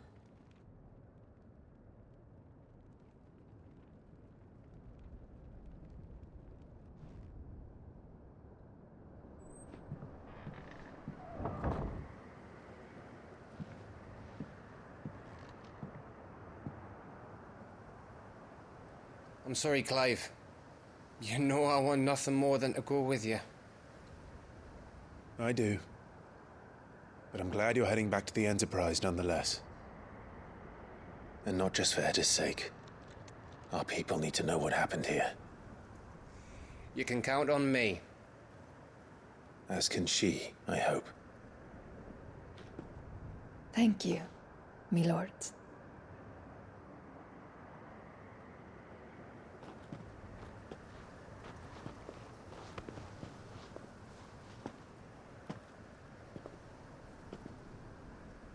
Do you think that was wise? Wiser than leaving a woman with child alone in the Deadlands. They'll be safer at the hideaway. For now, at least.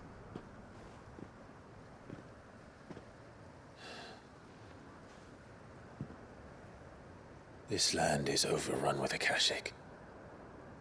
The king himself was long turned, albeit by choice. All to serve Ultima, in his damnable quest to forge the perfect vessel. The chaos Barnabas wreaked upon nation after nation. How many were killed for this? He didn't consider it killing. Or a mercy of sorts.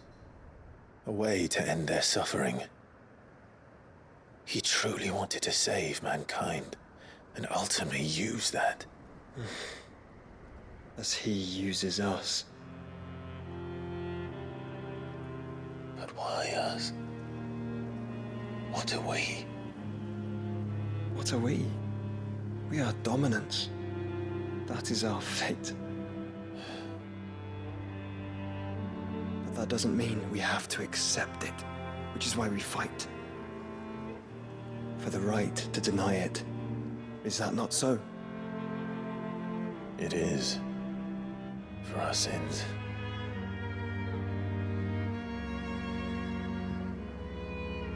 Barnabas said something else. That the mother crystals were Ultimas. Ultimas? Are you certain? We know that the mother crystals have been leading the land of Ether. And we also know that it's this which hastens the spread of the blight. But what I cannot fathom is what Ultima stands to gain from that. What did you find at the stronghold? The truth about Ultima's prize. For so long, I believed it to be you, and you alone. Yet, it is not merely Efreet that he desires, but Efreet and Phoenix both. That which we became in the skies over Twinside. Only when the twin flames are joined shall his vessel be complete. Quite why he needs a vessel is another question. Unless there is something he cannot achieve without one. Something his immaterial form precludes. Something requiring an unthinkable amount of ether and a body resilient enough to channel it. If I did not know better, brother, I would think that he meant to cast a spell. A spell 1,000 years in the making. A spell to end all spells. And he cannot do it without us. Nor without the Mother Crystals. But if we destroy them all, we will stop not only the Blight, but Ultima as well.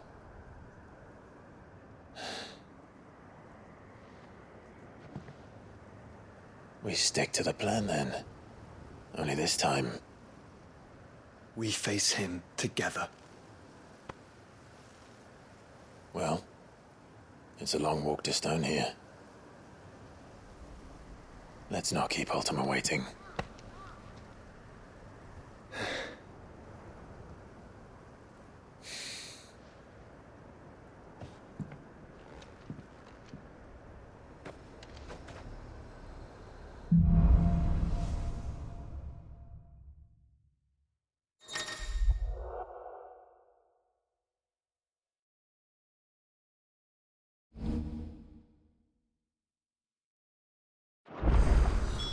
When Barnabas fell, his magic died with him.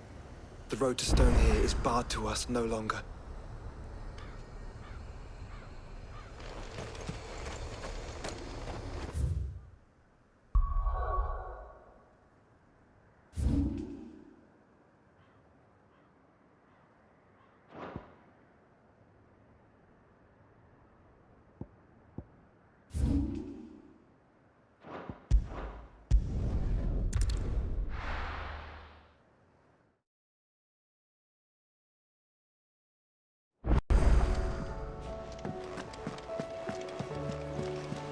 Covered in nicks and lumps, the lot of them.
must hold on.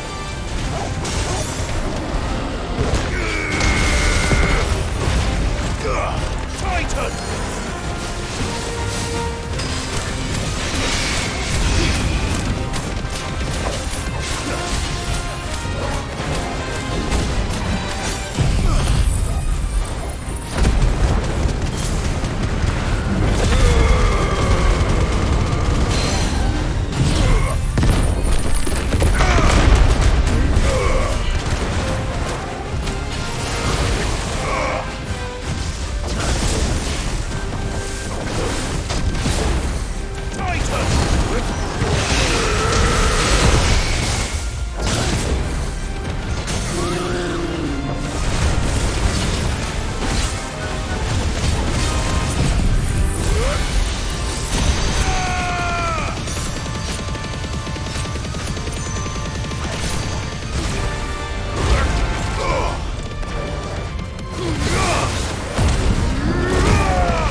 Picked on someone your own size.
Ready, go? Yeah!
Straight home now.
Your reign is at an end.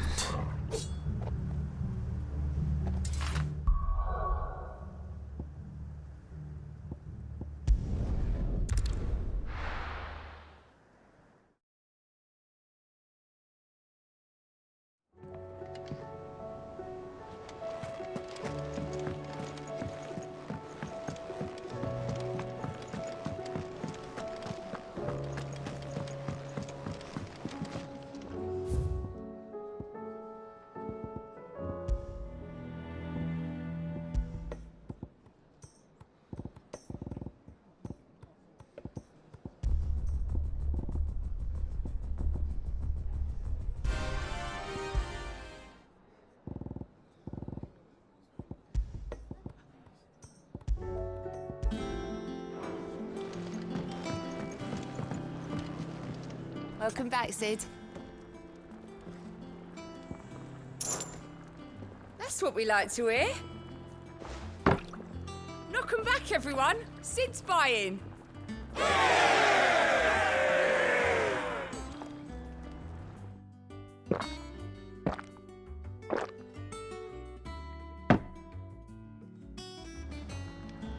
Don't be a stranger, Sid.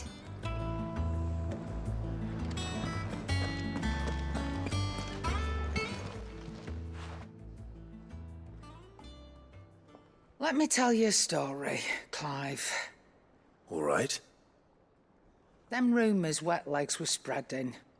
Might be they weren't just tales plucked out of thin air. You see, there were a time when I weren't too particular about who I sold steel to, so long as they paid me the right price. Some women lust after blood, others after flesh, but me, I were always one for gold. And to satisfy that lust, I sold to opposing armies, stabbed my every client in the back, made myself the most hated woman in the twins. But then one day I met a man who made me a different kind of offer. Said he'd give me access to a realm-wide community of like-minded individuals in constant need of steel and sundries. On the condition I sold to him and his alone. Was that the first time you met Sid? Aye. And I fell right into his damn trap. He was true to his word, so I ended up being true to mine. And I soon started making the best profits I've seen since taking up the trade. And all without aiding or abetting any outlaws. Except Sid himself, that is. Told me about his plan to topple the mother crystals, you know. Said that with them gone, the realm would want for all manner of things. An opportunity for the likes of me to mint gil. Why, I reckon an enterprising individual could find himself the richest dam in the twins. And that's when he had me. I emptied my stores that day and moved into the hideaway proper. And the rest, as they say, is ancient bloody history.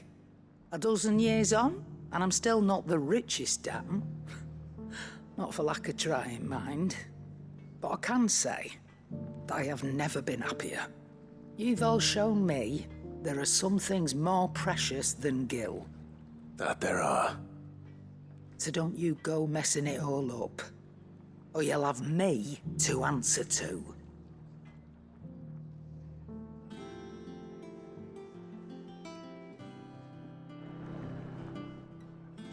Clive, if you're gonna buy something, be quick about it.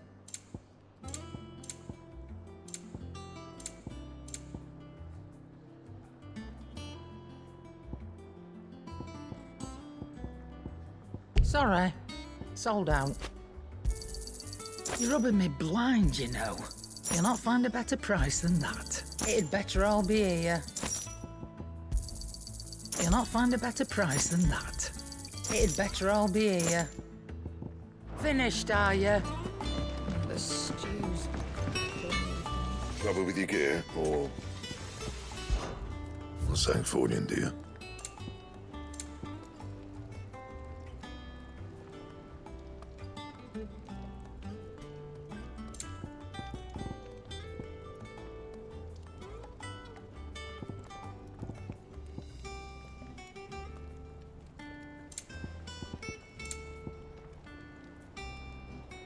That it? Fine.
Your journey ends here.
Ready, go?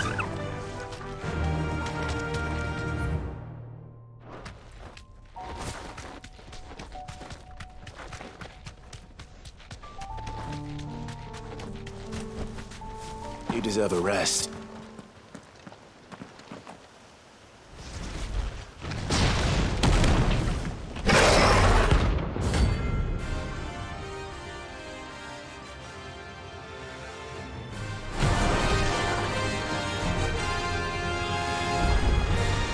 Look who's here to meet us. Pity they don't see foreign visitors.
all right, Joshua?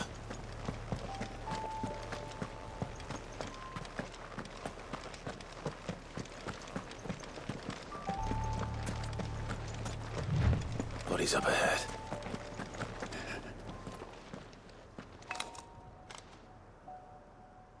Is there no peace for a dying man? What happened here? The ether floods made savage beasts of my companions. And those faithless orcs, I knew they weren't to be trusted. We were told that they would stay loyal to our cause. Something commanded their loyalty, but it was not us. It's a wonder they stayed faithful for so long. Perhaps they sensed our downfall. The king is gone, our nation in ruins. What becomes of us loyal pawns now? Sworn to a shattered throne. Fuck Walud. Fuck the dead king and his god. Fuck this withered shithole. The floods do not affect you. You are a bearer, albeit one who's lost his brand. Pray, hear me, brother. Will you grant this pawn his final wish? Will you lay my dying soul to rest? Of course. What do you need? Finally, some luck. Beyond the castle walls, towards Stonehyrr, there is a forest. Never turn. My parents are buried upon a bluff, nestled amongst the trees. Theirs was the only love I ever knew. I was torn from them in life, but perhaps I can return to them in death. Take my ring. See that it rests beside their bones.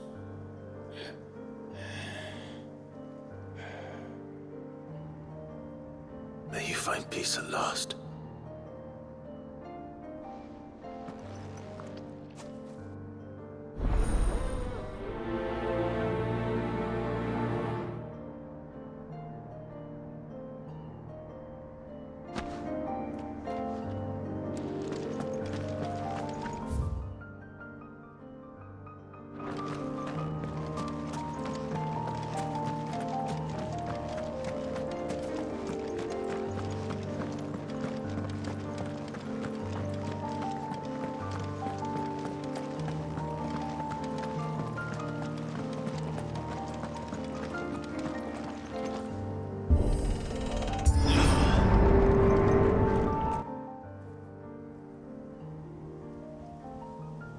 Don't tell me.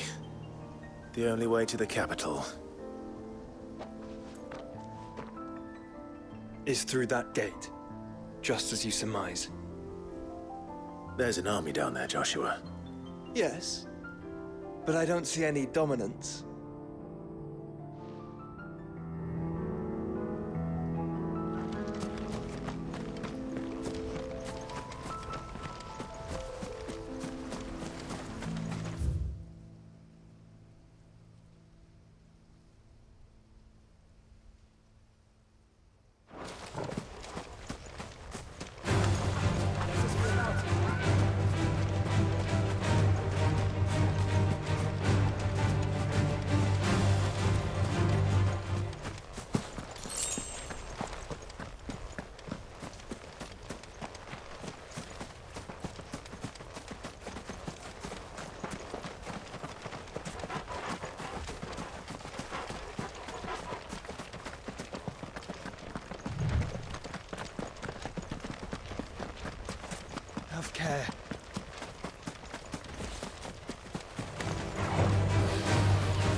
Come on.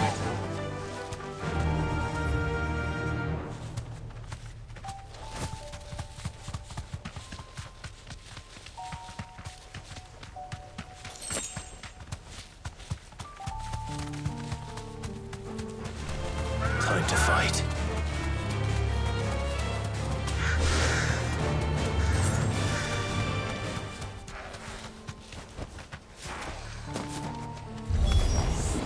Not an unturned soldier in sight. Then we end their suffering.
This one's bigger than the others.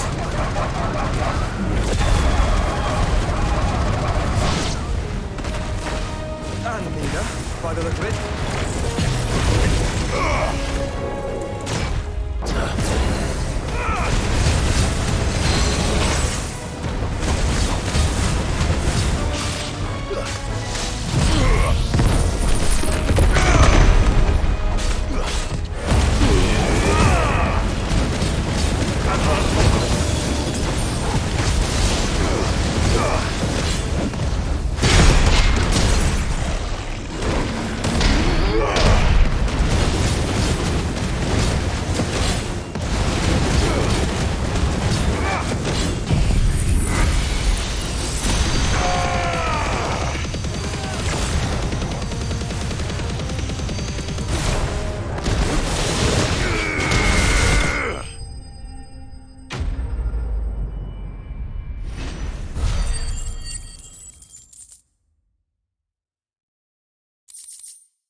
We can rest here if you like. Don't worry, I'll be fine.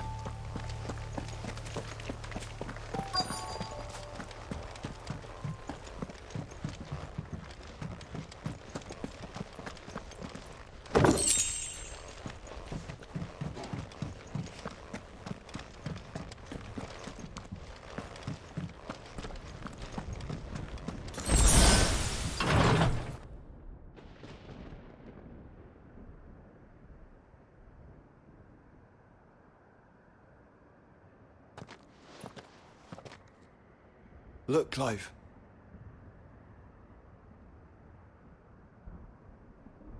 By the Founder. The place is a fortress.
Let's go.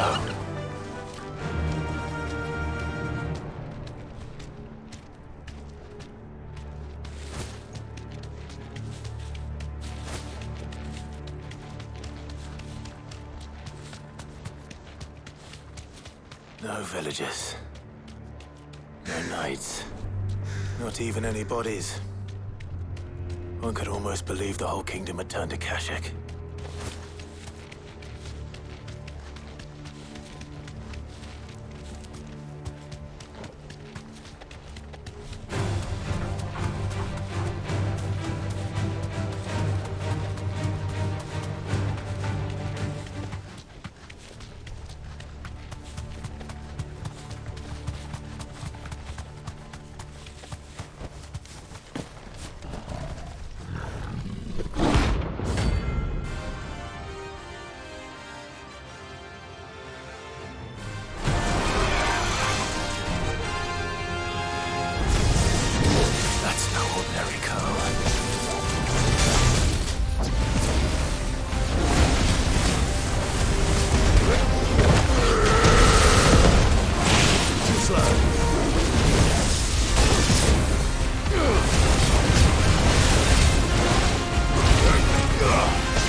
Let's hope it was the last of its kind.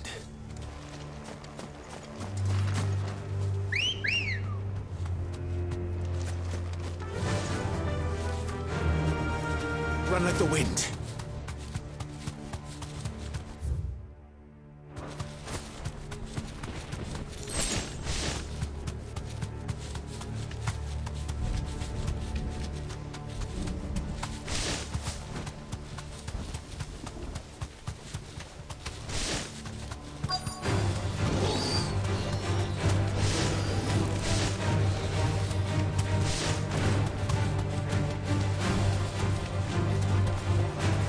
Safe.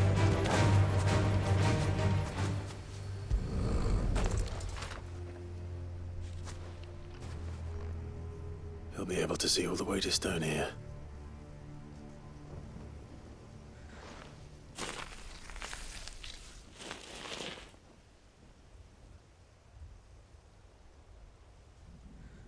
As fine a resting place as any man could hope for. Reunited with those he loves at last.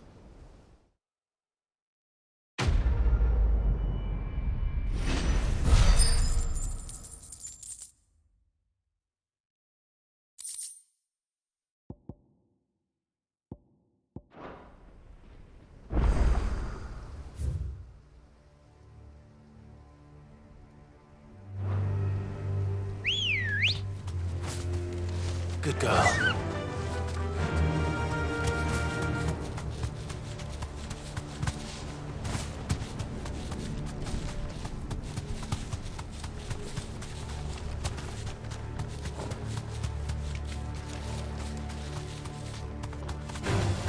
Time to fight.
Let's go.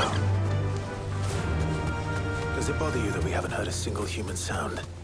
Everything about this place bothers me.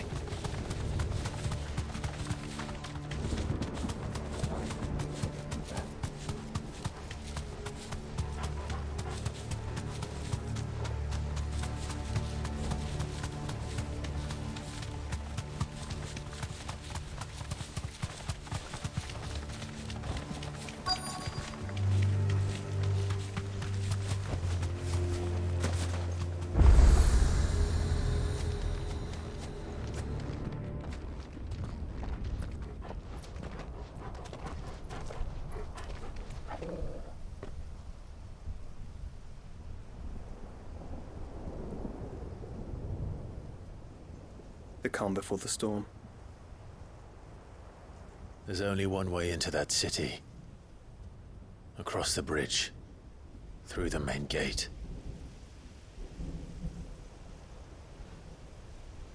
Right into the midst of whatever is left of the late King's army. Are you ready for this?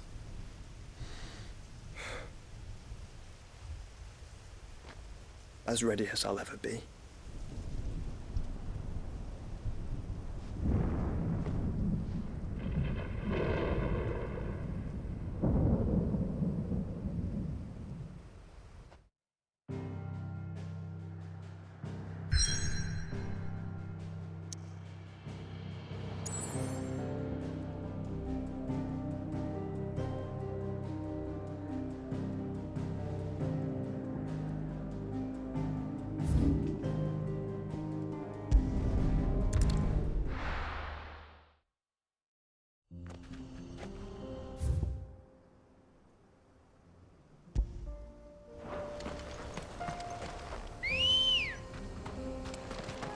Come on.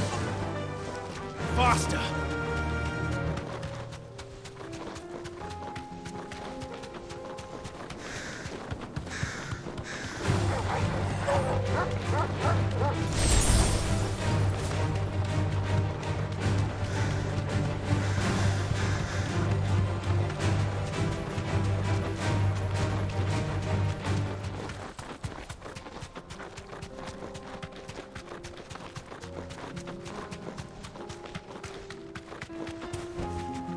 Straight home now.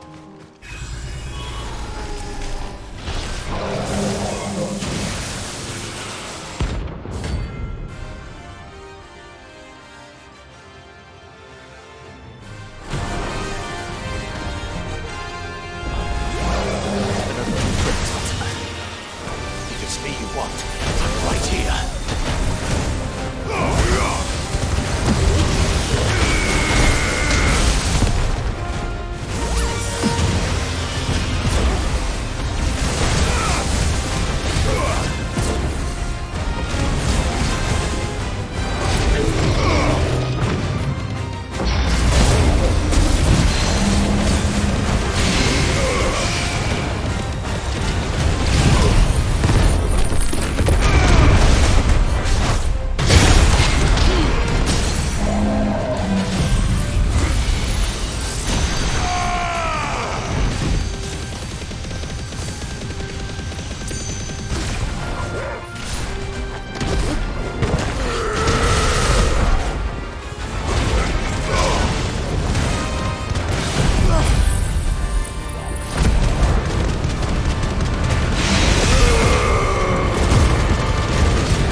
Don't come back.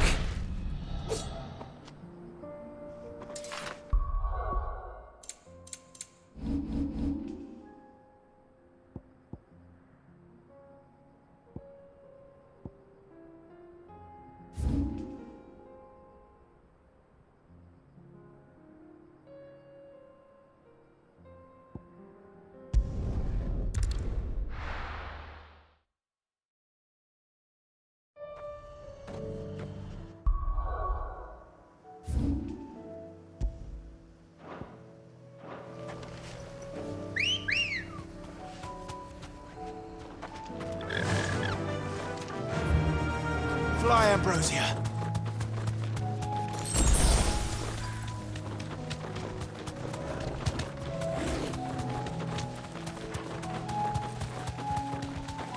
Caution, brother.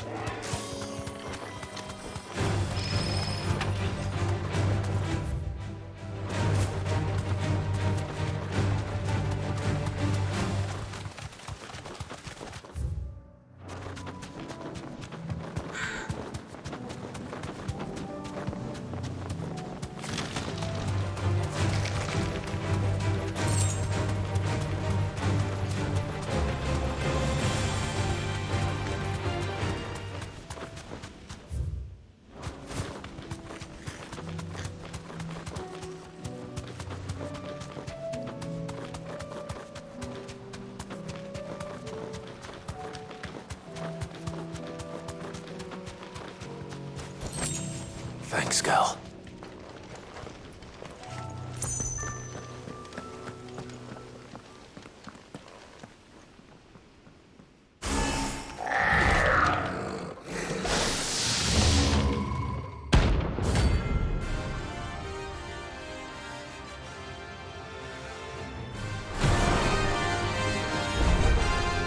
Looks like we're working something up. Only one thing for it.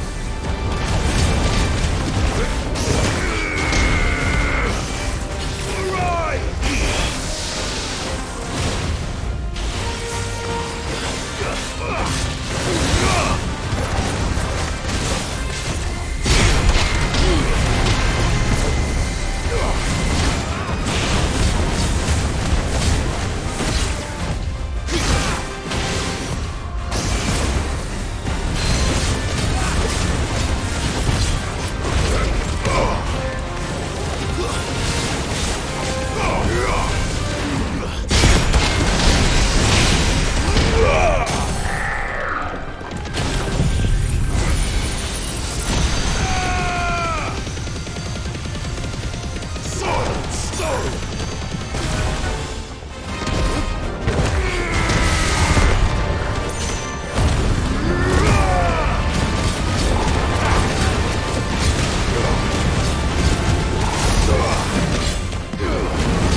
Sweet dreams.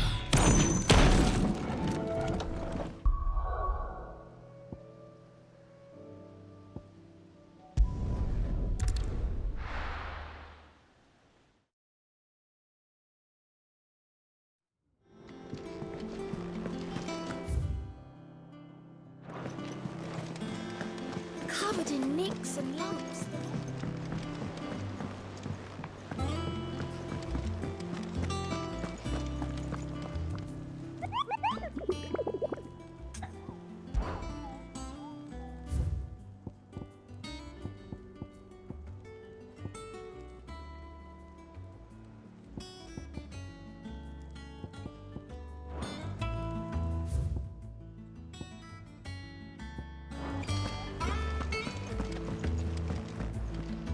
Back again?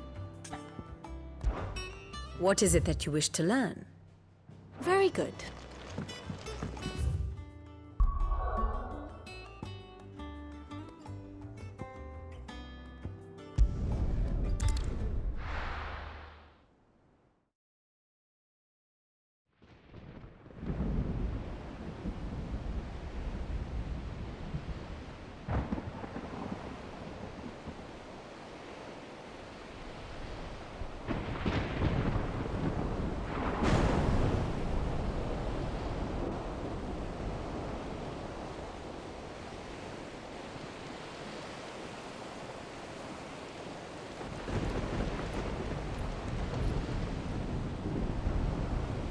What the hell happened here? I dare not think. A stroke of good fortune, perhaps?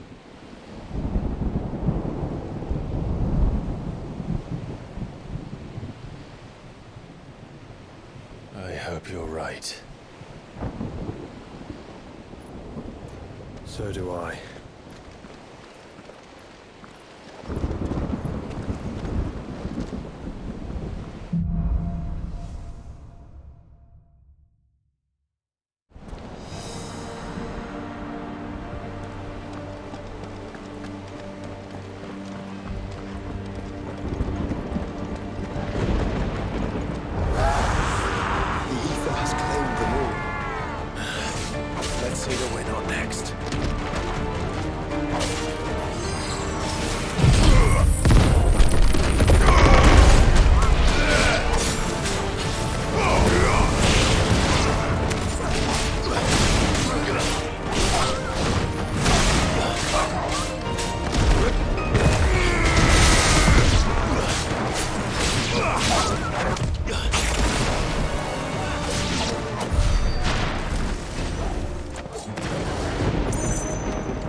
Who'd be mad enough to tame such a beast?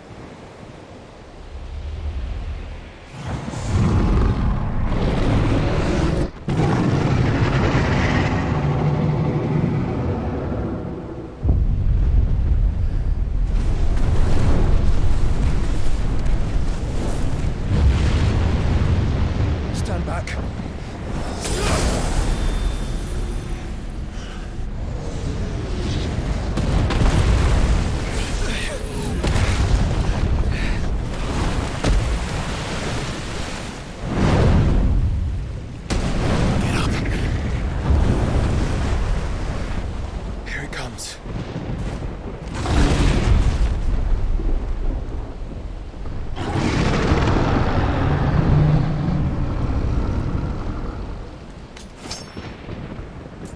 Well, what are we waiting for?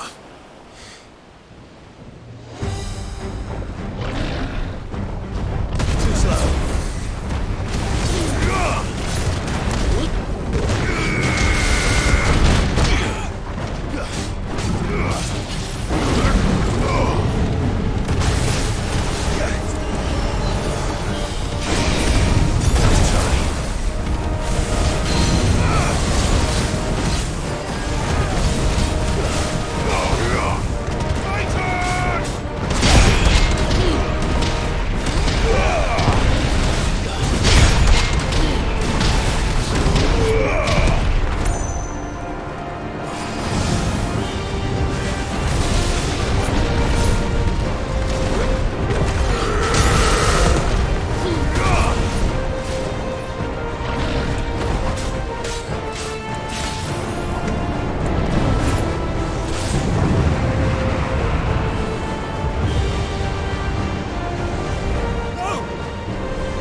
Trust me.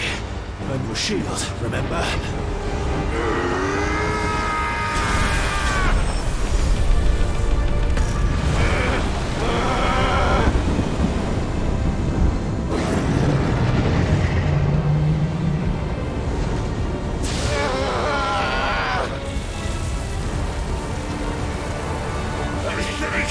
This won't be a job for every Why would you turn to him, brother?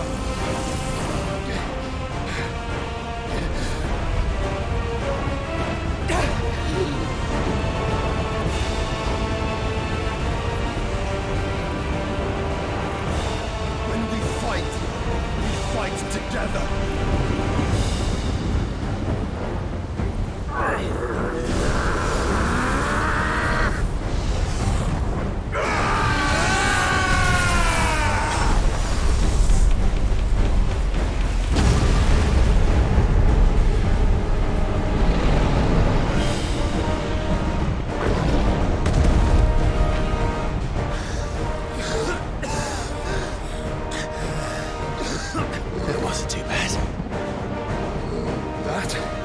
Just the beginning.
Quickly, before we're cut off for good.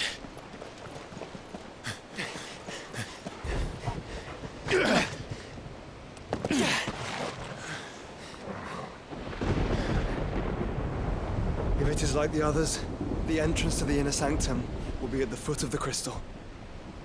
We're almost there.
Stone!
Once we step onto that bridge, we'll be easy targets. Then we better move quickly.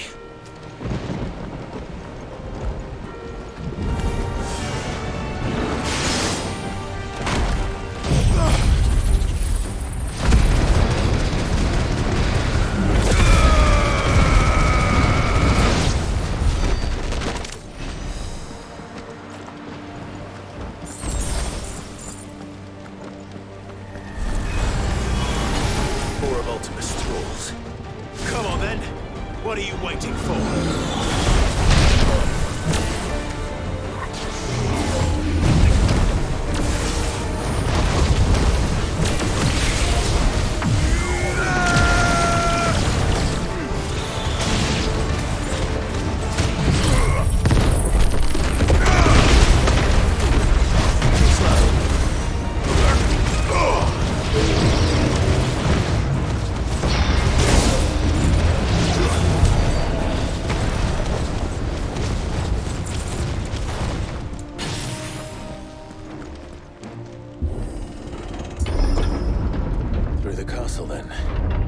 I don't see any other way.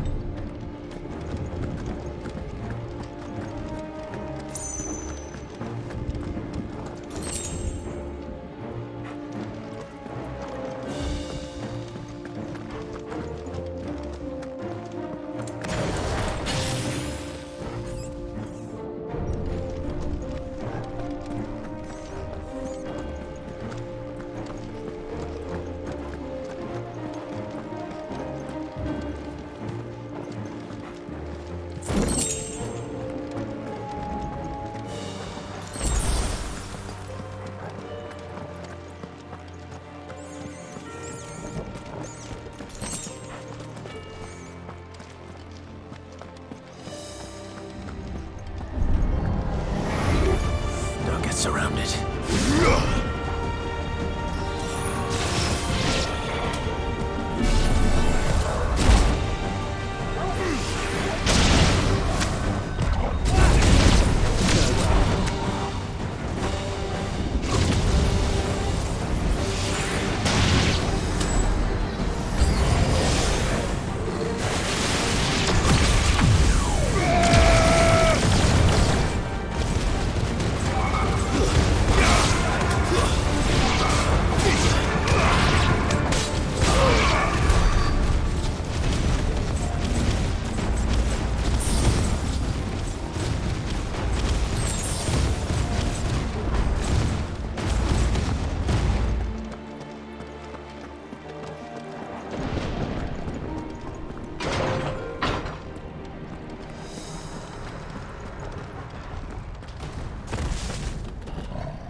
cannot allow it to spread any further.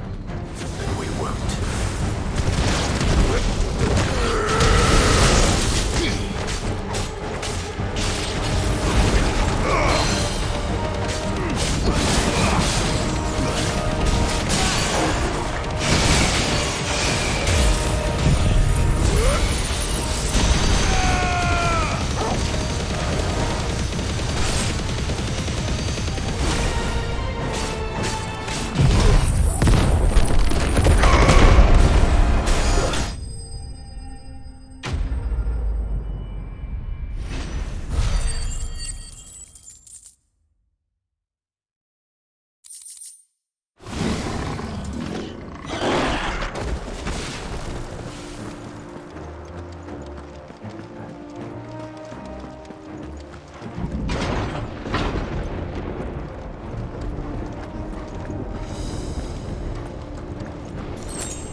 This might take a while.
focus, Joshua.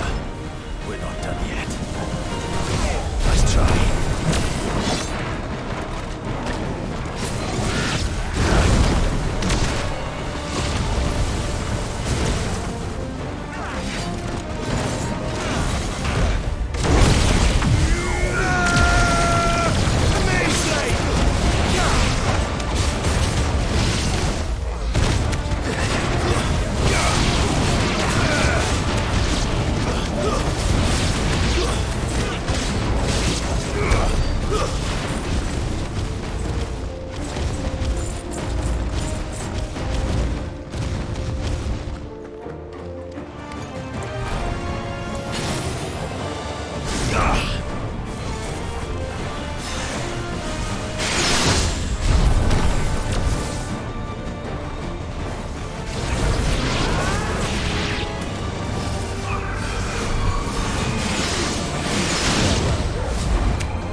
We don't want to know.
slow. Nice try.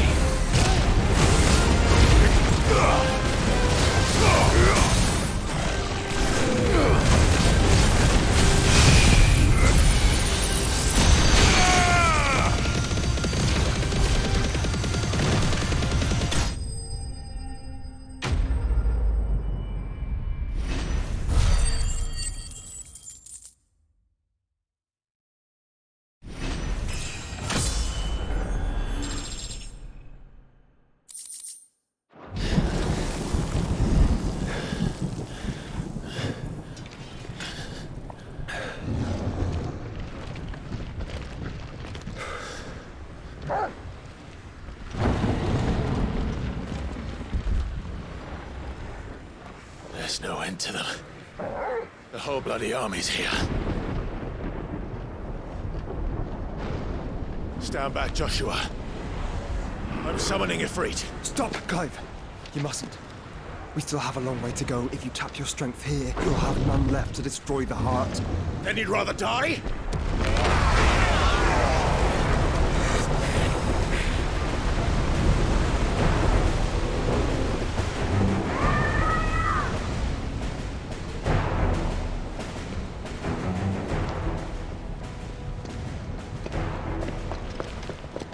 Jill!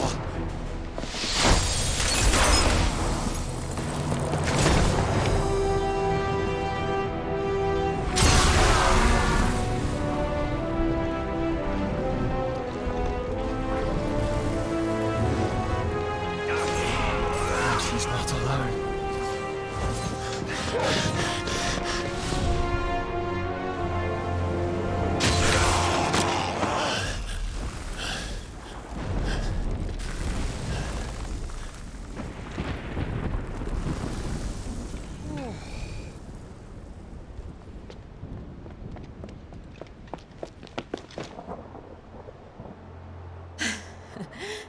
Surprised to see us. How did you? Gav. He told us exactly where you'd be. Even sniffed out a crack in the castle wall. And when we saw the heavens come crashing down, we had no choice but to believe him. It's been quite a day. To what do we owe this honor? A debt I would see repaid. Prince Dion. It's good to see you well. So, this must be Ifrit. Your uncle bade me give you a message. Listen to your heart, and guide your steel true. Your father would expect no less. That is all. Thank you. For everything, Your Highness. Dion, please. You do realize the only thing we've freed so far is this wall from its foundations, right? Now, if your lord and ladyship's quite finished. Well said, Gav. We have work to do.